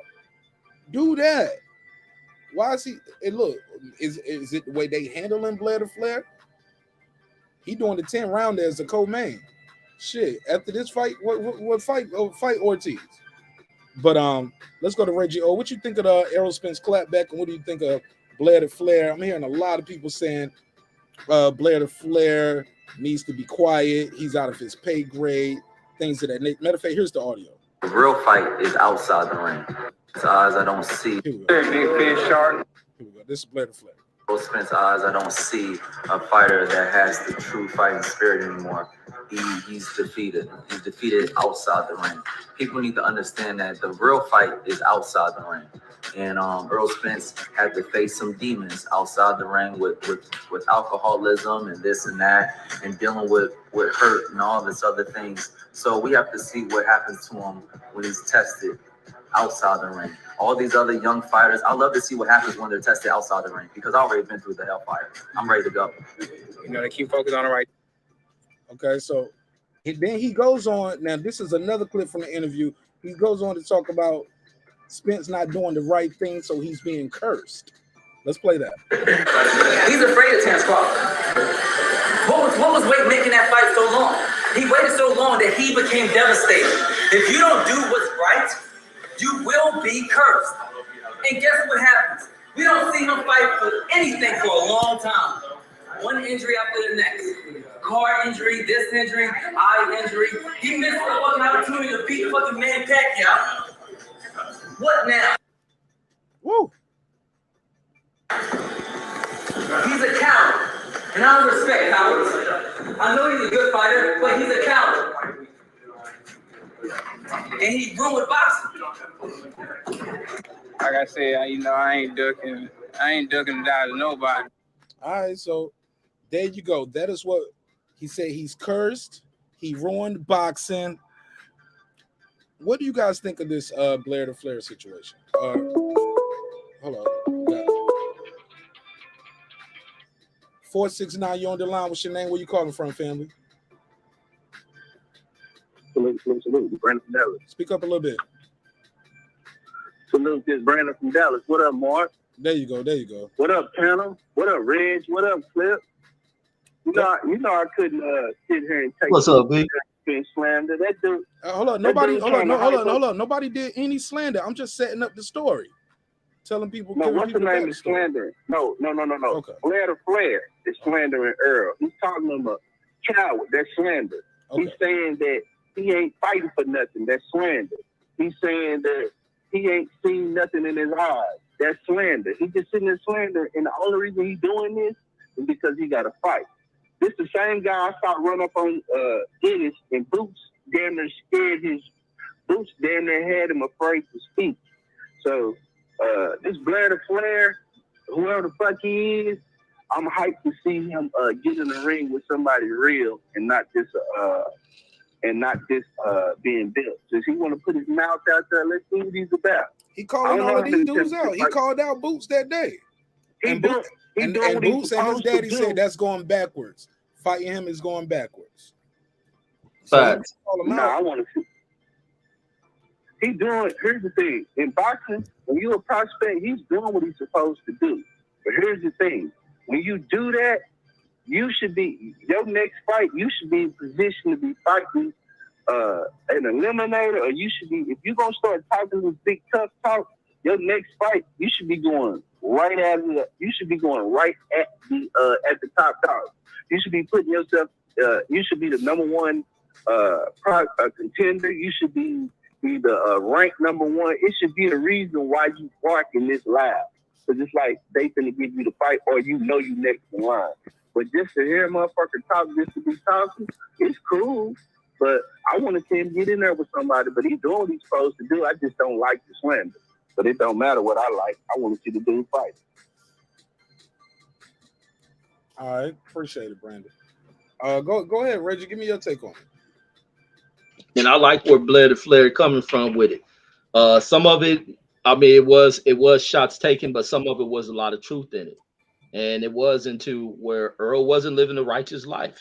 And the same people who crying about Blair making the comments, I don't know why it's hard for not to. I don't want to be called this nigga Blair to Flair, but Blair Cobb making the statements about y'all call another nigga Boots.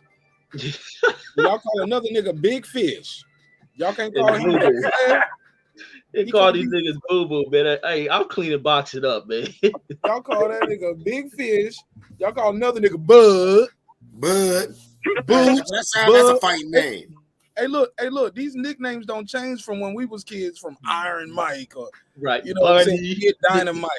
The greatest. Y'all would call it, y'all would call another nigga Sugar. Sugar. Come on, Reggie, leave his nickname alone.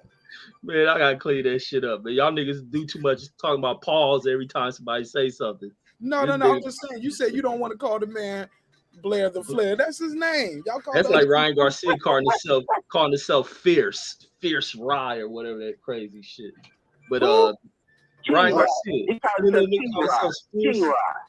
That nigga called himself fierce. That nigga's calling himself fierce Rye. Yo, man, nigga had for real. I'm for real. Then they had a YouTube channel called Fierce Talk. For sure, but go ahead, Reg. But yeah, but no, he's saying all the things that he's supposed to say. That's why it was tripping me out that people were on here mad that he's calling out their favorite fighter. He's doing what the fuck he's supposed to do. This is boxing. A fighter has to push and promote themselves. It ain't no such thing as promoters anymore in the sport of boxing. You just got people with labels who hold the title of being promoters, but they don't promote shit. And you need fighters like Blair that get out there and they do the self-promotion. It has to be done. You have to call out the names. You have to get yourself in position. Now, on the other side of sport, which people talk is what's kicking boxing ass, when you talk about the UFC or MMA, you get fighters who aren't even thought of or probably in position unless they start, raising up a loud enough ruckus and calling out for shit, getting themselves in position, then they get the earning fights. And that's what Blair is doing. Now Blair has to back it up, but it ain't for fans to say, what has he done? It's going backwards. Don't nobody even know him. Man, what has he done? Who has he fought? Who he signed with? Oh, look how this nigga dressed. Oh, this nigga look like Prince. This nigga look like Ice-T. No, this nigga look like he fights. Get him in the ring, make the fights. It's simple as that. But that's my thoughts on it. People in this new age of boxing destroy this new age of boxing. What has this new age of boxing fucked up in a way that it's fucked up. And people cry and point blame to shit that the blame doesn't go anywhere. They blame Floyd for this and that. Floyd ain't for the blame of that shit. They would have followed the path that Floyd took. Boxing would be in a higher elevation than these people have sunk it into. And it ain't just the damn fighters. It's a lot of these crybaby ass fucking fans. But that's my thoughts on this one. Go ahead, Clips. What's your take on Blair the Flair giving Errol Spence a piece of his mind? I want to go ahead and I want to congratulate Mr. B. Cobb for speaking some truth. I don't think he was wrong. He said the boy pussy, and I said last time I seen him, I heard him say meow. Listen,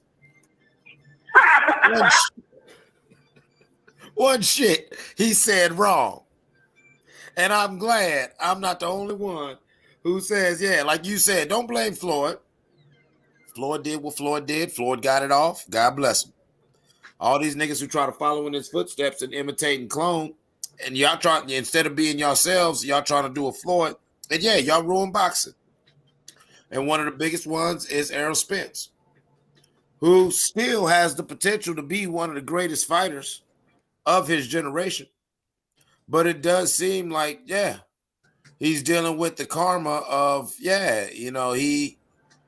he wasn't taking this seriously, and with the ducking and dodging and trying to chase the money, it's like, man, if he would have just walked through door number 2, man, imagine how we would have got that Spence Crawford fight when it was supposed to happen. What was that? Let's just say 2.5 years ago.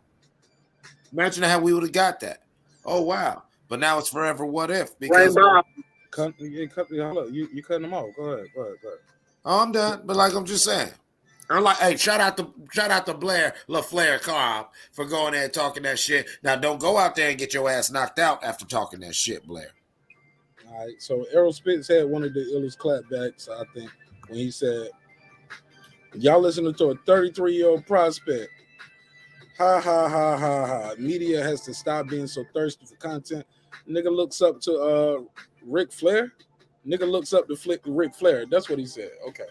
I said Blair the Flair earlier. So you said nigga looks up to Ric Flair. At the end of, come on, man. I like I said, man, I think he's doing what he's supposed to do. I disagree with where he need to stay in the prospect's place. Kick his ass. If he don't supposed to be there, kick his ass. I mean, why not? Why not? He talking shit. trying to get his name out there and fight him. What about the other people, like who's not Errol Spence? They won't fight him neither. I mean, if Virgil Ortiz can fight Mckinson, Boots Ennis can fight Blair the Flair. Why not? It ain't going backwards. To me, that shit seemed like a parallel move. I get it. He's not ranked like that, but you know what? People will pay to see that. I mean, they paid to see him just destroy Delorme in a minute and a half. He had Delorme out of there. Fight this young kid. Instead of somebody like Delorme where all we can match Boots is did he knock him out faster than the other people knocked him out? You get what I'm saying? Like, come on. So, yeah, I kind of disagree with some of the hate that the kid is getting. Like, because a lot of shit they saying ain't got nothing to do with bots, ain't got nothing to do with a skill. Somebody told me in the chat, he beat Boots in the amateurs. So, because I'm not familiar with him in the amateurs. So, how about that? That's interesting. That's an interesting take as well. Reggie, what's this story with the tennis star you was telling me about? Now, I see somebody made her cry after she lost her match to Veronica Kordamadov. This is what she had to say.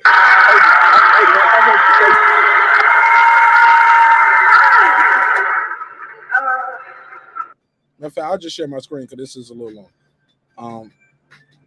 It's about a minute and 30 seconds. So I want y'all to see this. Let me share the screen. And it's on Twitter, so I think I can share it.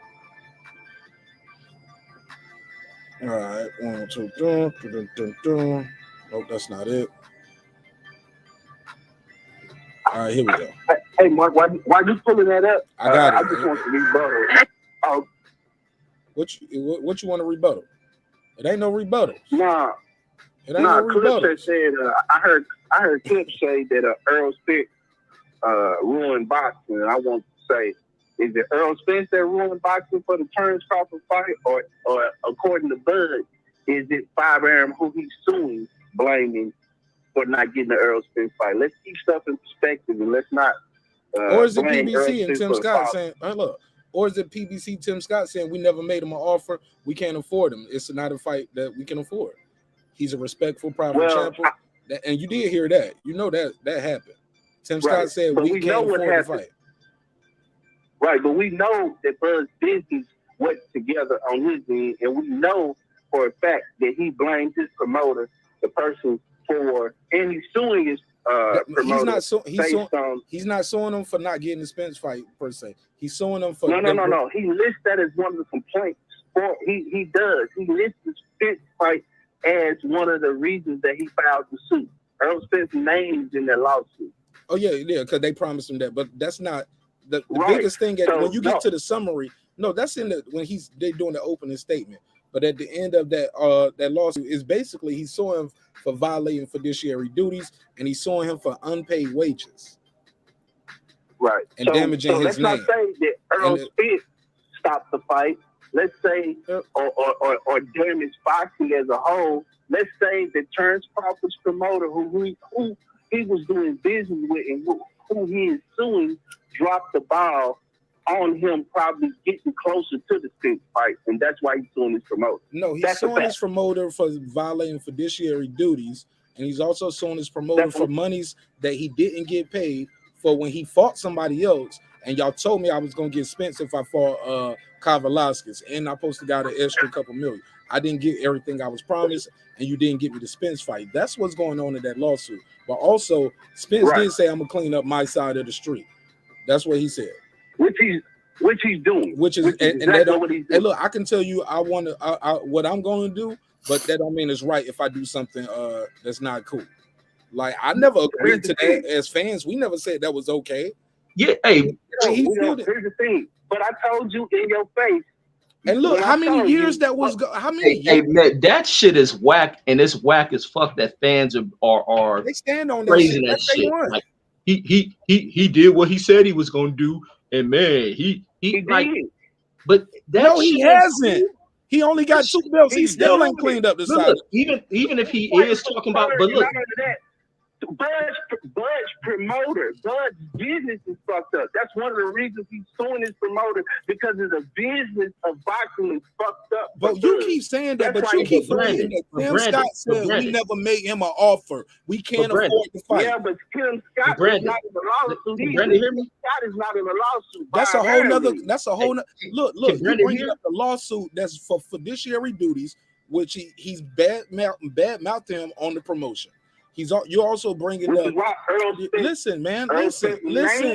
Listen. But at the end of the day, him saying, "Yo, I'm my own boss."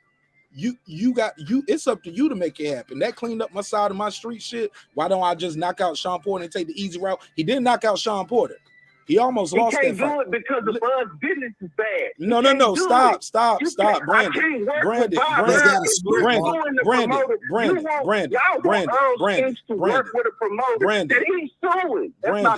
Brandon, you talk. No, he's suing him now that he's not with him. Brandon, he's suing them because he didn't get the fight. No, he didn't get paid all the monies for a fight he was supposed to be taking, as in you fight him and then we'll set up the Spence fight. You got to fight Cobb. He's suing him for wages. Okay. He's suing him. Brandon, no, let me finish. And then you can ask anything you want to ask. But Brandon, the biggest thing is this though. Tim Scott, PBC said we never made an offer. It's not a fight we can afford. All that. Well, his business ain't. Tim Scott is saying we can't afford it. He said we can't make it because the fans gonna steal the fight. That's what Tim Scott said. And this was before the lawsuit. This was before Terrence was it wasn't. It wasn't before the lawsuit. But let's say he left PBC, but he hadn't started the lawsuit yet. Okay, that's fine. Mark. What you asking Errol Spence to do is go do business with someone, or previously do business with someone that Bud is suing and saying that treating him nobody bad. Ain't talking about him doing no business with Top right now. Nobody's asking Spence to do why business. did you want? Well, why do y'all want? Why you keep blaming just like Clips? Oh, it's Errol Spence fault. Boxing is like it is. I didn't say that. I never said that. No, I said just like Clips. I said like Clips said. Why would he say that? Well, he's right here. He can speak for himself. I didn't say that. But you talking to me, but you telling me like y'all said, and I didn't say that. But what I do say is this: he has held up this division. He has held up this division.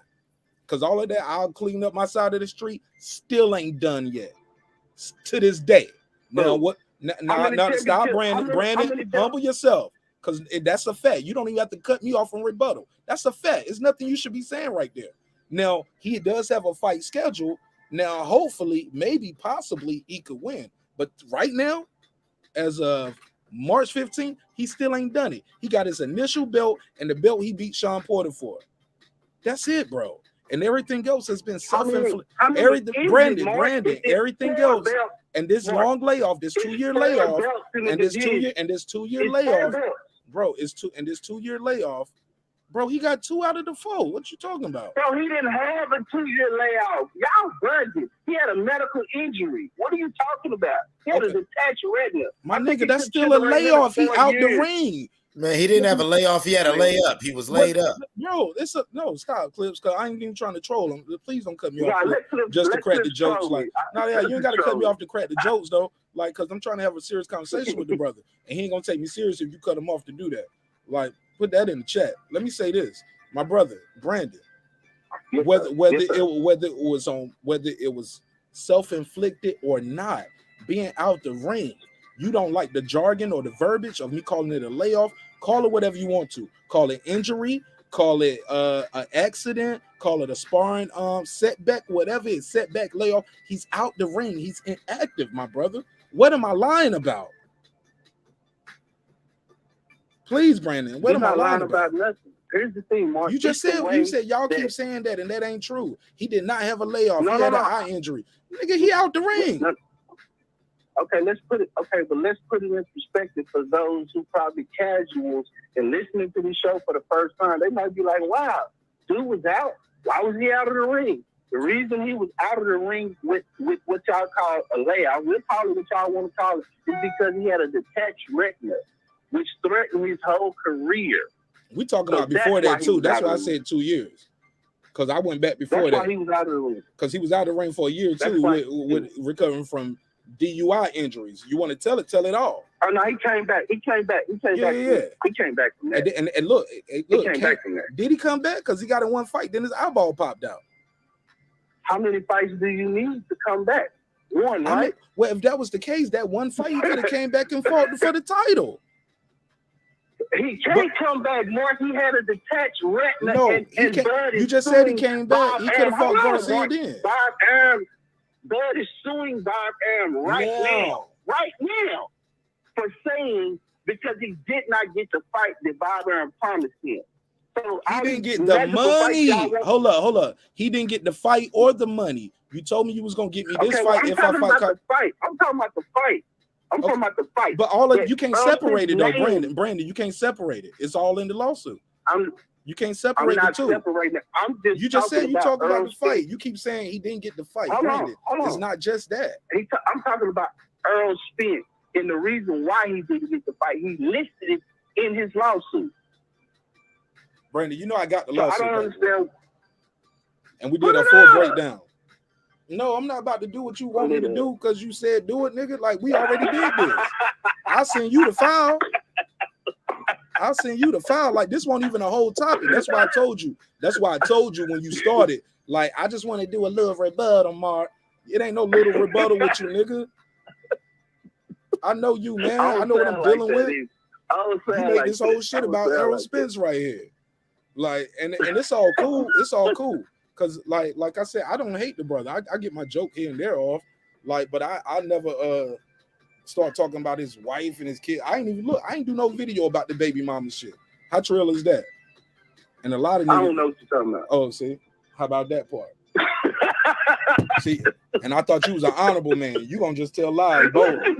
What you want me to say? I ain't never clicked on that stuff. Oh, but you know what I'm talking about. So I don't know what you're talking about. I'm not aware. What happened with the baby mama? You didn't know about Lauryn Hill that night neither, and you spoke about that. Shout out to Lady Shannon. Shout out to Lady Shannon. Never let me make it out for that, man. Man, I miss Lady Shannon. Y'all was wrong about Fantasia too. Shout out to my girl Tasia. But go ahead, Clip. Go ahead. Let me let Reggie get in on this. But Reggie, they keep holding on. Errol doing what he said he gonna do. If I tell you I'm gonna rob your house and you come in your house, your TV missing, y'all gonna be like, well, at least he told me he was gonna do it. Hey man, I know where to go look, man. Fuck out of here, man. Yeah, I think that shit whack. I'm gonna go play duck goose, and then I do it. Oh my god, he is so real. He played duck goose. Not saying that's what Errol is doing, is ducking folks, but the fact that people are highlighting that he's doing what he said he was gonna do. F all that. The other guy's older too, Reggie. So, but nobody say he's trying to age him out. Exactly. And it's like F that. It ain't about he going to fight this fight. He say he gonna do that. And a lot of people buy off into these agendas and start reciting that shit without taking a moment. Like, man, fuck all that. What he said he gonna do, because what he said he was gonna do was kind of lame. You should be fighting this motherfucker that you need to fight, because when you don't fight these people, you get shit that we're getting that's happening. And we seen it all throughout the sport of boxing. You don't fight this guy, this shit happens. You don't fight this guy loses. You don't fight this guy, they lose the title or some other shit that happens. Like, boxing will punish you. And that's the thing with the crazy ass dude Blair talking about, is that the curse type thing. That's what he means. A lot of people taking it verbatim because they're just overboard fangirls of these damn fighters. You got to fight these goddamn people, get the fights out here, and stop all this. He did what he said he was going to do. He said he wasn't going to fight him. He was going to take the easy route. The easy route, man. Now we got to praise people taking the easy route because we like this guy. I mean, these people, like I say, on this YouTube shit, people done got lame as fuck. A lot of people done got lame as fuck who claim to like this boxing shit. They have turned this shit into what was hated about HBO. A lot of these fans is trash. They full of shit. They bullshit. And I think they have put too much emphasis on particular fighters rather than the sport and holding the standard. As certain fighters think they can go about avoiding shit because they think they got fans behind them. None of these fighters are that big of a star. And Jake Paul shows all these motherfuckers that they can live in the delusion of thinking they fans with these damn internet link stealing ass fans, because they'll have you walking into these mirages of celebrity where you thinking you this and that, you're gonna get a pay-per-view event, only find out 50,000 people ordered your shit because the rest of these so-called fans is fucking pulling internet links to watch your shit. Like, I mean, these fighters gotta wake the fuck up. Make the fights that casuals want to see. Not so much of these wannabe fans of yours who claim to be fans and only fans because you may have interviewed with somebody or somebody says they know you and this and that shit. Get the motherfucking fighting. All this other shit, these fans trying to make the excuses like you didn't. You said you was gonna do this and you did it. Oh man, you the realest because you did it. Like hell no. But that's my thoughts on it, man. Salute my brother DB out there. DB, what up, though? Go ahead, Clips. Yeah, I really, how's the saying go, y'all? And not just in boxing. When you cheat the sport, you cheat yourself. Thank you, Reggie. I mean, you could be an Errol Spence fan all you want to, but that's just how this thing works. All right. When the path is laid for you and you were called to destiny, you're supposed to walk that path. So when you take your detours, trying to go the easy route or trying to circumnavigate certain obstacles, that, facing that was probably the best thing, because that would have cemented your legend.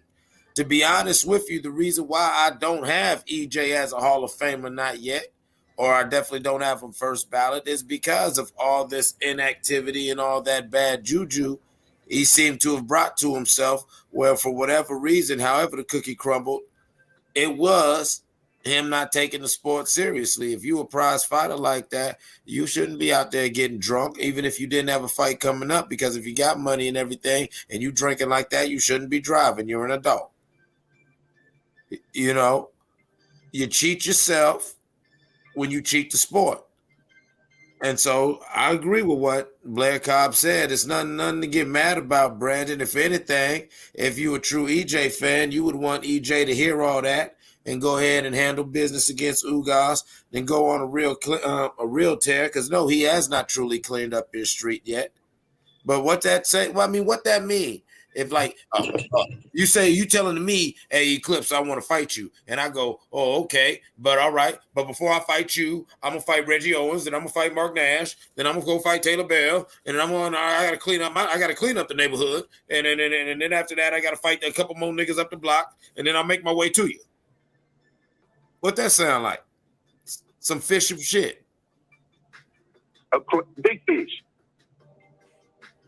And you standing on that like that's hard. Hey, wow. Man, what you want me to do, Clips?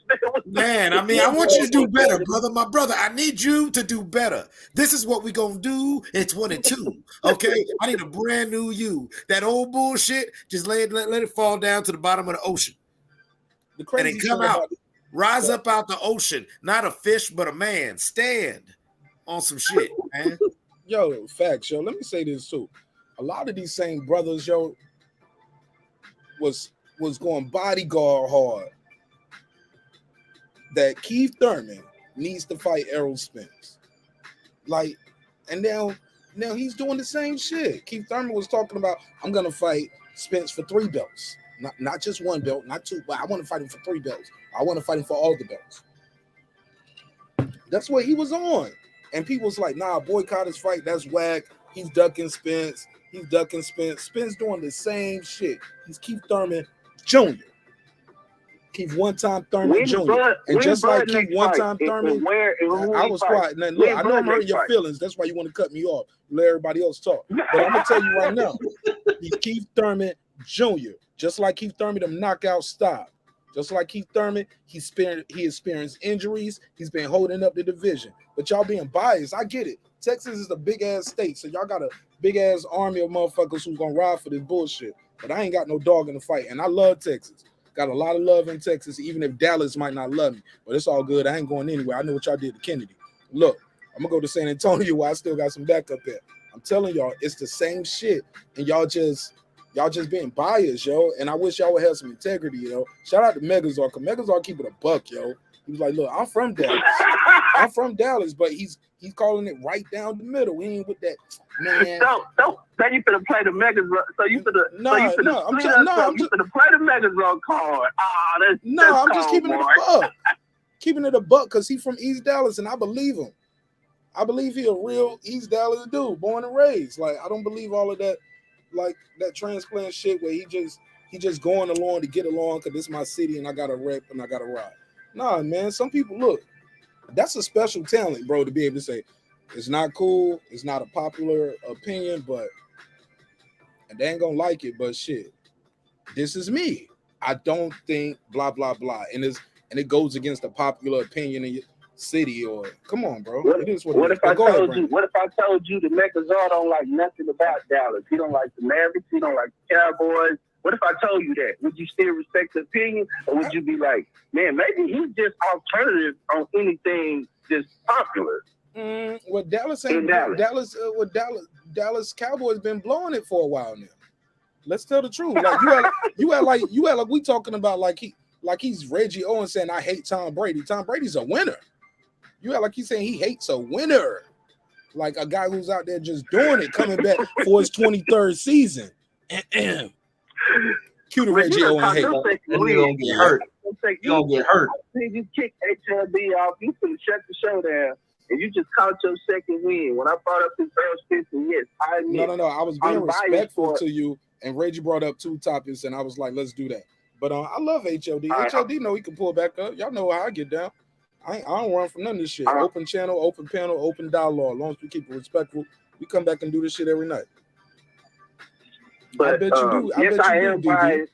DB said I I am hate Tom biased. Brady. Just like you biased when you have on that ugly turns Crawford hat and that ugly turns Crawford gear. It's the same bias. I will say this. Say that again. Fighters. It's a what?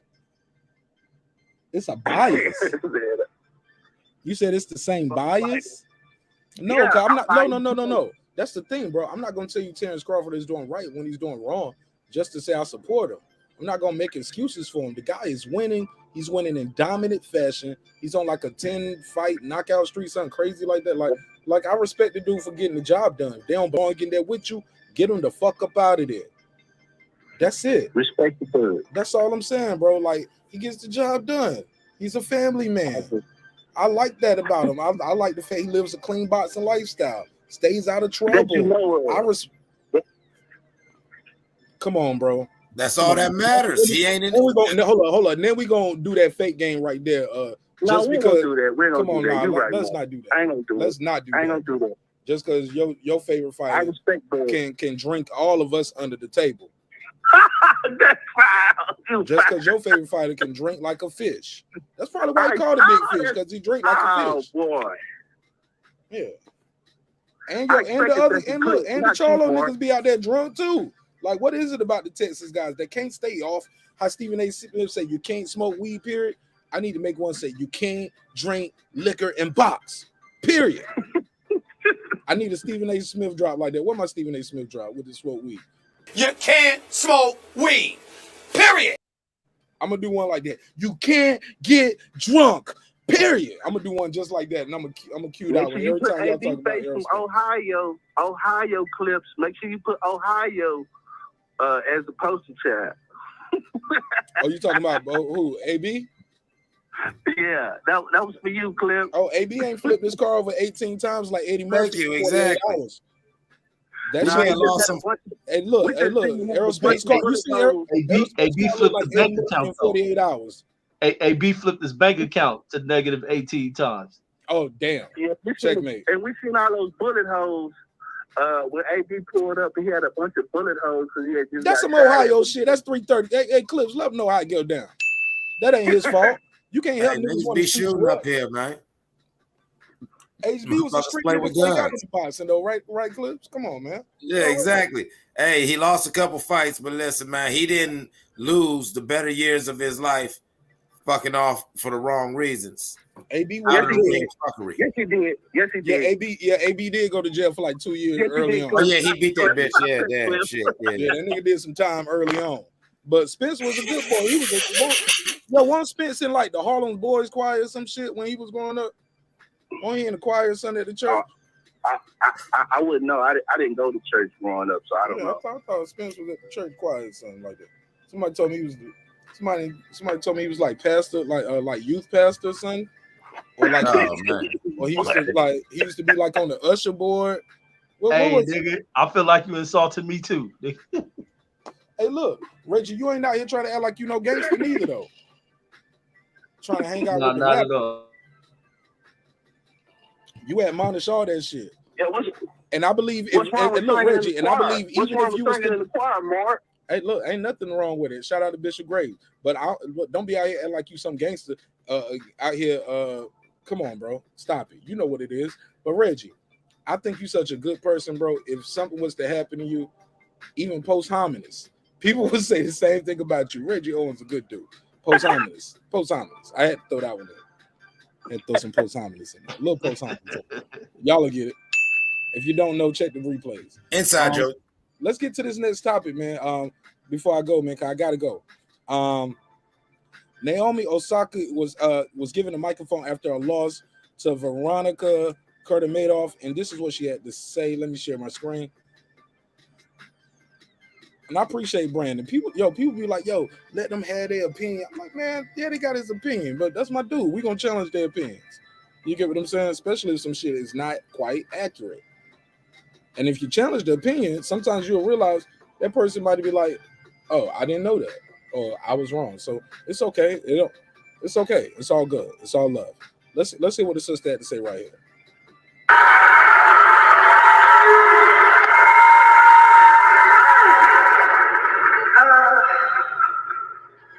I just wanted to say thank you.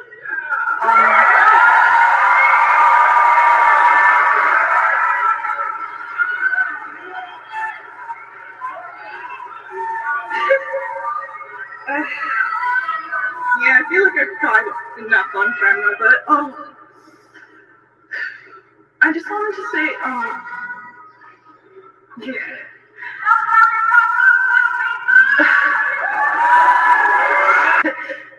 I've gotten heckled before, like it didn't really bother me, but it's like heckled here. Like I've watched a video of Ugas and Serena getting heckled here, and if you never watched it, you should watch it. And I don't know why, but she said she watched what? She watched the video of who getting, was it Serena getting heckled here? I can't hear y'all. Is that what she said? What she said? I can't hear it. I couldn't understand. Oh, y'all can't hear it. Okay, let me do this. Okay, is it coming in twice? How the audio sound? It's coming in like a double. There was a little I know what I double need to do. I got so the trick to fix that is if you're on a laptop and you don't have an independent mic, when you share your screen and share the audio, share the screen, do not share the audio. If you share the audio, it's gonna share the audio from there and it's gonna bleed in twice from your mic on your laptop. So this should be better now without the shared audio. But it's like heckle. Y'all hear this now? Yeah, it's better. All right, let's go. I've gotten heckled before, like it didn't really bother me, but it's like heckled here. Like I've watched a video of Ugas and Serena getting heckled here, and if you never watched it, you should watch it. And I don't know why, but like it went into my head and it got replayed a lot. I'm trying not to cry, but I just wanted to say thank you and congratulations. Yeah, just thank you. 10,000 people, one person's voice can't weigh out 9,999 others. And we love you here. Now, in the midst of battle, yeah, that shit stood out. And they should have removed that motherfucker. What was he saying? He was saying some racist shit, Reggie? No, the person just told her that she sucked. And that was it. Oh, no. That's it.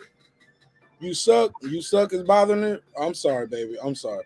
But, like, now, if they in there, now, is this a time where you're supposed to be, like, in golf, they'll remove you when somebody's doing certain shit. You got to be quiet. Like, I'm not that familiar. Tennis isn't like that. That's okay, right? They can say you suck or what? Yeah, they still let that go down in tennis, but I do believe that tennis should be treated like golf. And No. If it's been going on, keep it going on. if it's good, we can keep that. But what I'm saying is this: what makes them remove? History. It's a history there, though, Marq. It's a history at Indian Wells. You missed what she said. She talks about, if you go back, it's an old video of Venus and Serena getting talked to, disrespected her. And Richard, their daddy had the company. He would never, even though Serena won the tournament, I believe, he never let them play back there again. I think they just started playing back there like in 2017, I want to say. So Indian Wells, it has a history of this kind of behavior. But saying you suck, but what is that though? You suck? Yeah, I'm gonna tell you what I think that is.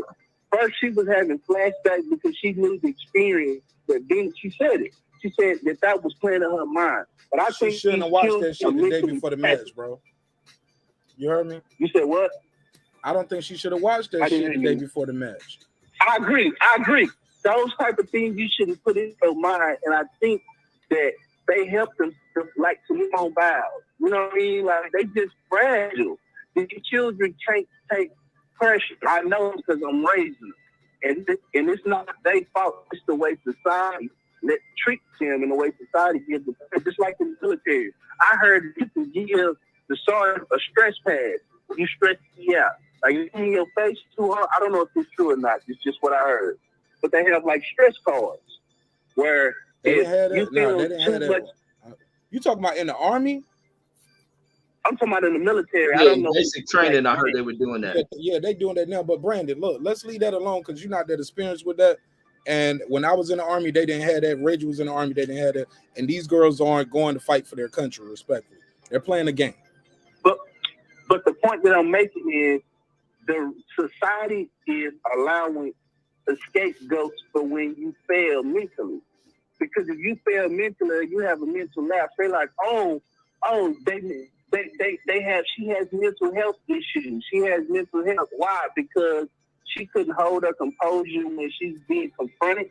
I don't know if you read Richard Williams' book, but it's a beautiful book, man, on fatherhood. It's beautiful. But Richard Williams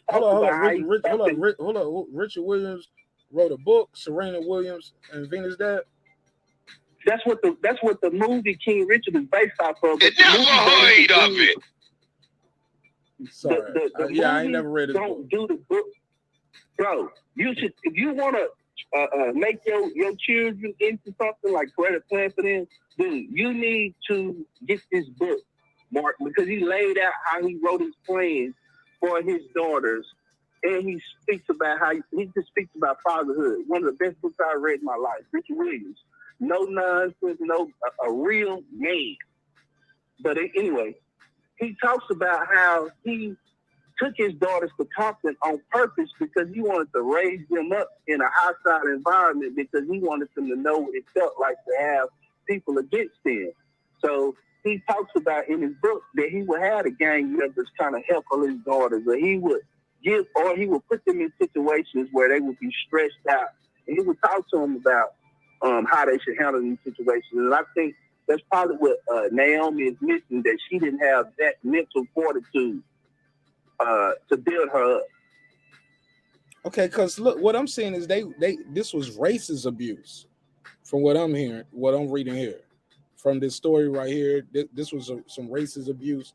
It was because everything else they saying it was booze. But what you guys are telling me and what I'm reading here, it was racist things being said to her, Serena and Venus. I don't know what they were saying to this young lady, but let me pass it around. Because look, when you're talking up here, Brandon, my wave oscillation pattern moves a bit, and people think I'm you, and then they think you me. But they say Marq saying some smart shit. They're gonna be challenging. No, they're gonna be challenging me next week. Be like, I thought you said you read King Richard's book. Like, no, I didn't. I watch your show. I can pull it up. No, that wasn't me. That was Brandon on the phone. But like, let me get Reggie's take. Cause this was one of his topics. Talk to me, Reggie. What you think of this? What's going on here? Man, I think exactly what Brandon's saying, man. This generation of people are weak, and her breaking down over somebody just telling. He didn't say she was. No, he didn't say that. Yeah, well, I'm going off of what he was saying about society. Yes, I did. Yes, I did. Yes, I did. Yeah, this new age of people in society are very weak. They can't deal with pressure. They cry about everything. Everybody breaks down. That's why I'm viewed as being harsh a lot of times, because I grew up around older people and I don't believe in crying for no damn reason. Even with my kids will tell you, I don't play that crying shit with them. Don't you come in here crying over no goddamn reason. Don't come crying over thinking things are stressful.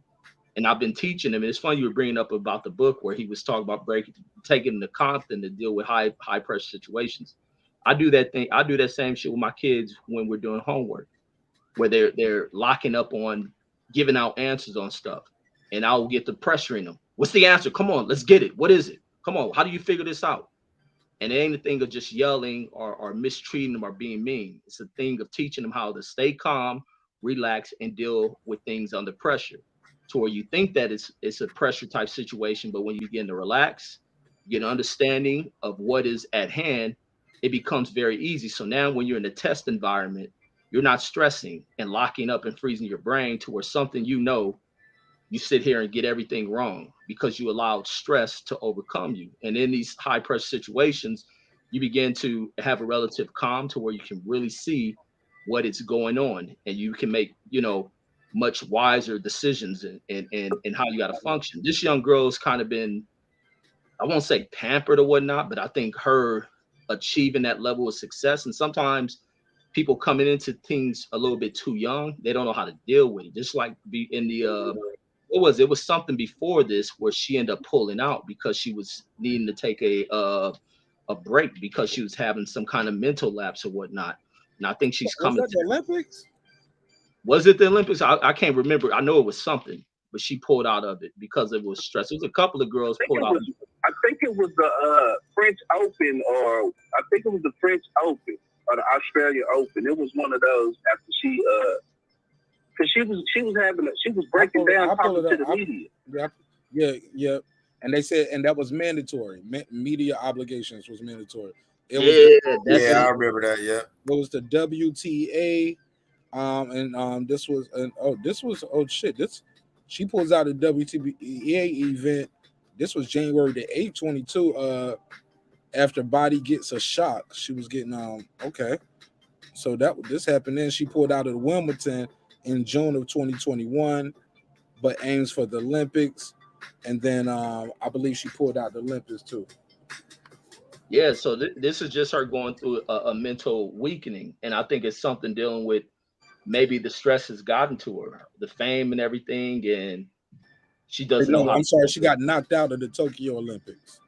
Oh yeah, she's not knowing how to cope with stuff. But like for somebody, because even in the video I put, somebody was writing that they were at that event, they were sitting behind the person that heckled her, and they were saying that the woman just told her that she sucked, and they thought that the woman, it was, they said it was inappropriate for the woman to say that, but it's like that's the least of harshness that will come from people that heckle, is the state that you suck.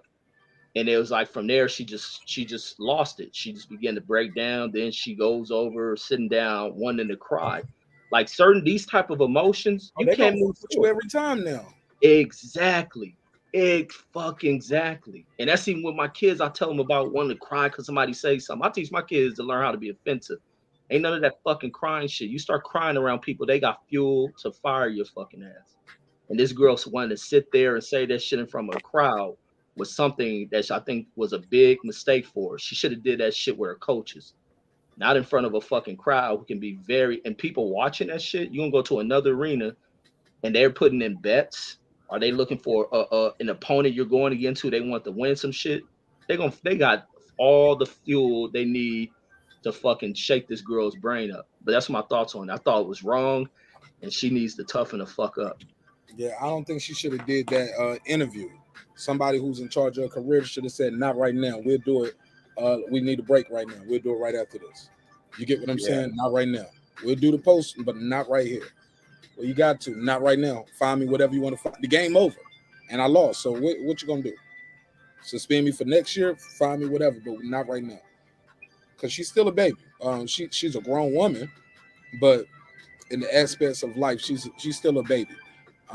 Very accomplished, but those emotions got the best of her right here. And that the fact to even tell people what it was, I think was a sign of the youth. Jordan would never, respectfully. But he's a man too. But go ahead, Jules. Salute Marq Nash, Reggie Owens, that guy. Excuse me. Chat. That guy with the lungs. Okay. Yeah, big nigga big, taking big hits right before he started talking. That nigga said, I apologize. I wasn't expecting you to come. God damn. I apologize. I wasn't expecting you to come at me right. Come to me right there. Pause. You know what I'm saying? So I had to, But yo, look, I always tell Clips, he always sounds like he got a blunt hit that he ain't blowed out yet. Yo, Dad, I just want to say, Kim Kardashian is a bitch. She's a hoe. She's doing he always sound like he holding in some blunts, don't he, Reggie? Mm-hmm. Yeah. Brandon, you hear it too. That nigga sound like he just took a hit. Yeah, he sound like he be like this all the time. All right, but go ahead, man. What's on your mind about what you got for me, Jules? Okay, sounding like Clips. What I'm gonna say is, you know what I'm saying, them women. nah, but buddy guy. He's a buddy guy. You know you my guy, Clips, man. You know what's up. But you know, have we seen Serena crying? Yes. Yeah. Have we seen Venus crying? Yeah, I've seen them cry before. What would they be crying about? But I ain't never heard them cry like that and do it like this. You like they got heckled. They cry because they got heckled. Yeah, they got heckled before. No. But Serena did get tough, and they kicked out the game. Serena was getting mean shit. Serena told that motherfucker, said, "I'm gonna come grab these balls and shove them down your fucking throat." They kicked that bitch out. It was like, Yeah, Serena get the throwing back. But they don't be crying because they got heckled. They be crying because they lost. No, yes, they cried because people were saying racist shit to them, and that's why they lost. I know. No, they have cried. No, they cry because they want to go up there. They cry because they want to go up there and kick somebody's ass. They ain't crying just because of the heckling. No, they cry because they got heckled.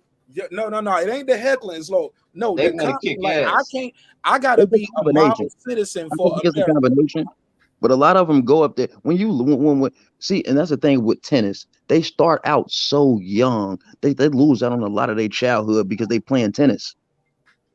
So yeah, that lady, she's a grown woman. She's 24, but like he just said, she's really a baby. Serena didn't get the damn. She didn't get that mental fortitude until she was like in her 30s, and she was playing tennis since she was a baby. They lose out on their childhood. Michael Jackson lost out on his childhood, so that's what he wanted to do. He wanted to be a kid. When you losing out on stuff, you don't process the emotions the same way everybody else do.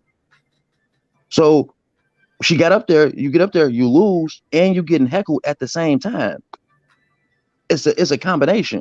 I need to because you're losing, or you get losing because you're getting heckled though, Jules. But no, you're not. You're losing because you're losing. It just probably ain't your day. It's any given Sunday. It's a sport. You're not gonna win all of them. You could just be a bad day for you. It could be something else going on in your life that just brought it out at that moment, and the loss was just too overbearing. The heckling could have just been the straw that broke the camel's back. It might have not been really that bad in another situation. But what you're saying then, Jules, is she lost. She okay, lost. You lost. No, dig it, brother.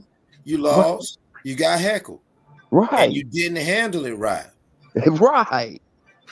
And so then once again, like Reggie said, all right, this is a woman who has a history of this. You know we're dealing with a brittle spirit.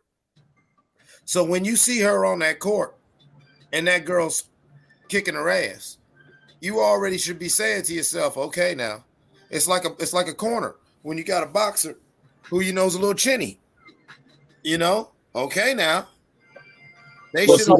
You feel me, Reggie? They should have already known. All right, she lost. Let's get her the fuck up out of here. You can't do that. You can't necessarily do that every time. Man, like Reggie said, find me, fuck it, kiss my ass. Find me, fuck it, kiss my ass. We ain't gonna give these people this video and this sound bite that's gonna fuck her up even further. We'll rather, nigga, get your $50,000. All right, I won't go here. I won't come here next year. God damn it, I'll see y'all in a couple of years. But that way, she's got time to get her shit right. Because trust me, if she's that brittle of the spirit, then this soundbite that's getting replayed in this conversation that we're having, trust me, that's fucking with her more, and that's going to prolong that moment that she already couldn't handle. I just want to ask you this right here, though, player, because we basketball fans. Don't you think Isaiah Thomas wish he would have stood on that court and shook hands?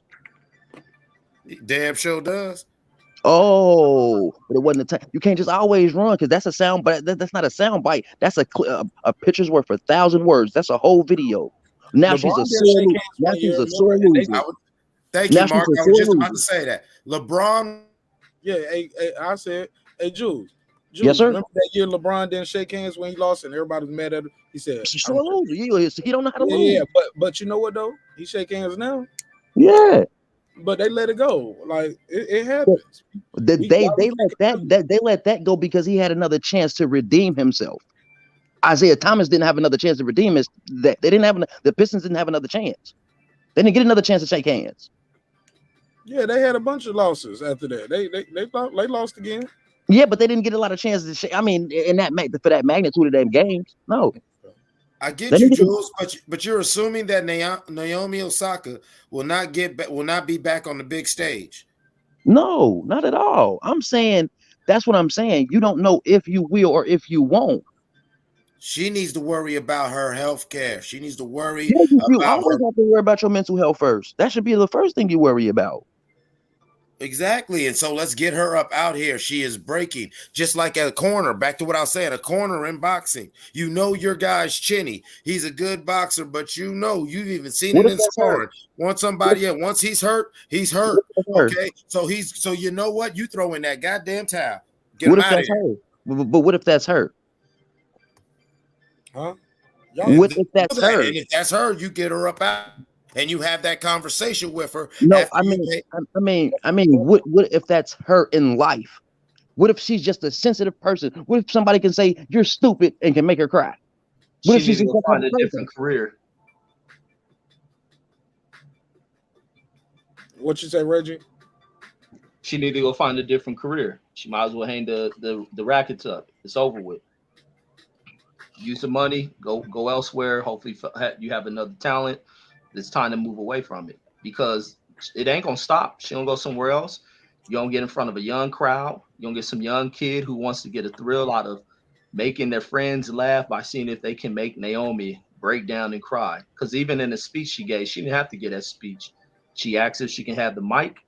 They asked what is the statement she wants to make, and that's the statement she make. Is a statement she should have never said to the public, and now it's something that people are going to use as fodder for the damn cannons that they're gonna launch at her ass. She got to get her mental together. Okay. Let me say this because she's very talented, and I just want to keep this short. And I'll pass right back to Jules and then Clips. Is this? They're gonna use it against her now, just because they know it's gonna bother, especially when she's abroad in those what they'll say, those colonizer countries, I guess, whatever. My G. I don't like the boxing comparison unless you're talking about the psyche of somebody who's losing, because it's not her skill set. She's number 2 in the world at what she's done, or number 1 or number 2. Like it goes up and down, but she's been that high in the whole world at what she does, and it ain't her backstroke why she's losing. It's not that. She was winning and doing good when everybody was for her, because it was like this young kid is unseating Serena, like it was unheard of. It was dope. But now, and it was almost unbelievable. But now you heaviest the head to wear the crown. So now they booing you, they calling you nigga now. You know what I'm saying? You're dating a rapper. So oh yeah, you ain't what we thought you were. We thought you was racial ambiguous. Oh, you fucking with the niggas, the Black Lives Matter shit, all of that. Oh man, let's get on her. Heaviest the head, so they own her now. But for us to compare it to a boxer who's weak, chinny, no, that would be if her backstroke ain't working or her knee is gone. Like she got a defect in the physical part of her game. No, the defect ain't the physical. It sounds like the defect is her breaking down mentally and emotionally in the game. And she can get a good sports psychologist and come past this. I disagree where it's over for her, where she has to change her career path. But I definitely think sports psychology is a real thing, and you have to have those positive reinforcements. with that, I digress. Go ahead, Jules, and then Clips. I just wanted to get. I just wanted to. Hold on, what you say, Brandon? I forgot Brandon was here. My bad, Brandon. What you say, I Brandon? know you forgot. I just wanted to get this out. I'm sorry, I just Brandon. think that no big deal, bro. I know how it is. When you facilitate, one of the best facilitators on YouTube, you know. But I think, like Greg said, like I just keep saying it. The society has made our athletes and even our people weaker. But we can see how it plays out in our athletes. Because we watching top athletes have mental issues. Just like Ben Simmons. Ben Simmons, I compared to Ben Simmons. Ben Simmons said, from all accounts of what we got, is he didn't want to play in Philadelphia because he felt like his teammates throw him under the bus, and he felt like the fans was going to give him a hard time. So he had to withdraw because he was having mental health issues. We had never, like, this, in my time coming up, we would diagnose you as weak, mentally weak, because you can't handle the stage that you standing on. Like, you wanted this stage. You were one of the best players in the world, so a lot comes with that. So we would call them kind of people mentally weak. Just like, what's the guy, Vernon Maxwell from the Houston Rockets. Remember, they was getting ready to go to their second, they was getting ready to win their second championship, and he just quit the team and left. I think they was in the finals or the semifinals. They was in the Western Conference Championship series, and he just left. He couldn't handle the pressure because of what he was going through. He just left. But that was few and far in between, and he still get the quitter's tag right now. That's how we handled our athletes growing up. We didn't bathe them and coddle them and say that they have mental health issues. Could your mental health issue be that you just mentally weak? Can we say that that's a part of mental health where your mental is weak and fragile? And you need help, and it's okay. It's not right. But it's not. But I would find that kind of dismissive of a person. When you word it a certain way like that, Brandon, like you can't have other things going on, and it sounds like you say the way you say it, bro. It sounds very nefarious. I'm gonna let you know. It sounds very provocative, like you're trying to It's just old school. It's just old school. Yeah, it just sounds like you're trying to get a rise out of somebody saying, "Oh, yo, somebody made you cry, you mentally weak," or somebody hurt your feelings. You have to be mentally weak, but you have to be. She wouldn't get this far. She was mentally weak, though, right? I can't hear you. She wouldn't get this far, and she wouldn't have been able to beat Serena if she was mentally weak. Maybe Serena's easier to beat in her late 30s than she would have been. Hold on. And look, the pressure ain't on her neither, Marq. No. Slow down, Ray. Hold on. Let me just say this, and I'll pass right to you, bro. They met in the championship type shit, like they was right there, like they was going at it. It ain't like nobody else been out here beating her. But I'll go ahead, Reg. What you had, and then Jules got to get his bars out. No, I was saying with the thing about when she was on her way up facing Venus, there was really no pressure on her like that. Exactly. The spotlight was on Venus. I mean, she was the winner. Everything comes following that. The endorsements, the sponsors, these are all things that she ain't used to. The magazine covers, people coming at her. She's this, and maybe she's an introverted ass person. And now everything's, placed upon her, and it's a little bit too much to bear. Then she jumped into the activism world of the Black Lives Matter things, and all that shit is mounted, being she was too young and not knowing how it would have played upon her. And there's always mental challenges to stepping in the front of want to do that shit, especially when you want to be activist. I couldn't agree more. And don't forget, she dated a rapper, and I like Corey Day. But come on, man. Once you get involved in that activism, yeah, man, you put a target on your back. But go ahead, Jules, and then Clip's gonna take her home. Okay, I wanted to respond to two things. One thing was Brandon saying mentally weak, and that is old school. Yeah, it might be old school, but we are learning that our old school methods aren't healthy. And calling somebody weak is kind of like a perception, and it's dismissive. So try to please be mindful of how you word things to people, because some people will look at you as just, like he said, trying to get a rise out of people, or just flat out dismissing people and not understanding or being able to empathize with their plight. And I believe it was Reggie. He said that she should change careers. Am I correct? Was Reggie that said that? Yeah, or was that Reggie? Okay, that was Reggie. Yeah, that was me. Okay, cool. You said she should change careers, but if she's just that type of person, she changed careers and is, bitch, you fucked up my hamburger, and she's crying because she's that type of person. It doesn't matter if you switch careers if this is her. Because it's not gonna stop. It's gonna be, you're gonna have hecklers and everything, and you're gonna have an issue where somebody's gonna come at you and be seemingly dismissive of your mental. But we all live life. It's not always just one thing. Sometimes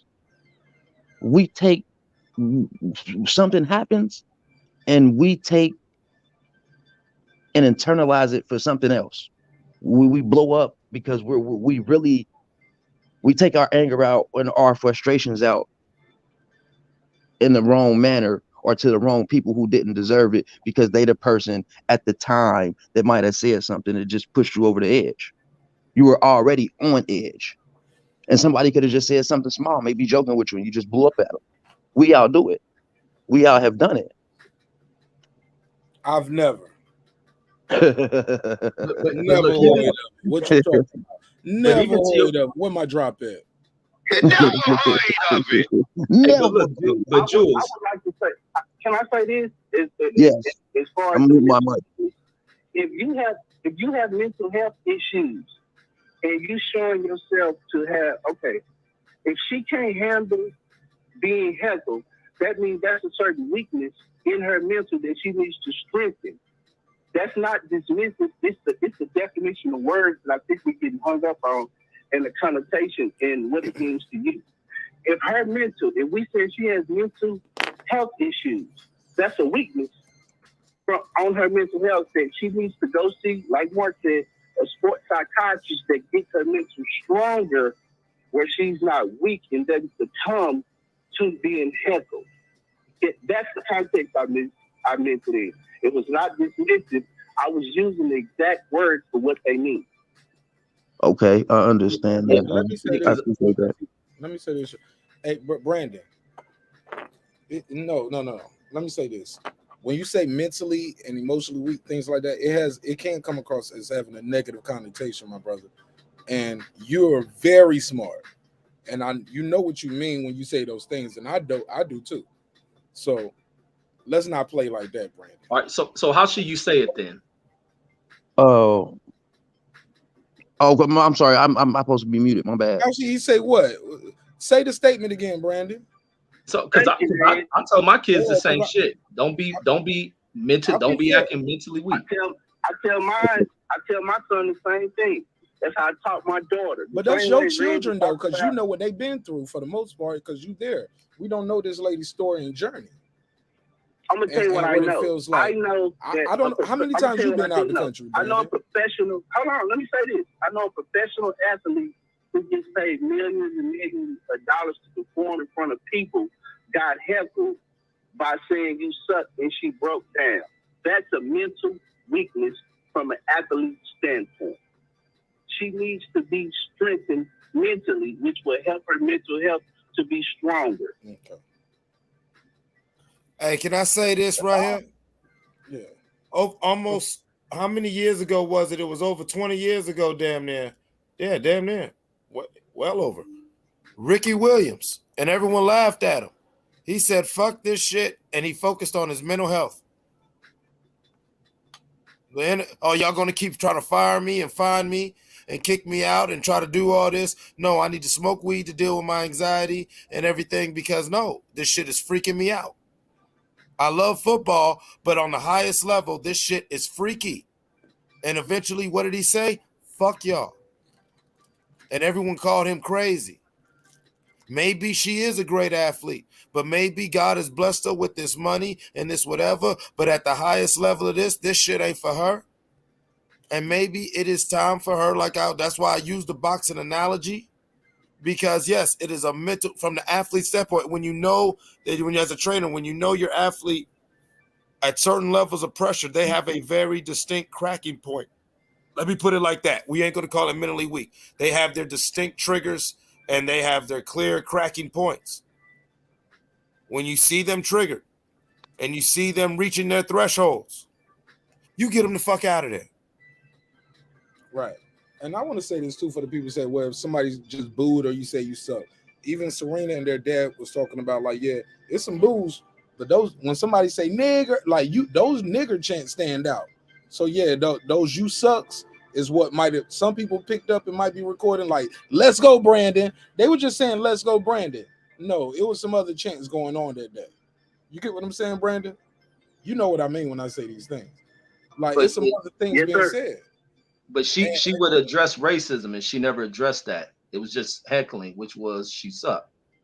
She broke from it. That's all. That's what she said, because I didn't hear her say that.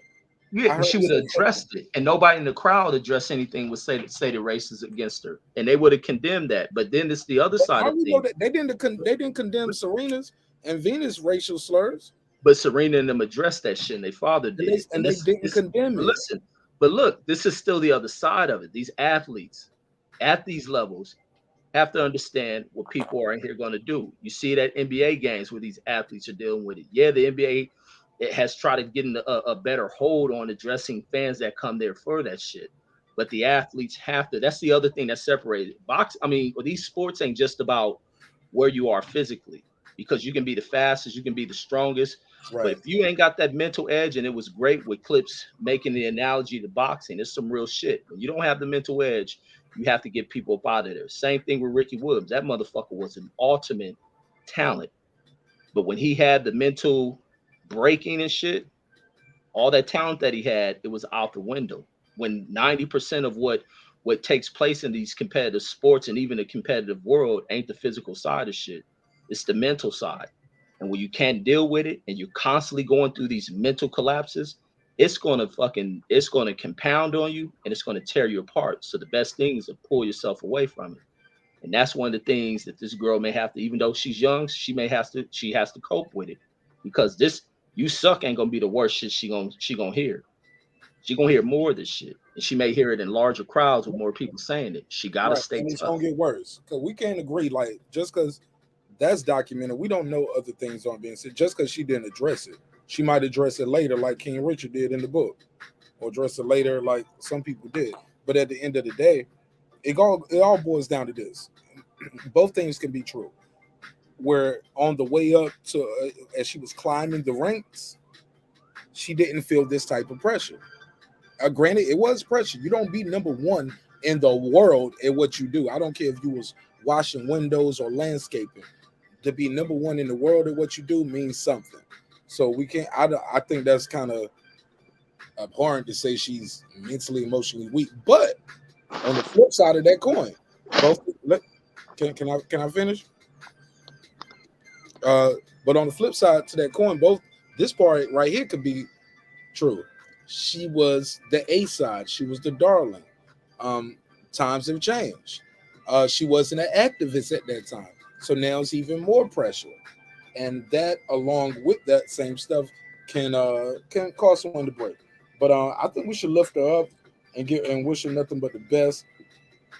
Mentally and emotionally weak. Man, we got some YouTube daddies out here that's really mentally, emotionally weak. And they ain't never been number one in the world in shit. Not a motherfucking thing. They ain't number one in their block. They ain't even number one in their household, nigga. You don't even get the trash to the street every Tuesday. You ain't number one on your block, nigga. You miss trash day all the time. Coming up there, fucking up the whole trash day because you got extra shit out there. Yeah, nigga. Like, come on, bro. You ain't number one at McDonald's. All your burgers be cold when you're we always got to send your orders back, my nigga, at your job. Respectfully. So the worst cook. Come on, bro. All your shit got to come back. We told you no ketchup and no mustard, Deshaun.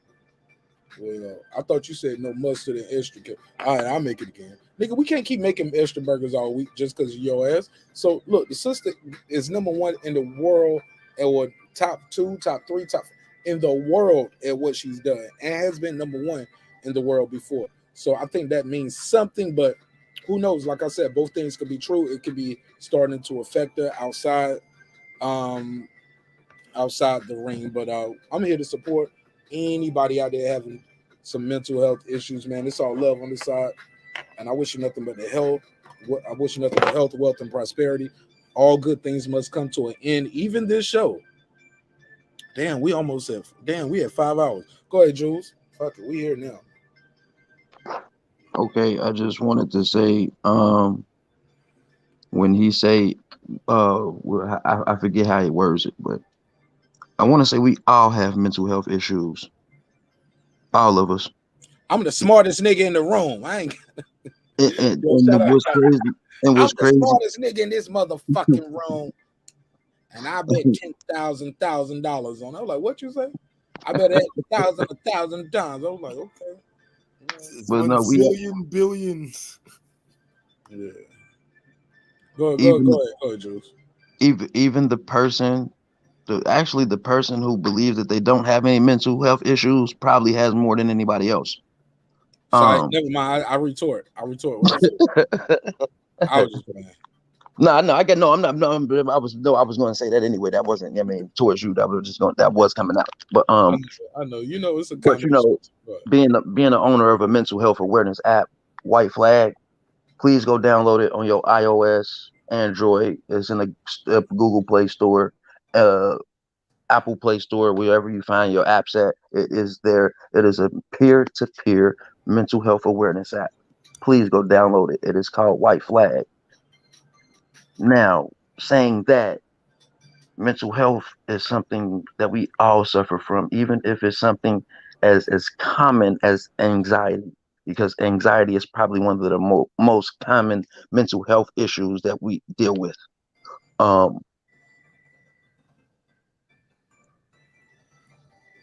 Life throws at us different things, and we all like when saying somebody is mentally weak is being like very, very dismissive of their plight. I can't help. I have to keep saying that, because when you say weak is it always comes with a negative connotation on it. It's always, there is no positive weak. So it's always like you're positive weak. Let him talk, Brandon. Let him talk, Brandon. Oh, okay. I couldn't hear it. But there is no positive weaks. When you say somebody is weak, you're pretty much saying they're inadequate. And it's not probably that they're inadequate. It's probably just that they're ill prepared. They may never had really to have to go through anything like that. We're talking about an athlete, a tennis player. And normally tennis players start very, very early. And when you're that great at something, they push you so you lose a lot of the stuff that us normal non-superstar athletes have to deal with, that prepares us for stuff like this. Maybe she was just on a tennis court all the time with people telling her to love her all day. Maybe that's what it was for her. It's not that she's weak. It's just that she's ill prepared. Or not focused. She doesn't know what I'm saying. She is ill prepared on how to take a heckler's comment, right, and use it. I mean, and not let it get her so mentally. It would not let it get her so emotional. Go ahead and say it. Mentally weak. No, because that wouldn't have made sense if I would have said mentally. Everybody keep cutting them off. Like Brandon tried it, he tried it. Now you trying it. Like, let them get it out, because we got to get it out. Paul. There is no I mean, is she doesn't know how to take a heckler's comment and not let it get her so emotional. A lot of people don't know how to do that. With that, I digress. All right, and I'll say this, keep it short. Jules said he said ill prepared, and Brandon was trying to interject and say that's a weakness. I get it. Calling something a weakness, I would call it lack of focus. I would call it lack of preparation. But you don't become the number one in the world, like I said, in anything you do, if you're mentally and emotionally weak. Unless you're trying to be the number one murderer. But for the most part, like she's a very highly skilled, highly trained athlete. I think she had a lapse in concentration, lapse in focus. Thankfully for her, she's in tennis and not boxing, because boxers have those lapse of concentrations, lapse of focus. But everybody don't turn into Oliver McCall versus Lennox Lewis, where they break down crying in the corner. So it's levels to everything. And we got to agree to disagree, because at the end of the day, some of these are semantics. At the end of the day, I believe we all agree the young lady should not be out there doing that interview. I think we all agree to that. If I'm wrong, let me know when you get your last thoughts. And I think we all agree that she should get some kind of help, whether you want to say she wasn't prepared, whether it was a lack of focus, lack of concentration, whatever you want to call it. You might want to call it mentally and emotionally weak. Whatever it is, she needs to get some kind of help to get that a handle on that. If not, she's not going to ever win another world title like that, because people know where there are dents in your defense. With that said, Brandon Washington, you'll get the last word for the phone call, and we'll close this one out. Go ahead, Brandon. Cool. See, I think we getting hung up when we put negative connotations on things. Okay. At one point in time, her backhand was not as strong as it is now. So at one time, she had a weak backhand, which could hinder her in certain matches. So you know what her coach had to do? He had to strengthen her backhand. That doesn't mean that because she had a weak backhand, that was the end all and to be all. When you weak, the job is to be strong. That's why you start out weaker. Now, when I say weak, meaning she's not strong enough to handle what's coming in front of her. So she needs to work on being stronger, which is to work on her mental to be stronger when she can handle what's put forth in front of her. That's what I mean by weak. Weak is to make strong. If, like me, I'm weak in certain areas of my job, my skill set. Because I'm weak in those areas, doesn't mean negative. It means negative if I remain weak and I let the weakness overtake me. What I do is I know my weak areas and I make them strong. That's when you turn a negative or a so-called negative into a positive. A baby can't lift up the bottle because he's weak at first. But eventually you put enough food in the baby to make the baby strong, you can lift up the bottle.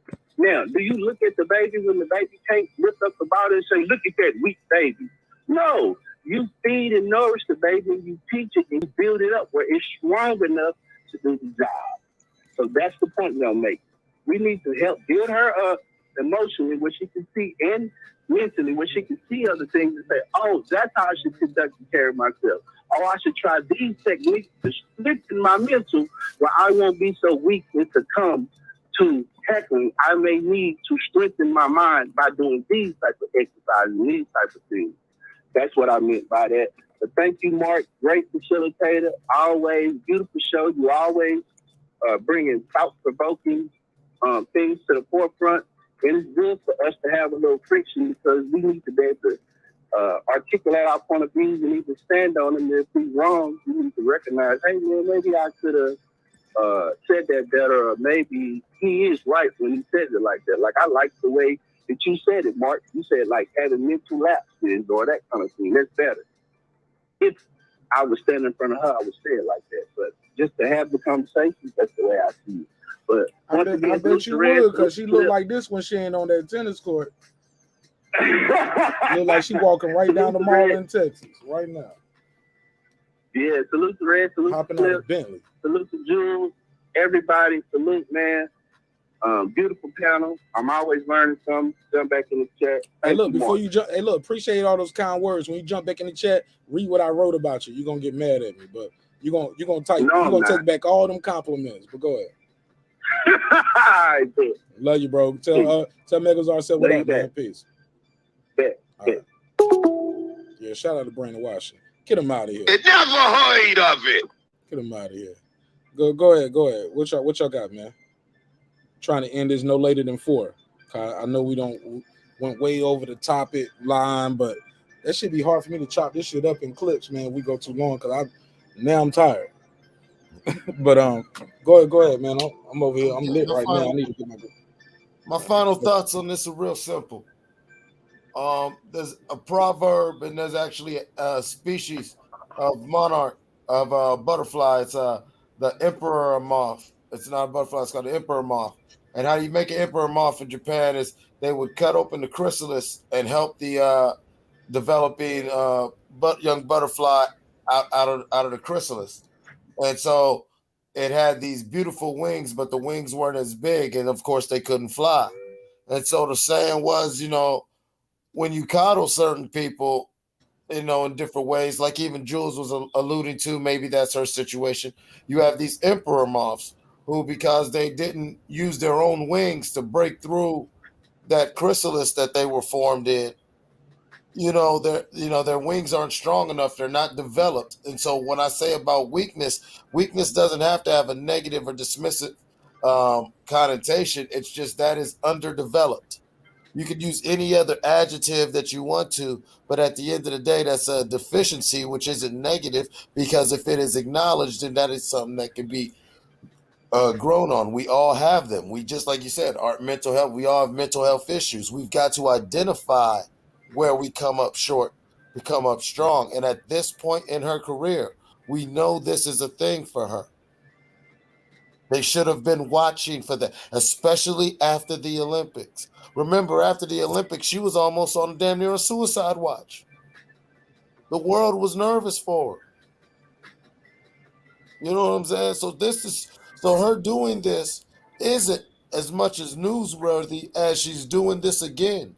And so, Jules, I respect what you're saying, but I think you're missing the overall message. No, it needs to be looked at like, yes, she has unresolved mental issues, since you just don't like the word weakness.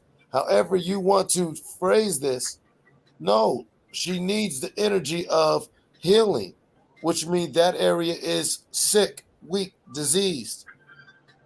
It doesn't have nothing against her as a person, but we've got to call it what it is. And the fact that we don't call things what they are in society right now is the reason why we're in this state. We said, oh, Putin's just talking shit. Putin's just doing his thing. And then he took Crimea. Putin's just doing whatever. And then he ran all that shit through Syria. We keep playing. Oh, this COVID ain't real. Oh, it's just the flu. We ain't going to worry. Now, millions of people are dead and everybody's life and every day-to-day movement is fucked up. Call things what they are. Quit coddling people as a society, because we now have a world of emperor moth people who have these beautiful wings, but no, they cannot fly.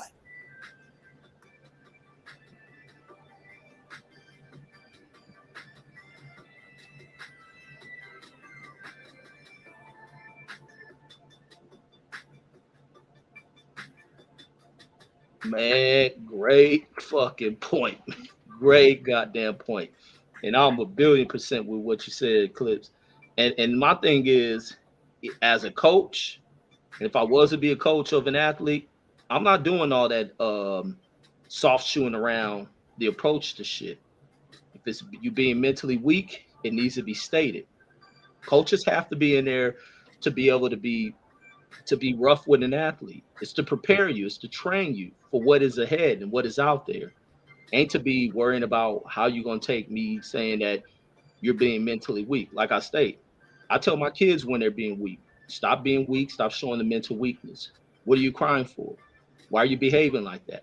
You have to learn how to get over these things. It's a development process. And it's just like what Clip said. People like to kind of soft shoe things around, don't take things serious, don't worry about this, and keep going on until you get to the moments to where now you're on the stage where shit is real and it hits you, and you're not prepared for it. Her as an athlete can be talked nicely and soft shoot through the way. She has to understand. Okay, we caught that crying shit. Eliminate this shit now. Let's toughen the hell up. Not gonna be talking soft shit because we're going out here amongst mean ass people. When you need to build a tough shield around you when you're out there. And that's just the way of the world. Even with kids, especially with kids, you don't get kids that say mean shit. I was a kid that used to say ill ass shit, but I grew up around other kids that would say ill ass shit. Now, other kids who didn't know how to stand up to that shit would go sit off in a corner and cry. And you watch them same kids who many of them don't develop those tough shields around them, or if they ain't got an adult around them to protect them, they remain broken and shit. You have to develop this shit, especially in a fucked up world. You gotta toughen up, and it's what this girl has to do. Go ahead, Jules. So I hear fellas, I hear everybody's point, and I agree, but it seems like we kind of getting caught up on the wrong thing. When you use a word that's seemingly dismissive to a person, they normally tune you out. When you say something to somebody like they're weak or they're being weak, they most likely 9 times out of 10 will tune you out because you're being dismissive of them. They feel. What Reggie said it the most. He is preparing his kids. How do you prepare it? By experience. Something she probably hasn't experienced. She's inexperienced. She's not weak. Reggie keeps saying, I'm sorry, Marq keeps saying it. You can't get to be number 1 in the world in nothing by being weak.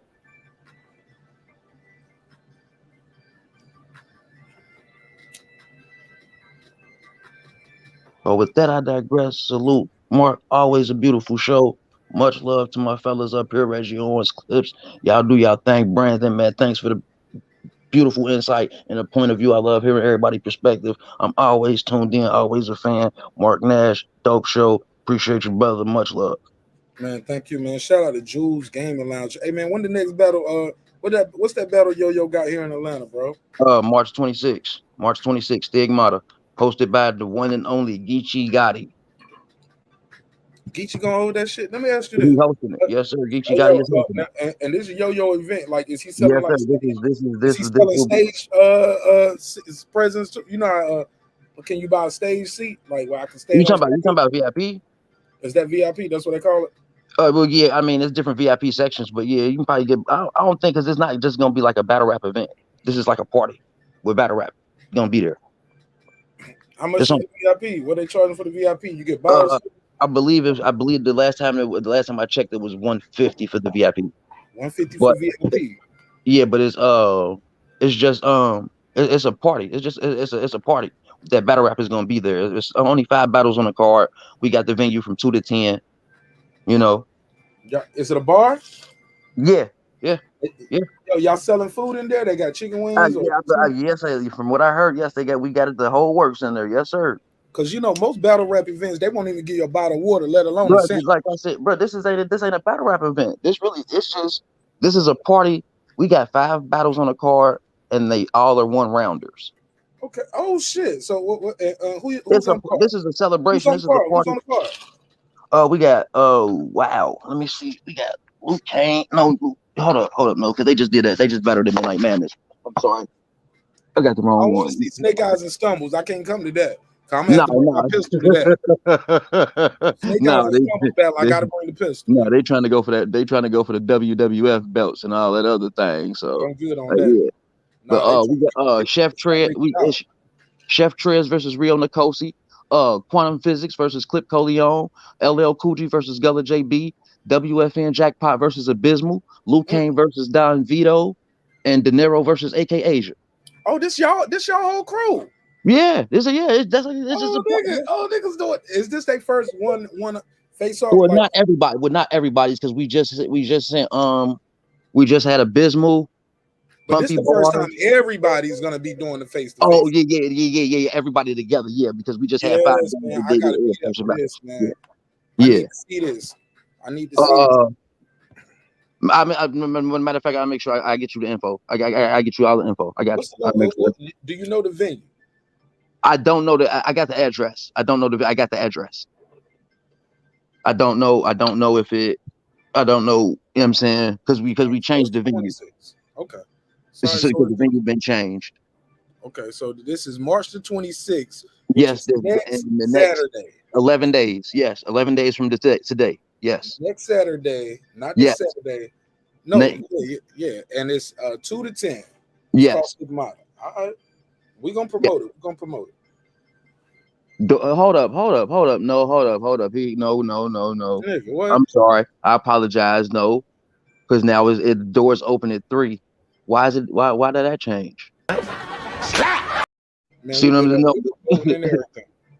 No, because I got different graphics on here. I got 2 different graphics on my computer. One say 2 and one say 3, but the latest one say 3. So that's why I said I'm gonna get you the info. That's why I said I'm gonna get you the info, bro. Niggas late to everything. You good? Right, nigga. Get that 5 o'clock. You still won't miss the first battle. Shit. No, not at all. The battle's gonna be from 6 to 8, or something like that. It ain't gonna really be. It's not, like I said, it's not a battle rap event. This is y'all gonna do the battles back to back. Y'all ain't gonna break. No. It's gonna be one battle, intermissions, because Yo gonna be performing. He gonna be doing some of his music up there. You know what I'm saying? That's what I'm saying. It's a party. It's just we since battle rappers is there. All right, we gonna put on the. Since we got everybody here, we might as well hear some battle rap too. You know what I'm saying? That's kind of what it is. Since we got everybody here throwing this party, you might as well hear some battle rap as well. Somebody said, Mark, you got to make a drop of Reggie saying, I teach my kids to be offensive. I don't know what I'm going to use that for, though. I don't get it. Use that for life. You feel what I'm saying? Everybody talk about hide your wife, hide your kids. Nah, you got to train them.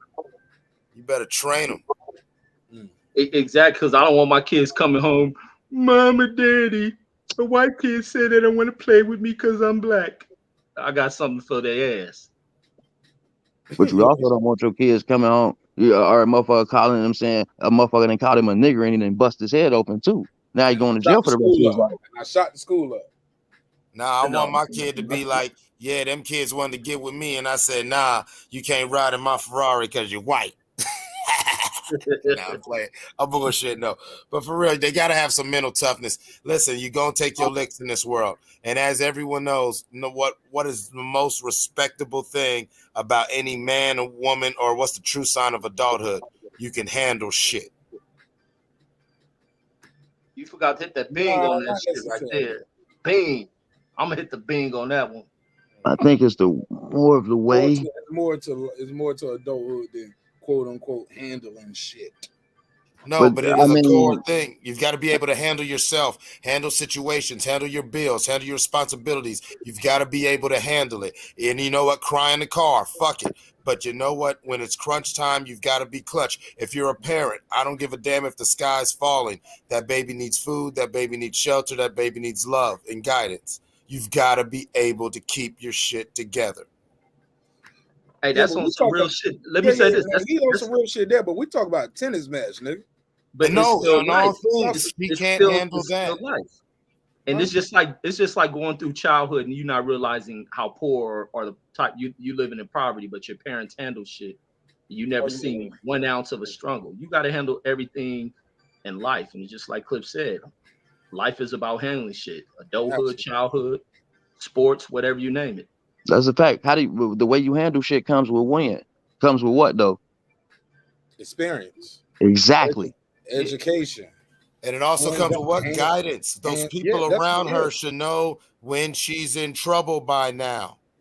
You need Jules should feel me on this. They might not be wise enough to know that, bro. And that's what's scary, because you feel me. You are only as strong as your support system. Okay? Because you know what I'm saying? I don't care how strong us stand as individuals. You dig what I'm saying? Let me tell you something, though, Cliff. Let's keep it a buck, though. Sometimes people, look, everybody on this panel right here, I met all of y'all on YouTube. Why is crying looked at as bad, though? Huh? Why is crying looked at as being bad? I'm not saying it was bad. I'm saying that she shouldn't have had that moment. Like Mark pointed out, she asked for the microphone. She wanted to say I didn't know that. she did that. That was Reggie that said she did that. No, she did though. She did though. You know what I'm saying? I saw the Fuck thing that. before. Yeah. She should have went to the back room. Right. If it's that deep, if you're her coach, you get her the fuck out of there. And you know she had a coach, you know she had a trainer or somebody who was there, who, if they really cared about her and it wasn't just a fucking job, would have said, oh my God, my baby's about to break, and get her up out of there. Yeah, but I do want to say this, man. Sometimes, man, we got to allow the process to work. You get what I'm saying? Got to allow the process to work. Just because she cried in this match, I don't want to throw away, like I don't like when people throw away boxers when they had one loss. And then Amir Khan, he need to sit down somewhere. You get what I'm saying? Like, but I get it. But for when Reggie said, what's the word to use instead of saying mental emotional weak? Hopefully I gave you some different choices, Reg, that we can use. Lapse of concentration, bad judgment, poor decision making, loss of focus. But to go back to what Brandon, shout out to BW, Brandon was always up here talking. Well, not always, but today he was up here. He was like, damn, what the fuck did he say? Brandon kept saying this one shit, and I don't know. I love Brandon though, but Brandon and I gotta disagree on that. The weakness part is weakness, is mentally, emotionally weak. Look, it's some mentally, emotionally weak niggas on YouTube. That's what I see more than anything. Absolutely. And Brandon Wright, would he say that? And I know one when I see him. Yeah, and they ain't number one in nothing. She's been number one in the world at what she's done. Mm-hmm. And I just think that's kind of crazy for us to, most of us got to get up to go to work the next day, and we calling somebody who's a multi-millionaire, number one in the world, beat Serena, saying they mentally emotional because they cried. Sometimes we don't know what people are going through, and sometimes you gotta just take a step back and say blah blah blah. And I get it. We're conditioned to be funny on this show, to crack jokes, and that's part of my gig, I guess. And I don't want y'all to think like, damn, marqnash, you being soft on the bitch. I know who they gonna tell me, nigga. I know the real niggas who I know I fuck with. They're gonna be like, you being soft on the bitch. Nah, man. I respect the sister, man. I respect her. And I respect her, and I think she definitely had a lack in focus. She shouldn't have did that interview. And it's all about what happens next. It's all about what happens next. Today is one day. That's one match. That's one loss. This ain't no boxing shit where she got to go get her head checked out for as getting a concussion, spending days in the hospital. She's out of this contest. She can go back and get herself together, regroup. And sky's still the limit for this young sister, even though she's reached the sky already. It's almost like she reached the pinnacle so young. But she's not alone. Tiger Woods did it, Michael Jordan did it, Kobe, LeBron, and the list goes on for people who were able to go through it. That's why I think LeBron is such an anomaly that we're not gonna appreciate till he's gone. Like, to have the weight of the world on your shoulders at 17, 18 years old. Actually started when he was like 16, right? 15, 16. They knew that he was that guy. So, but to have all of that going on and not only meet expectations, you exceed every expectation that was ever placed upon him. He has blown every fucking expectation that was put on LeBron James. He has met and exceeded it and stayed out of trouble. Never forget that. He's a nun out here, stayed out of trouble, but yet we still disrespect him. They talk bad about him. They talk bad about his son, Bronny, who's probably, he's going to be in the NBA. LeBron is staying in the league long enough, kept himself healthy long enough that his child is going to be, he's going to set that record too. The first father and son in the NBA to play on the same team. First Hall of Fame. Like, that shit is unheard of. And the Lakers are going to pick him up just because it's LeBron. And if not, wherever, look, his contract going to be up and he going to go, whoever going to draft my son, you're going to get me too. Shit, I might be done, but you know what? We're going to sell some motherfucking tickets because y'all know this is going to be my victory lap.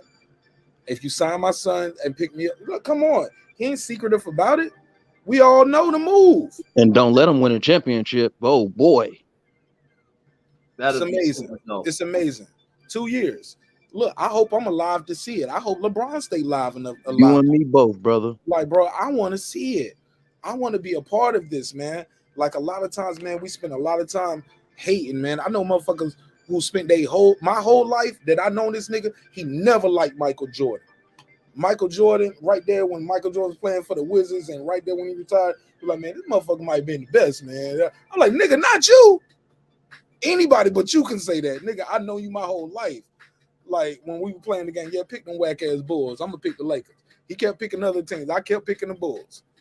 And you know, back then they didn't even have Michael Jordan. Just had that no name player. You know what I'm talking about, Jules? It was like that unknown. Yes, sir.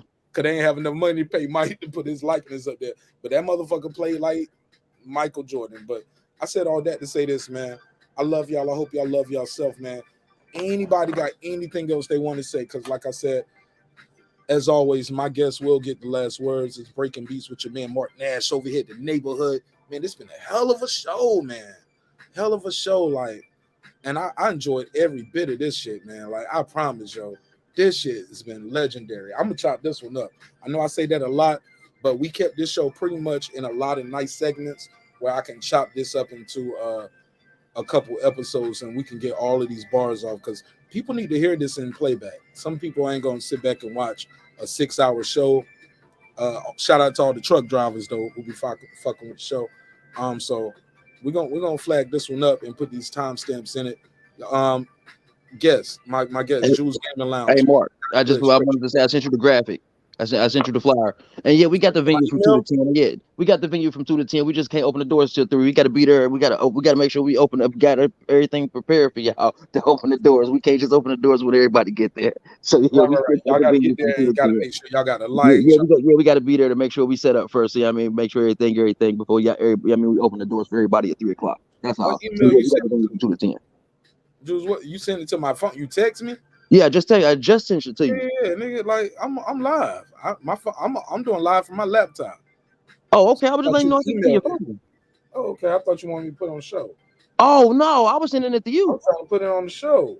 Oh, I apologize, brother. I could have sent it to the email to myself while everybody else give me their final thoughts. Go ahead. I email it to myself. Hey, Jules, I got it. Hey, little Jules, I got that new Samsung Galaxy S22. Y'all seen all the commercials for it. And it's not, man, how is it, man? How is that, man? How is that phone, brother? This phone is I love the screen. Like it's killing my sister's iPhone. I got the fold. I got the fold joint. Yeah, I like that one too. My barber got that phone. I just know myself.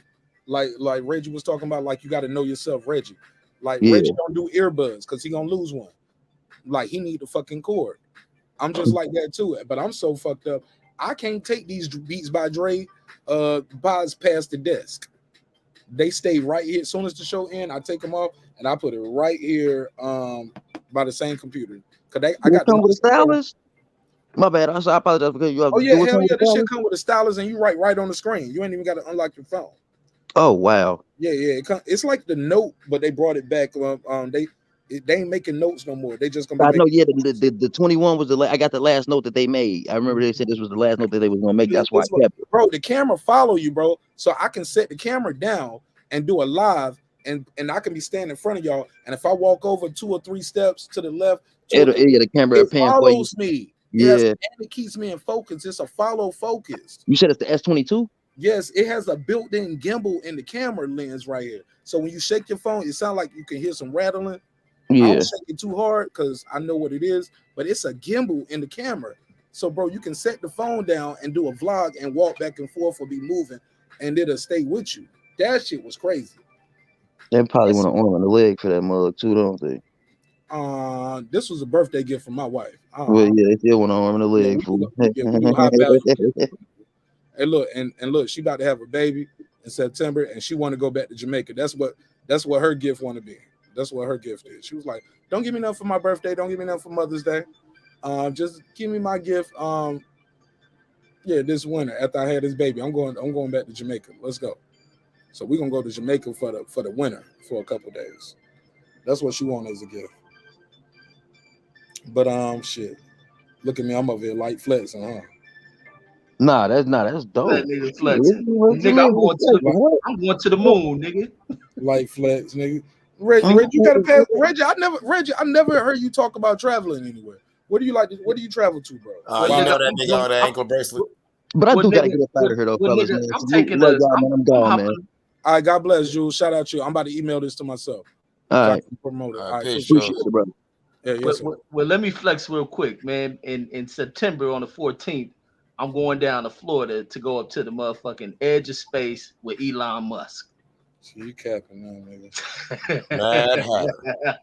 Nah, nigga, I'm taking my wife back to Jamaica, yo. She deserves it, yo. She about to have a second baby. I'm gonna take her right up there. Gonna get her out there. Get her out there, Jamaica. Let her sit in the Caribbean waters.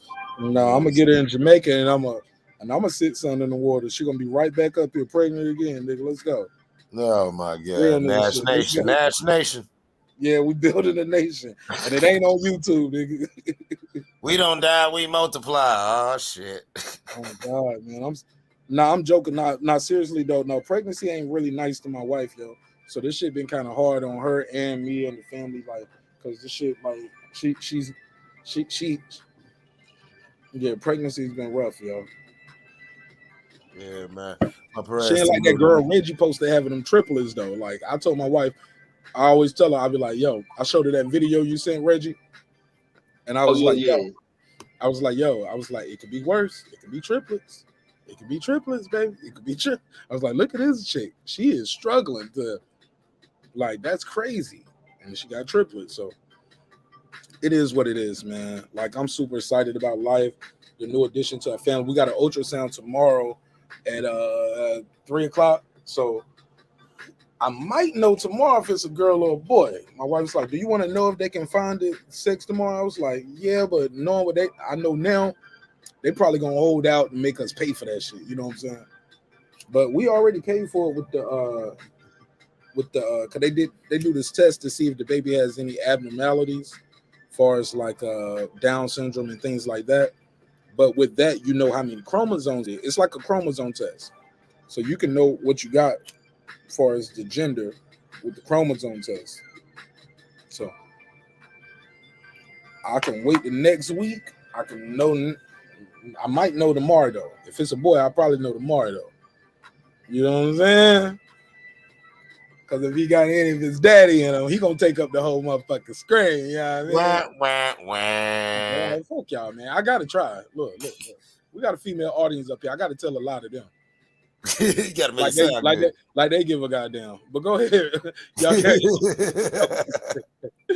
look, the motherfuckers like, nigga, please. Like, marqnash, you ain't got no cash.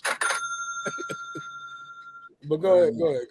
Y'all got anything else, man, before we close? Nah, man, it was a great show, man. Great show, man. I love building with you brothers, man. And I love how even when we disagree, we can agree.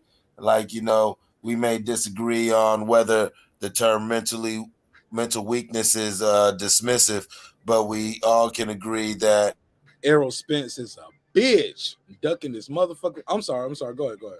I'm sorry. Go ahead. Yeah, but we can't agree to Errol Spence. My comedian Tomic, right? What you think of that? I'm sorry. It's a lady. That was dope. Yes. But go ahead.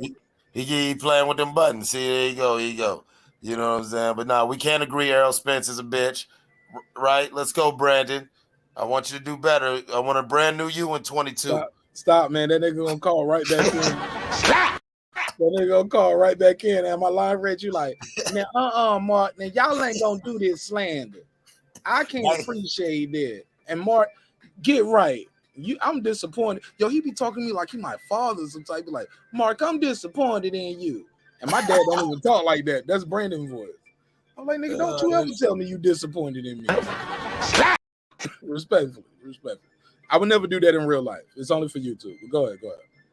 But yeah, it's funny as hell. But yeah, as far as with the thing with Kim and Kanye, shout out to Jake Paul. You know what I'm saying? Shout out to the Paul brothers. You know, we already did final thoughts on that. We done with that shit, man. Let's get this money. But yeah, as far as Naomi, we love you, baby. And listen, I want you to do better. And listen, you are young. you could actually take some time away, train, get better than they ever seen you physically, mentally, and everything, and come back and still kick ass. Serena and Venus kicking ass still. All right, so I don't want you to feel like you've got to just be out there when you need time to yourself. And that's what the craziest thing about it is. That's why I brought up Ricky Williams, the running back, the former running back in the NFL. Right. You got to be clear because they gonna be like, yo, they was talking about Ricky Williams. What they say about the good brother Ricky? Yo, shout out Ricky Williams. Yo, we ain't Shout out our Dubs. Not no YouTuber, man. We talking about the football player. Respect. Yeah, the former football player who had Ricky Williams and tell him Marqnash sent you. How about that? Go ahead. Nigga, Ricky Williams gonna be sounding mean as shit. That nigga always sounding mean as shit. Salute to Ricky Williams. That's one angry nigga, man. Happy birthday, nigga. He said that's one angry nigga, man. The fuck y'all need to be doing is this. Shut the fuck up. Raise your goddamn kids. Your mother. Did you hear what I said? You have a good day at school, baby girl. Your daddy fucking love you. Yo, I've been joking with Ricky for years. This is my nigga, but I've been joking with that shit for like since I met him on YouTube, yo. That I was like, yo, Ricky be up here on his channel. He be like, I keep trying to tell y'all. Like that's like one of his things he said a lot by. I don't even know, but you can tell it's by accident because he said, I keep trying to tell y'all. I was like, he sound like the father that keep telling the kids like to take out the trash, make up the bed, put your shoes like stop y'all jumping on that couch. Yeah, I'm trying to tell y'all, stop jumping on that couch. So it's rightfully so. He got this funny drop on his show that he got this drop, and it sounded like somebody knock a glass or turn the table over, and it'd be like, oh, did you hear what I said? And I was like, that shit fits Ricky perfectly, yo. That's the latest thing on YouTube. Boxing, yo. Shout out to Ricky Williams boxing. Yeah, Ricky was the shit, Texas. Ricky was the shit, Texas. Yeah, he went to Texas. He was a Longhorn. Ricky Williams. He was a Longhorn. Oh, okay. The football player. Okay, the football player. Okay, yeah. I got you. I'm with you. I'm keeping everybody on code. I got you. But yeah, and I brought him up to say that we have all these cases of people who actually won in life by taking that step back. Damn, he had the Creole name. He would have been the first black player in baseball, but he took that step back because they wanted him to act like he was white. He was drafted by the Philadelphia Athletics, and he by taking that step back, he became one of the greatest painters. You know what I'm saying, during that period of the 30s and 40s. You know what I'm saying, instead of being the first black Major League Baseball player. She's already made her greatness, but obviously she's not at peace with herself. Chasing them championships and chasing professional success is not fulfilling to her, and you can see that because she's unwell. Step away. Be well. We love you, Naomi. That's my final thoughts. All right, shout out to my brother, that guy Clips. Reggie Owens, take us home, man. Man, absolute, man. Clips hit off, man. Clips been on point like a motherfucker, like always, but been really killing these topics on this shit. But Clips is the reason why I did this topic. For he asked, you know how people email me topics sometimes. Some people just be emailing me other nigga shows all the time. Be like, yo, check out this nigga show. I'm like, all right, it's cool, nigga. I'm over here recording right now. Why you sitting there emailing me another nigga live? You should be over here, respectfully. But it's all love. But Clips hit me up with that Kanye. He was like, we talked about doing this Kanye episode with the Jake Paul and all of that shit, and the other things were going on in that relationship. I was like, yo, I'm gonna mix it in with this other topic because Jake Paul is offering $30 million, nigga. You right on point. You get what I'm saying? Then we was talking about what should be in the thumbnail, what should we do first in the title. So shout out to Clips because that we had a good conversation for us just chopping it up about these topics because, you know what I'm saying, he be hitting me up and we be chopping it up about this boxing game and like Shelton Moore too. Shelton Moore be hitting me up and be like, yo, so you saw the shit that happened today, right? Like that'll be his first line. Yeah, like, you know what I'm saying? He be like, so you saw the shit that's going on today, right? I be like, nah, what happened? You know me, I play country dumb. Even if I do know, I'm be like, what happened? So this motherfucker out here with this tweet, yo. Check your text. I already sent it to your phone. And I was like, shout out to Show More. Like, so man, yeah, I got probably one of the dopest audience out here because these motherfuckers stay on point, yo. And they keep me on my square. I ain't surrounded by no yes man. And I wouldn't like that shit. That shit kind of awkward, Reggie. And you know when you surrounded by a yes man, like, damn, man, that's a little weird, bro. You gotta fall. You gotta relax a little bit. You giving me Selena manager. What's the bitch that killed Selena? What's the manager name? Clips. I forget her name. Crazy fat bitch. Yeah, Maria Gomez. Crazy fat bitch. Yeah, that shit was crazy, man. Like, so sometimes you get those vibes, and then you get some people that'll tell you straight up, look, I'm an opportunist. Reggie, I got to tell you that story offline one day because I don't only want to even. Oh my God, bro. Hey, nah, man, these cats is getting out of control, bro. I gotta hear about it. Oh my God, this nigga wanted to be in the a boxing group with Yolanda Salvador. Yeah, niggas be giving me Yolanda Salvador vibes on me. Oh my God, yo. And this ain't no gossip shit because it's all 100. And I told the nigga, I was like, bro, I like you and I respect you, but we got to end this conversation because not only do I not want to be in that quote unquote boxing group, you keep going like this, we ain't even gonna be cool no more. You know what I'm saying? Cause I'm gonna go too far. And sure enough, we end up staying on that motherfucking phone. And I went too far, Reggie. I went full marqnash on this nigga.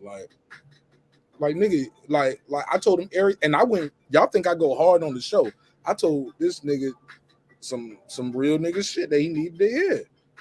And I pride myself on the fact that I didn't record it. But now I'm thinking back, I see why niggas record conversations with these YouTube niggas. Cause they'll get back in live, be like, yo, I used to fuck with that nigga show, but he wasn't no real nigga. I was trying to blah, blah, blah, blah. Like, nah, nigga.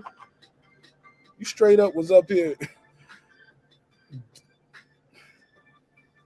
I can tell the story now without saying no names, but everybody who I don't told the story to gonna know. Cause I don't told this story before, cause I keep it a buck. But I don't want to embarrass the nigga because he be in the YouTube circle. But my only problem with these YouTube niggas, yo, these YouTube niggas that do this, Reggie, when they on your show, they go along with what you say and what you be talking about because they trying to ride the wave. Some of these niggas do that, and then when they on another nigga show, they'll say something else because they know that, like, okay, they'll say I'm a pro Crawford channel, but really. Yeah, the host. Yeah, I think Crawford gonna beat Spence if they fight. I don't know why they don't see no otherwise, but that's okay. I let people talk. Some shows you can't get this off, Reggie, and if not, they about to fuck with you. They gonna fuck, and these niggas are mentally, emotionally weak and can't take it. So they'll conform. They'll go along to get along because they can't take a panel of 8 other motherfuckers, even the host. Just everybody coming at them because you got an adverse opinion. You might not get back on the panel. They gonna fuck with you. They gonna pick on you and tease you. So they'll go along to get along, and then they start adding shit to it. Nigga like me though, I watch that show too. And he just happened to be one of them dudes I saw over that day. Then the fact that he was trying to do a quote unquote boxing group with me. And then he mentioned am I doing clips? I might be doing too much. Yeah, man. Let's do this behind the scenes, man. I think going to wrap this up. Short and simple though after this, man. But motherfuckers be weird as fuck out in this YouTube shit, yo. Out of control, Reggie. Motherfuckers be weird as fuck, yo. And they'll put their foot in their mouth and not knowing the nigga you talking to is cool with that other nigga. You know what I'm saying? That's how simple as that. Simple as that. You got to know your surroundings and know who you're talking to. But more importantly, nigga, stop trying to be in a boxing group. Create your own lane. Do your own thing. Just talk your talk. Build your audience. Everybody's fighting for the same kind of groups and the same, like, people who want to be on certain channels and networks because they like, I can get some of their audience because we all talk about, man, do a good thumbnail, have a good topic, put the hashtag up, put the title in the word, in the topic, put the title, what you're talking about in the description, like that keywords. Think of the keyword. Whatever you're saying, repeat the keyword, and then put the hashtag of it in the video. YouTube is going to push that shit to that audience. You ain't got to be in nobody's boxing group and try to create no cliques and crews, man. Just be dope. and be consistent. Everything else just gonna happen on his own. With that said, man, guess get the last word. Reggie, close it out because Clips already gave me his last words, right? Yeah, oh yes, sir, man. Man, it's a dope fucking show. Another great show, man. Hey, but I got this shit I'm gonna do where I want to talk about this motherfucker Ronald Reagan because I come across this shit and shit escaped my mind. That's about his daughter being a dope fiend while they pushing crack and shit into the communities and shit. And about why all this going on, how his daughter was a dope fiend in the midst of all this crack shit. Yeah, a lot of shit Yeah, his escaped. daughter was a dope fiend and his son was on that shit. That's why his son's gay and an open atheist now, because his son says, yeah, the whole time when Reagan was president, yeah, he was wild and doing it all, coked out, and him and his sister, they was doing the do all on America's dime. So, is that why they flipped the script in their second administration and was talking about just say no? Because they start to get, that shit start to come back at them. Yeah, basically by Reagan's second administration. Man, let him finish, Clips. Let him finish. No. Let's have a combo. Go for it. I just be getting frustrated sometimes because, like you said, you didn't say too much, and he jumped right in with basically. You get what I'm saying? Like you couldn't break it down, and I know you could break it down, but I do want to hear what you was gonna say, because I know Clips gonna do clips. Oh yeah, but no, and I might be here another 30 minutes when I let Clips do clips. So let you say what you gotta say. Yeah, but it was during when they start to clean that shit up is when the Contra shit began to fall apart. They found out about the arms deals being done over in Iran and all that shit. But when that shit started to kind of falter, and now you have this, powder keg inside of America where all the streets are filled with drugs that they brought in here, and along with his daughter getting caught. Because the thing that makes me do this is a dude, it's this channel that I watch because I watch a lot of LA hood kind of shows because they deal with a lot of the original cats from like the Blood and Crip shit who a lot of them just getting released from prison after doing 30 and 40 years. So it's one of the cats on a show called The Hood Postman. He was talking about when he went into to get his like 20 or 30-year sentence behind somebody he was close with while he chilling and they snitched on. His story is a good fucking story. But he was speaking when they brought up Reagan is about when they start cracking down because Reagan to kind of, fan the flames of what he was getting caught in with because there's a lot of congressional hearings going on with what they were doing when they got caught in the scandal when Reagan should have been brought up on treason charges along with Bush.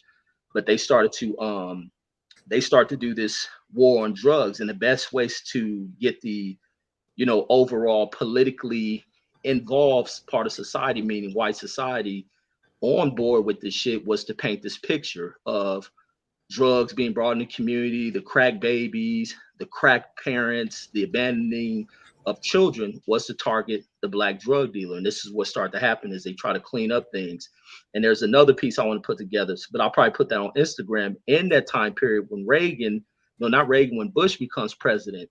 And then his first address on this war on drugs where he pulls the crack up out of his he pulls a crack from his desk and talking about this is a bundle of crack that was brought 300 yards from the White House across the street. Yeah, because the what's the name? Dana Carvey did a little skit on it when he was on SNL when he was on SNL. He did that skit. So it's all around that. But I'm gonna do the piece of just talking about his daughter who abandoned the Reagan name. She goes by like Patty Davis or some shit. When you gonna do that? Let's do a collabo, Reggie. Or am I putting you on the spot? No, let's do it live on it tomorrow. Let's study up on it, talk about it tomorrow. I want to do a day of studying. What's tomorrow? Tuesday? Wednesday. Then let's get it on Wednesday. All right, let's do it. Let's do it Wednesday. Where I know that, because Wednesday is my regular day. But we can do it tomorrow. But it'll be like Wednesday. Then it'll be late. No, let's do it Wednesday then. Give enough time to talk about it because I think that needs to be brought back to the air about Reagan with this coke. You want to do a simulcast? We can do it live. No, we ain't got to do a simulcast because that way it gives me time. Well, I'm gonna be off on Wednesday too, but it gives me time to kind of get everything in gear where I ain't got to worry about work and then trying to set up a live. So, but yeah, no, that'd be perfect. But I think it's good to bring that back to notice why he pushed crack into our communities. Why his daughter was one of the biggest dope fiends inside of America. The same thing will begin to ravage the Bush family as well. Jeb had kids that went through it. Man, I'm excited about this one, man. Hey, look, Reg, you got my number. Text me anything that you got so far, so I can use that to branch off. Like, send me what you got now, and I'll use that to do my own independent research and, of course, fact check and cross reference. All right. Sound fair? Oh yeah, let's get on these Reagans. Let's talk about it, man. I love that shit, man. That's what Reagan is supposed to be, man. Like when this shit was first came into inception, it was supposed to be a group of us, and all of us had our own thing, and but we only met once a week just to do breaking the beats. You know what I'm saying? Plus, it was a way for me to link up with some of my homies who was in the army, but also like we all met as interns at a studio. And just so happens, like me and my boy Fresh, he was like, shit, I couldn't decide. I only needed one slot, but both of y'all was so good. Both of y'all came in on time. Y'all was dressed to impress. Both of y'all were military veterans. Y'all both in school. Y'all both had demo. Like it was just, we couldn't, and we didn't know none of this until they was trying to decide who's going to be the manager. And they ended up picking Fresh to be the manager. That's when they invited us out to their mansion, the studio owner. Shout out to Tasha and Stone. Yeah. But yeah, that's dope, man. I love it. So I think it's always good for us to have a conversation. But go ahead, Clips. I'm sorry. Oh no, I was just saying that. Yeah, Reagan. That we could go. Like Reagan's very important, and a lot of people we forget about President Reagan and his impact on American culture as it is. You know, Reagan is the president of hip hop. Reagan, the Reagan era is the golden era. Reagan era birthed all three of the motherfuckers on this panel, and most of the people within this chat.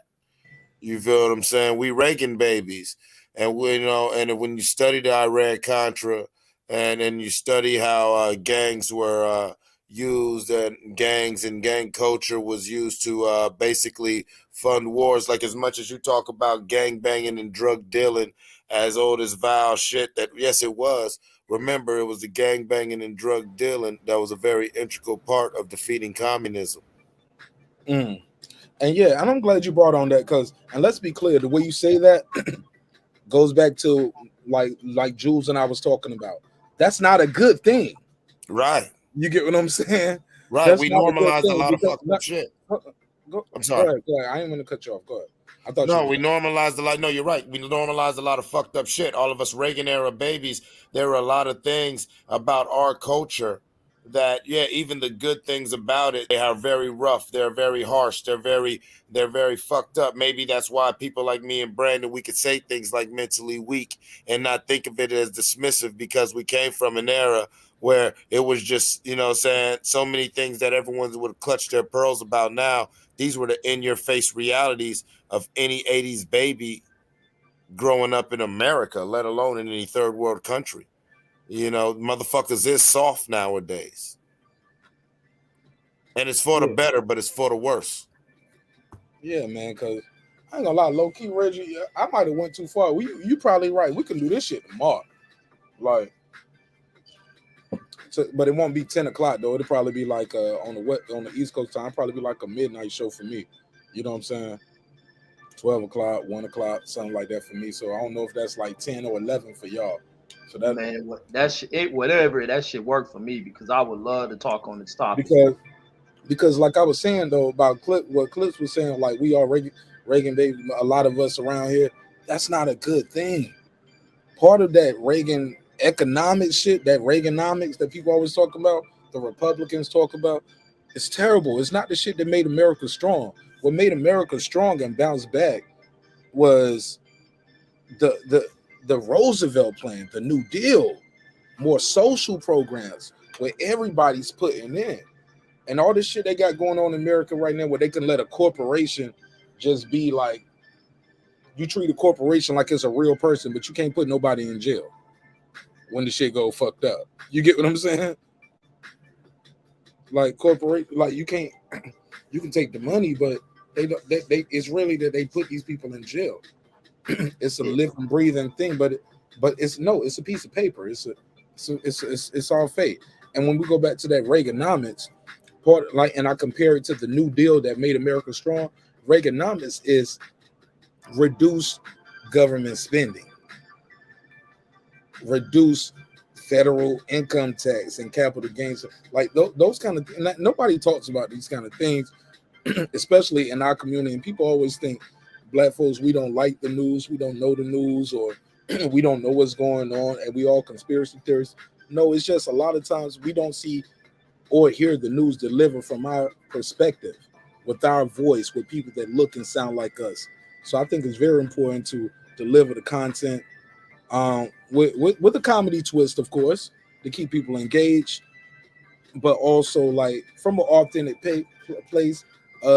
Give your personal experience. That's why I love the fact that we got somebody from the South, the Midwest. We got West Coast cats up here. I wish we had a regular up here from New York. You get what I'm saying? I need somebody from like up north, like in the New York tri-state area, to be a regular. You get what I'm saying? Because then we'll be coast to coast with it, so we can really give these hip hop conversations a good run. Some of these conversations that we talk about, generational wealth gap, miscommunication. Sometimes we talk about jokes growing up when we having little fun nights and game nights. We'll realize, oh, y'all call we call it kill the man where I'm from. Y'all call it smear the queer. Like when we just play little games in football, we all talk about like, hey, we all heard this same rumor that oh boy had a Richard Gere had a gerbil in his ass. Y'all remember hearing that? Lil' Kim had a porn tape, man, back in the 90s, and they just kind of found it in the squad. Like all these things that we thought was rumors, as we connect through this internet space, we realized like, wow, a lot of us were hearing the same stories.